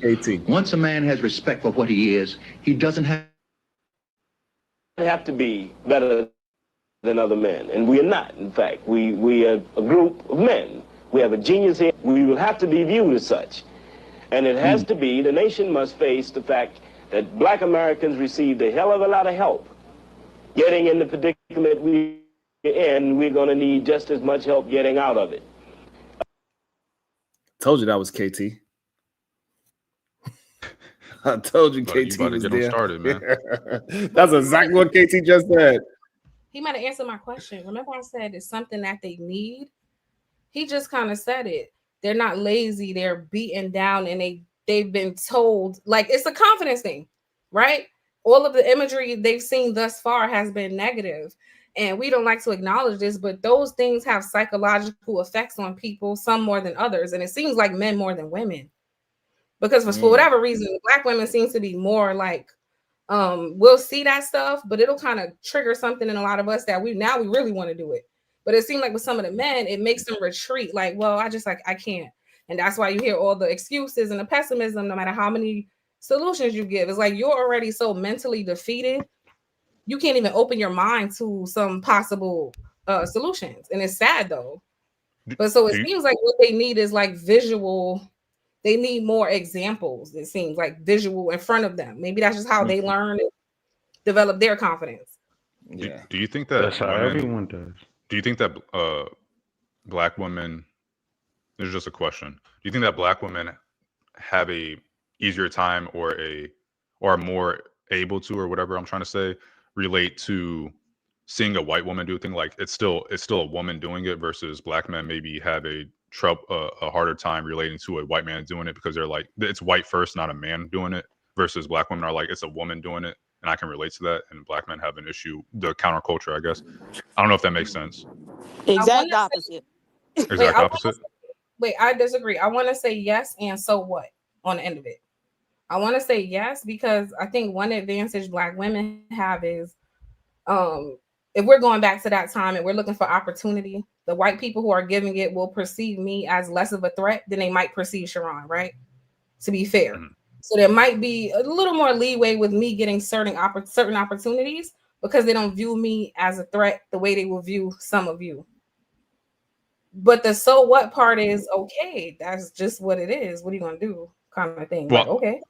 I was just bringing it up because That's we were talking not about backed up by data, though, right? And so I know we have a mythology in our culture where, oh, the Black man is such a threat, and they don't look at Black women that way. But that's absolutely not true with regard to jobs, at least, right?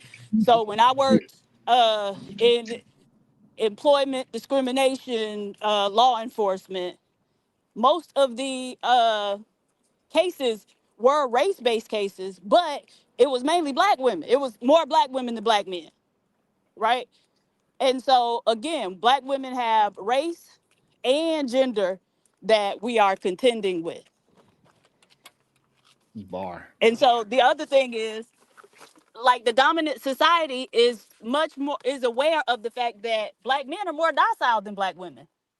Damn. No, it's a fact. They do know.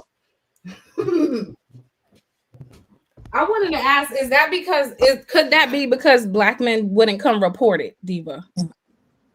Are you saying docile, like in the work environment, they're less, like, to Venus's point, they're less likely to report to HR? I'm saying hold on 1 second. Hold on 1 second, Diva. I want to shout out and welcome back to the show, Big J. Good day, Big J. How you doing, sir? I'm finna kick this big bitch off.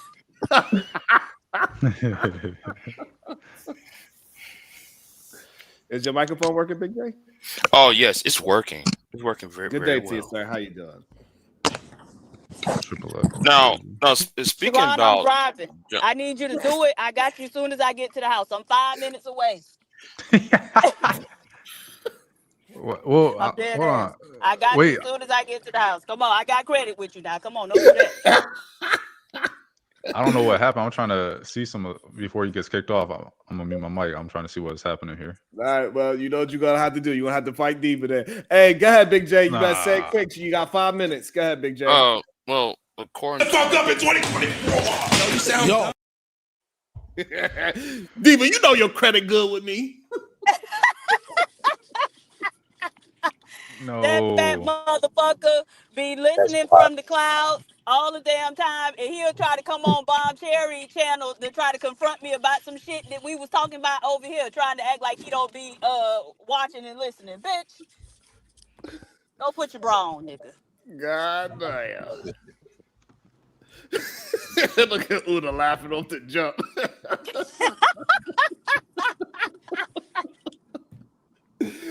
All right, so Big J, you got a few minutes. Unless you somebody want to pay to get him back on, that is up to y'all. Big J is patient. He'll come back and let us know what his thoughts are. So I'm gonna kick him again.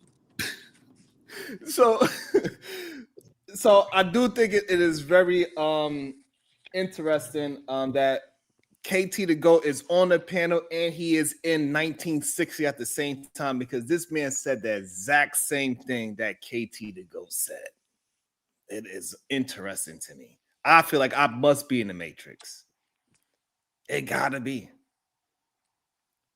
I don't know how to explain that. The same exact words is being said. What did he say? I'm sorry. Wait, I didn't even see the video. All right, I run it back. He said, okay, I'll just run it back. How about that? Let me just run it back. What up, Uda? Good day, sir. How you doing today? How we doing? Run it back. Let's see what's going on. Run it back. Let me run it back real quick. Let me go back. Let's go back 30 seconds. Pride for being what he is. Once a man has respect for what he is, he doesn't have to hate anymore. We do not have to be better than other men, and we are not. In fact, we are a group of men. We have a genius here and there, a fool now and then, and most people are just average. Now, we will have to be viewed as such, and it has to be, the nation must face the fact that black Americans received a hell of a lot of help getting in the predicament we're in. We're going to need just as much help getting out of it. Damn near verbatim what KT the GOAT said. Oh, okay. Damn near. Go ahead, Ambassador. I know you wanted to. If I can, real quick, I just want we're gonna let KT. We're gonna let KT address it. Then we're gonna get let Ambassador jump in. Go ahead. I just want to point out, I mean, the black man and people are lazy is something from 100 years ago. That's what the slave masters are saying. So it's not like none of this is. You're right. We're always in the matrix. We've been arguing about the same things for probably 60, 70 years, right? So that the further my point is, we're arguing about the same things that we were already arguing about. If things haven't changed and we've already tried some plans, maybe we need to just figure out some new plans. That's all I'm pointing. That's crazy. How about we execute the first plan first? Yeah. That's wild. On which terms? For some reason, it seems like the majority of black men will just excuse anything. I just want to have a contrarian spirit so badly. What's contrarian about what I said? I'm listening. The thing black that's men were in the lead. We lost. You asked the question. The thing that is contrarian about it is that we as a community did not try the solution first before we move on to a different solution. So KT, we didn't go to school and graduate at high rates at any point. No, you're not doing that now. That's not the only part of it. Right. I mean, the solution. This that's would not be the only part of the solution. Okay, what parts of the solution weren't? That's what I'm saying. What parts haven't been tried? Okay, so are you living? Like, are you not aware what's going on? That we have to be literal. That we got to say this exact thing. Like, it's so weird how so many men do this when they know a thing is happening. Right? We know that we have a education issue. We have a literate issue. We have clear thought issues. We have streamlined thinking issues. We see it on a time-to-time basis, but then when we having a general conversation, all of a sudden you have no idea that this is going on. I didn't say that not once. What I said is, when have we not already tried that? Like, have black men? Pause there. So when you ask a stupid question like that, that is saying what I just said. Instead of just addressing what I'm asking you, you come back with another question that has nothing to do with reality. And well, you got me. Okay, so let's go down the line like this. Uda, do you have a college education? You have a college education? No, I don't have one. KT to go. Do you have a college education? No. Okay, so why the fuck are you questioning that we went to school? Like I said from the beginning, where there's not points. Answer my question, my brother. I said I understand. Now we are, yes, no, we got many problems. Black men can't read. We not No, graduating right, well. So no, we're hold It's a focused lot of on. on Why problems. now. you cannot hold on? Why We're you just focused can't? on now. This is wild, right? So I'm asking you, right? This is. Let me calm down. Why would you bring up we are graduating at high levels in higher education where we don't even have proof of it on this panel? I said, has there not been a time periods when black men were graduating at high rates? Well, No, it's some not. people believe What the that there fuck was a is time this? when Why? black Okay, so people were again, doing better. hold on, So, Andrea. So I'm asking you a question. You didn't answer the question that I asked. I But already you, did. I literally said I understand we have many problems currently. Yes. I'm not talking about. right. We talking about one specific problem. Then when I talk about a specific problem, now you want to say you're talking about. Education. I said yes. We're currently not That's enough. doing well education wise. Right. I think you're asking, like, so you're trying to say we've never been doing these things or that we've never been doing better? Because some people do argue that there was a point where the black community did look better. So I don't really get the point still. I'm saying So that we're, I'm saying listen, black men, and because he was just pointing out black men, I'm pointing out that it has been a period in time where black men were graduating at high rates, right? Things right. still failed after that. So Well, that's I'm saying that's I'm making the argument that there was a time when we were doing better as well, like collectively. So that should no even for be even sure. further. That should be the proof right there that okay, when we were doing these things, we were better off. I feel like that's even further proof to try these things again. Like it No worked for then. sure. But So the what's thing really is, I'm the point saying of when that happened, then literally things happened to, and it's not of our own volition. People went out the way to harm us and stop those and break those things down. So my point is, why do we think this time we're going to do it, and all of a right? sudden it's going to be a different So And outcome? That's I all would I'm make saying. the argument that it's not like isolated just to black people in general. Like some people argue that American culture in general has depreciated. And that's why they're having their own separate fundamentalist. You get what I'm saying? That's why they're trying to move back as well. It would be silly for us to be like, oh, let's not try to do the same. They've noticed a deterioration of their culture as well, and they For want to sure. try to right. So I don't think And there's look, anything so with wrong the with that. deterioration of the culture going back to currently, who was one of the first? Who were the people? The person that they probably saying about to lead the Republican Party after Trump loses? Nick fucking Fuentes. Okay, some guy who literally Nick gets up on. Fuentes. I mean, you can look at Tucker Carlson. The people that the Republicans look at and say, who do we take their words? These people are aligning with this person, even supporting him constantly. So y'all can. It's like it's. I'm gonna say this again. Tucker Carlson, Fox News. It's a lot of places he's doing interviews, and they're saying like, yeah, we understand why people are joining your groper movement, and it's America first. See, that's what I'm saying. Again, Right. So there. why shouldn't we do the same thing? Like, so should we just sit here and just be like, oh, I mean, that would be war if you want to be, because that's not, what they're no, I'm saying. not, They're saying that the problem is I'm not us. talking about war. They're not, I mean, that's what okay.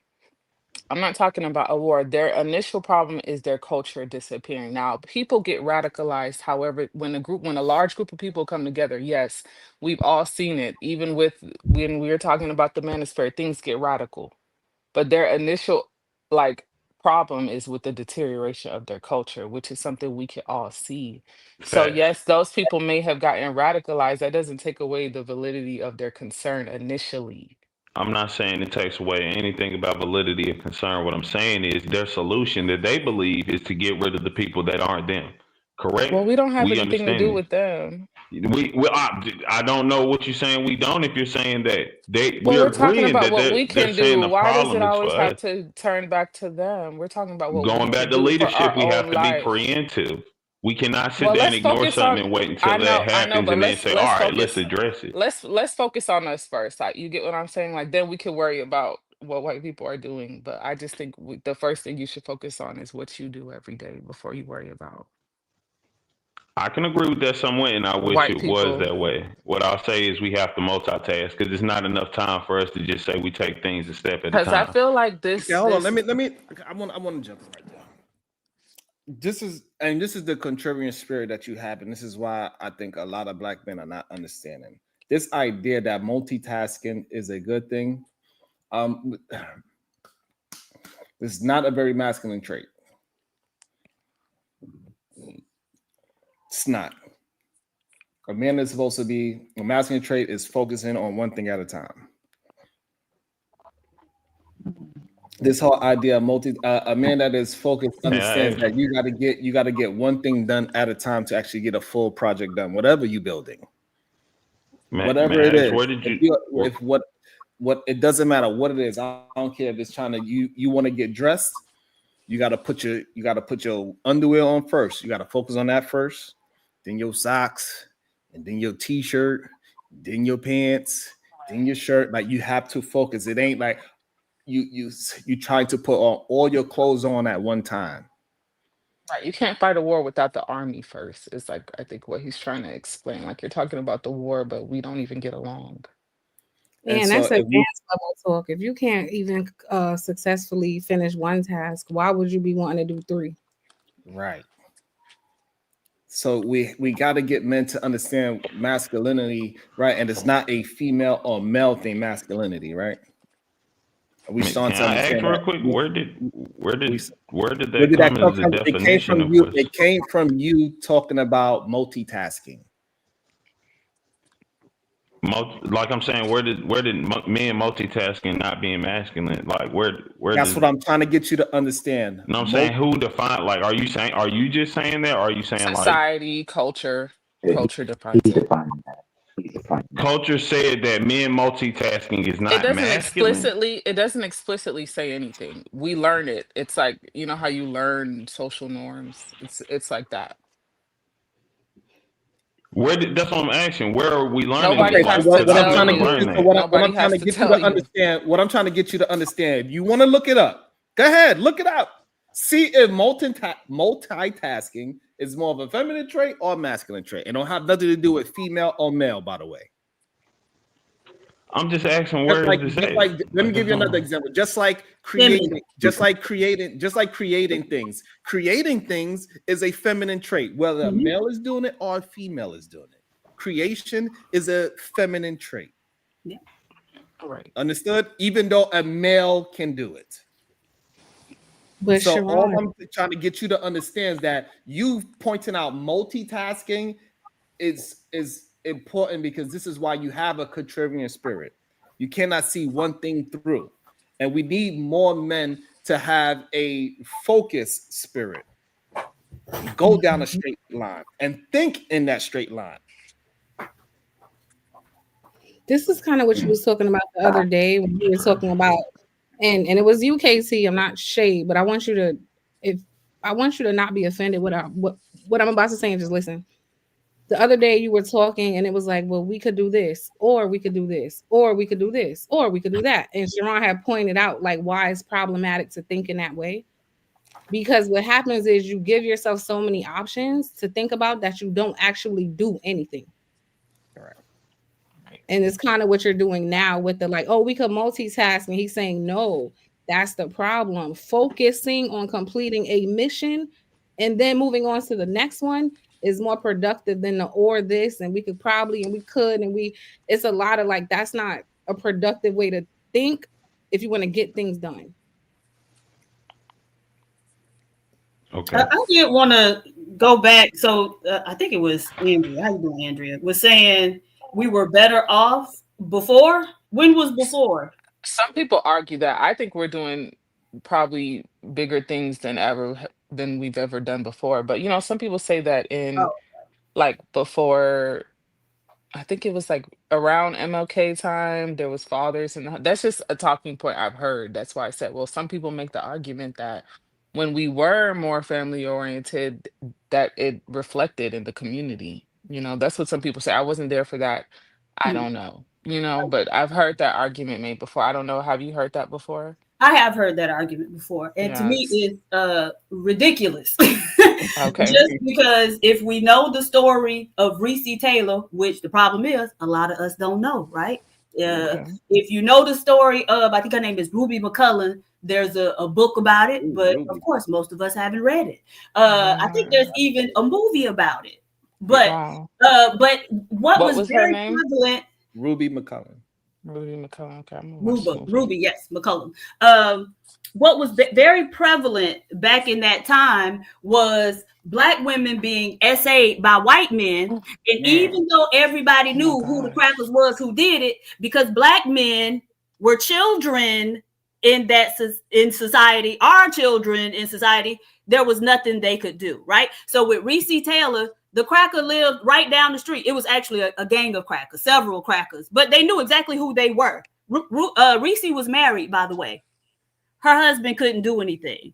If we know Queen Mother Goddess Fannie Lou Hamer, right? When she talks about how she was growing up, she talked about how as a 12-year-old girl, she was a domestic for a white family, right? So these black men, she had a daddy in her house, but he still needed her at her 12-year-old age to go out and work.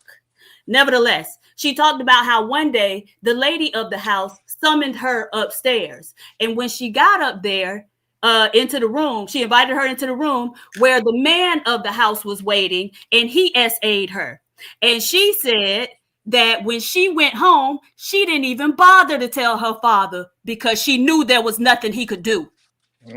And so the idea that we was better off, now I don't know who might have been better off, but it certainly wasn't black women. Shit. And also, let me say to the cast, it says, drop big titty J triple X.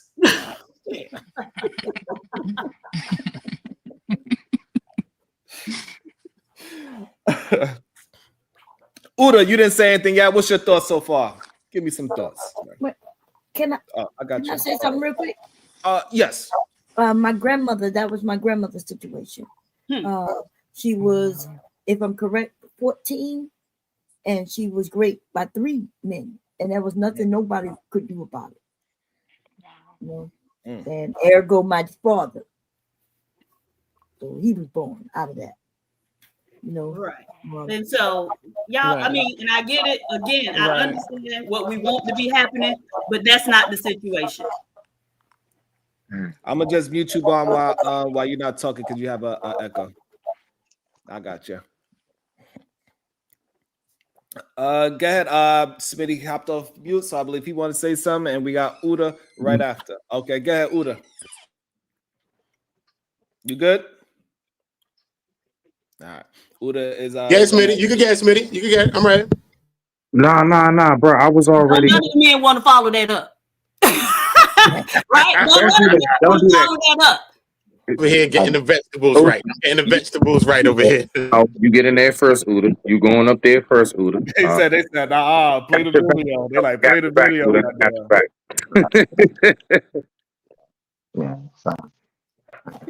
Reese, what I'm lying about? What I'm lying about? Some narratives you just don't address. I promise you that's what the Cash App said. It wasn't me, Reese. It wasn't me. Sharon, I'm making a list because as you guys are talking through this and playing the video, I'm seeing the problem. I'm gonna have a list. All right, let's get back to it so Venus could keep on making her list, and she's checking it twice. You want to say something, Andrea? No, I'm listening still. All right, let's check it out. Can I say something to that, Sharon? Yes. I would just like and to let. Ambassador, if you want to jump in as well, Ambassador, let me know. No, I just want to let Venus know why you're making your list. I love RC race cars. That's so like that's one of my things. So I just. Ambassador, did you want to jump in? I guess there's some narratives I'm just very careful to even try to address. I guess I'll just ask, have you read The Light of Other Suns? I don't know who said what they said, but early in the book, they just talk about how in those days, you know, a black man, particularly talking about a black man wanting to go to school, and the amount of pressure that he was under to stay home and work on the farm, and the preference to send the girl to school. Okay. Because his labor was more valuable than him going off to school. You know, so, you know, I can only just kind of put that perspective on the trough of what was going on during those times. And What there's was that? there's I'm there's, sorry. there's definitely more context. There's definitely more context to that. So I'm just careful to get into that because there's world views that being at play right now. So there's more to read on what's going on of black men crashing out and going off and chasing off the cracker and them coming after the house and burning down the house and there's more stories around the context of that. But I think it's just to get too emotional to really flush that out. But I think that's all I have to say on that. Well, I have a question. You mentioned a book. What was the title of the book? Is it the light of other suns? Is it The There's Light of a, Other Suns or The Warmth of Other Suns? there we go, the warmth of other suns. Yeah. Okay. Yeah. So I have read that one. Right. Okay. And so you say she talked about how the black males' labor was more valuable on the farm. And so what occupation was there that black men could go to college and go into, know they're going to have a job going into right after? Don't do that, Ron. What? Right? Because the women knew that they could go and teach. And see, I this don't is the know. thing. Like, you got to I don't come. know. You coming with me, baby.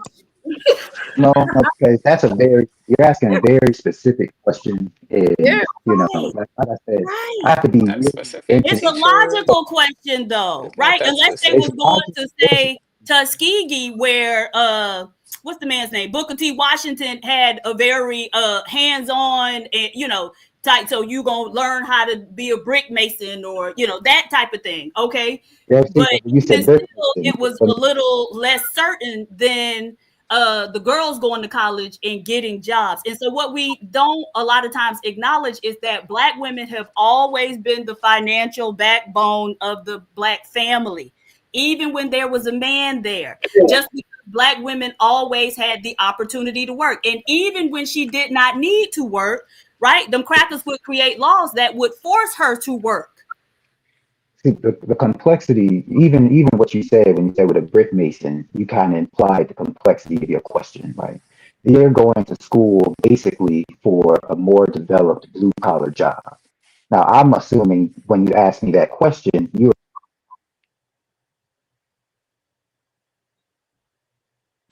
Did it sound go out? Going in and out. your You in example. and out. Lay your last point. You went in and out, bro. Yeah, Say the last he coming thing. back. Oh, dang. Go Say the ahead. last thing you Can said. you hear me? Okay. I was Yeah, saying, even with your example, I'm still going in and out. Dang. yeah, Okay. you breaking up. It's crackling. Yeah, okay. I have to change headsets. Maybe you're I talking to a usually Bluetooth, maybe. I am, but these are my janky headsets I use at work. I gotta go to my actual headphones. Give me a second. Why you get the black people the janky headsets? Well, I didn't hear that. I'm just messing with you. I'm messing with you. Oh, dude. Man, I think it is important that we we realize that we got a lot of work to do and start recognizing the work instead of Hey, Sharon, let me ask you this question, if I may. You said we have a lot of work. Sharon. We have a lot. Oh, I'm sorry. Venus, did you want to say something? Okay. Sharon, I wanted to ask you this. All right. So, like, when you say we got a lot of work to do, in your personal belief, do you believe that that work needs to start with all of us having our own individual problems, coming together as a community, and trying to figure out what's wrong with everybody at once? Or do you believe that the problems that we should solve should start with everybody needs to go off to themselves and figure out what's wrong with them and then step out the door to get your shit together? Can I say something Real really quick, fast? real quick. Can y'all Please, hear really me quick. now? Is this headset yes, working? you are All right, clear cool. now. Yes, you're clear. All No right. more To crackling. his. That's good. Go ahead, Andrea. No, I was just gonna say in response to his question, even though I know you're gonna answer too. I think we share a lot of the same problems, And so that's why we do have these discussions, because these aren't isolated problems. We're seeing these kids are mimicking each other's behavior. Even with what he was saying about boys in school, I will give him this, is that there are studies that say there's like a certain age where boys do have a harder time in school. So with that information, we can support them, because boys do have a harder time sitting at these desks and memorizing things. For whatever reason, there is a difference. So we can be aware of that that's a problem that affects all of us, because a lot of people have sons, and a lot of their sons are going to struggle at a certain stage. You get what I'm saying? So I think our problems are shared. So we can do both. That's something we can do both at the same time, I think. But so why don't the boys have a hard time That's memorizing? cross-racial. No. That's Okay. cross-racial. That's for white boys too. Just saying. Okay, but I don't give a fuck about white boys. Oh, okay. And so why don't the black boys have a problem memorizing how many touchdowns and yards thrown Lamar Thomas had in the season? Right. No, they think it's no, seriously, they think it's something to do with the setting, like for all boys, like that sitting at a desk for 8 hours. It's something about the setting and just the structure of it all that they struggle with. Well, so that's So the thing like though. when they're watching football, it's casual, they're with, you know what I mean? It's something They about sitting on the that couch. setting that, right, Okay, so it's the desk that's doing. Okay, so y'all it's take all the everything desks all out of the together. classroom, and so No, you don't have to do that. They just need more bring support. They just need sofas more into support. the classroom so these boys can sit there and listen to the lecture and take their notes and learn how to add No, 2 + 2. no, it's just like how girls and boys go through puberty at different stages. They just need different support. They just need different support. And that's something that they need to get from home, is what they're saying. So Yeah, it's not like you have to do extra, but they do need like, but they never had a problem coaching. before. They always have. They No, I'm always talking have about had. no, absolutely not, because they were the people in school, right? At one point, if we go back, they were the ones in school, and I'm talking about boys in general now, not just black Yeah, it boys. doesn't mean it But wasn't difficult for them. what? That doesn't mean that it wasn't that it wasn't They were difficult. doing Like it. just because, They were yeah, they got leading it. in everything. Well, the school system was more bent towards training the boys back then. There's more male teachers. Yeah, it was PE and physical activity was built into Like the everything was programs. about them, right? There was auto mechanic shop. There were And then trades in the schools. All type of girls stuff. weren't, and girl So and then on top of that, girls weren't be, really there, so there hold was on, nothing to compare it to. hold on. Hey, So Sean, I here's got a solution for Diva. I got something for her. Tired of her shit. I got something. Ready? You ready, Right. Diva? Oh, I'm ready. Okay. Yes, ma'am. So, bam, you compared sitting on the couch while they can remember what's happening on the couch, and when they sit in school, they can't, right? Mm-hmm. So I went to Chat GPT and asked them, like, what happens to a boy's mind when he watches football, right? And it's talking about dopamine, emotions.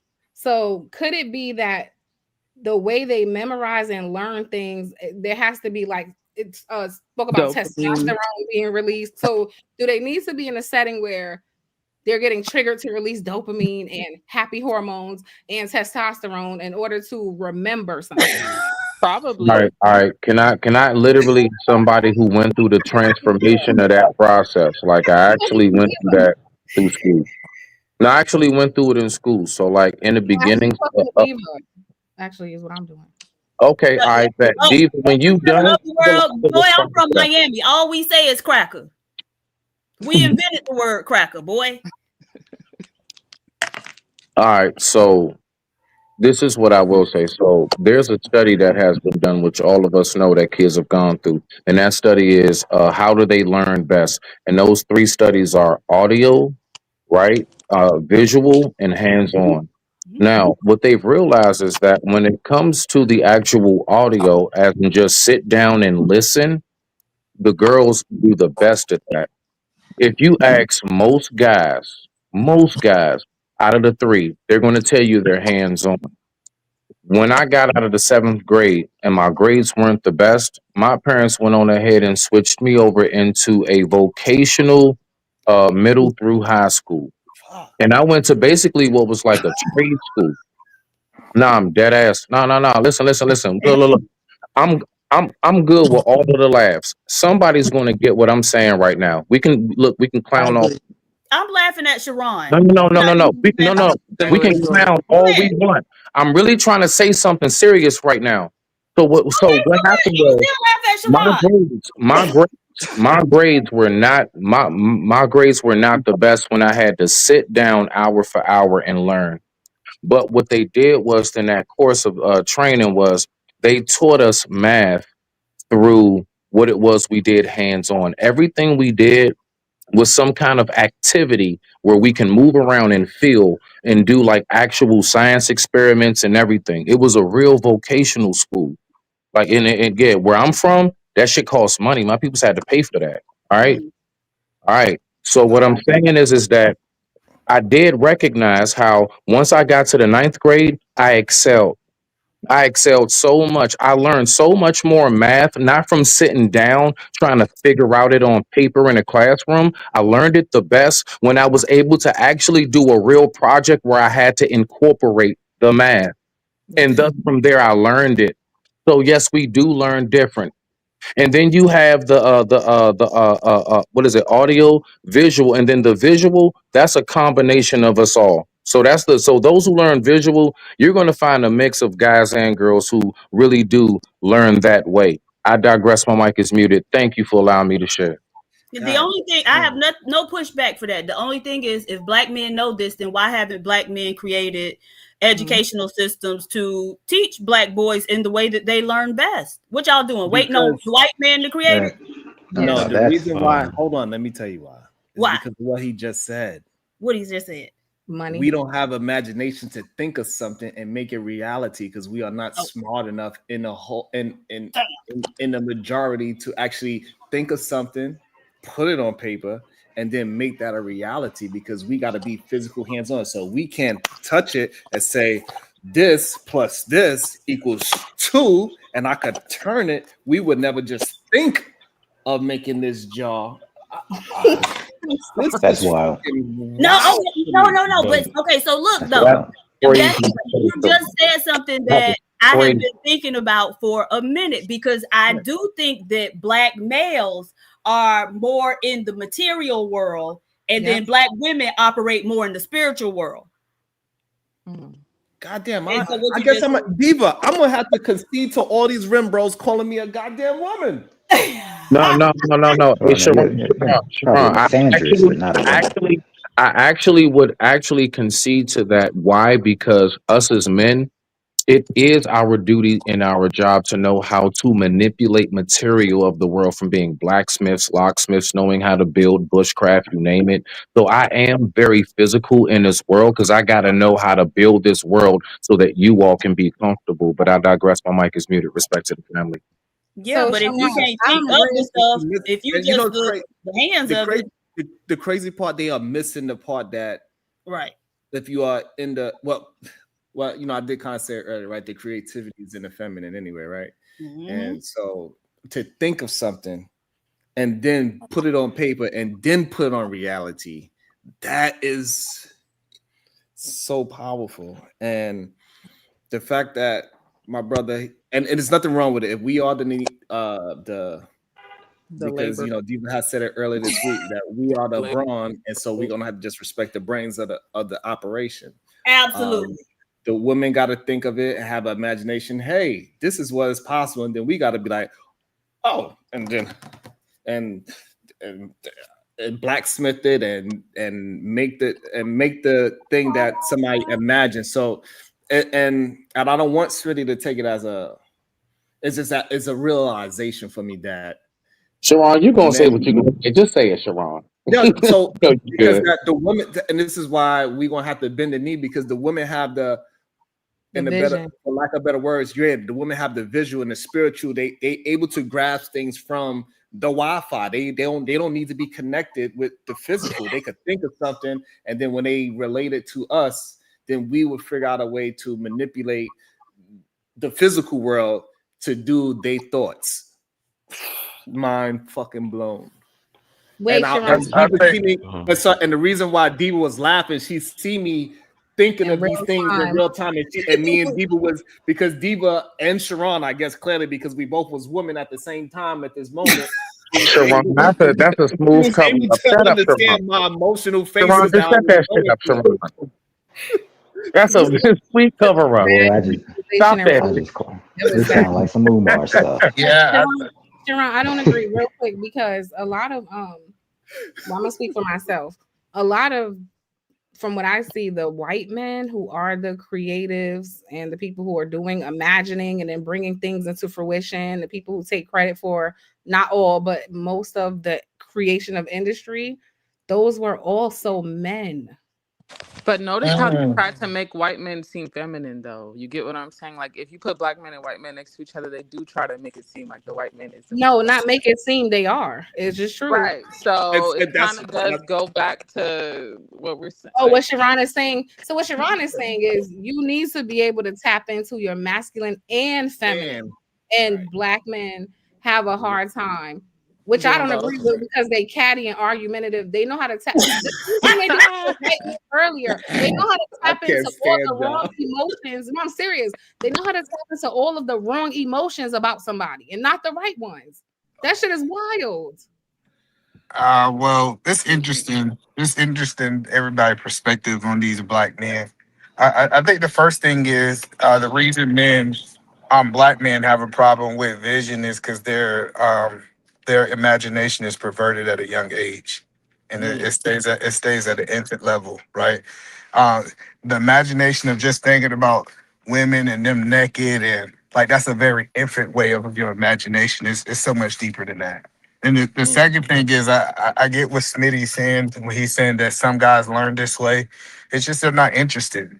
They're not interested. Like I looked at some novels that like my daughters read, and I was like, if you just look at like especially novels like drama novels, it's very interesting for women to take up reading. So like growing up, I wasn't interested in reading, but I love math. And I sat in the classroom. I didn't go to some vocabular rehab or whatever it's called, right? I didn't do all that. I just liked the math because money E, was you was something. doing good. Don't do that. You was doing real good, E. I know, but sure, I ate today, so Damn.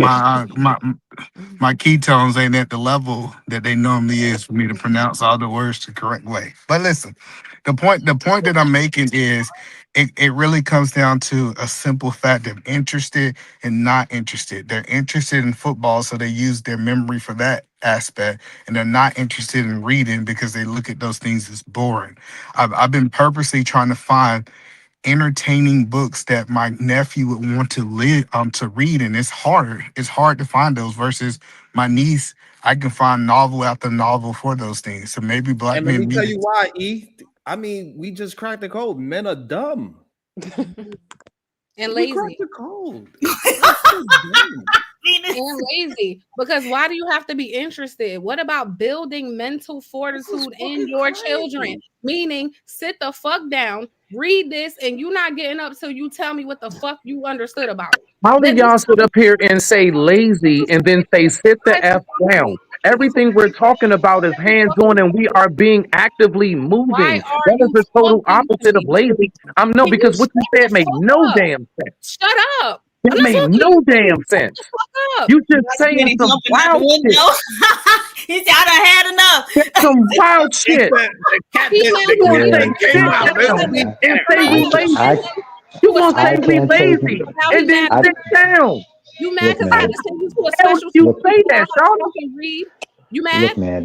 You mad because you Ingesting the can't read? venom is That good for makes you, man. no Hold damn on, hold Shut on, sense. the fuck up. He can hold read. on. He went to a vocational school where they taught him how to read by reading in Yeah. braille. No. Yeah. Braille. Exactly. Yep.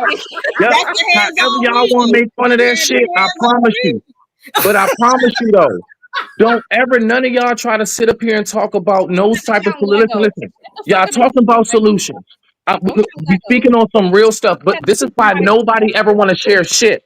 Then don't. We didn't No, say no, that. no, no, no, no, no. On some real talk. That We jump. don't This care. why don't nobody ever want to share shit, dog. Nobody asked for that. We are grown ass adults. No, no, no, no, no. But y'all acting just like the girls that was in my special ass Hold on, school. hold Y'all on. acting just like the chicks that was in that special We ass didn't have school if you want to special go there. over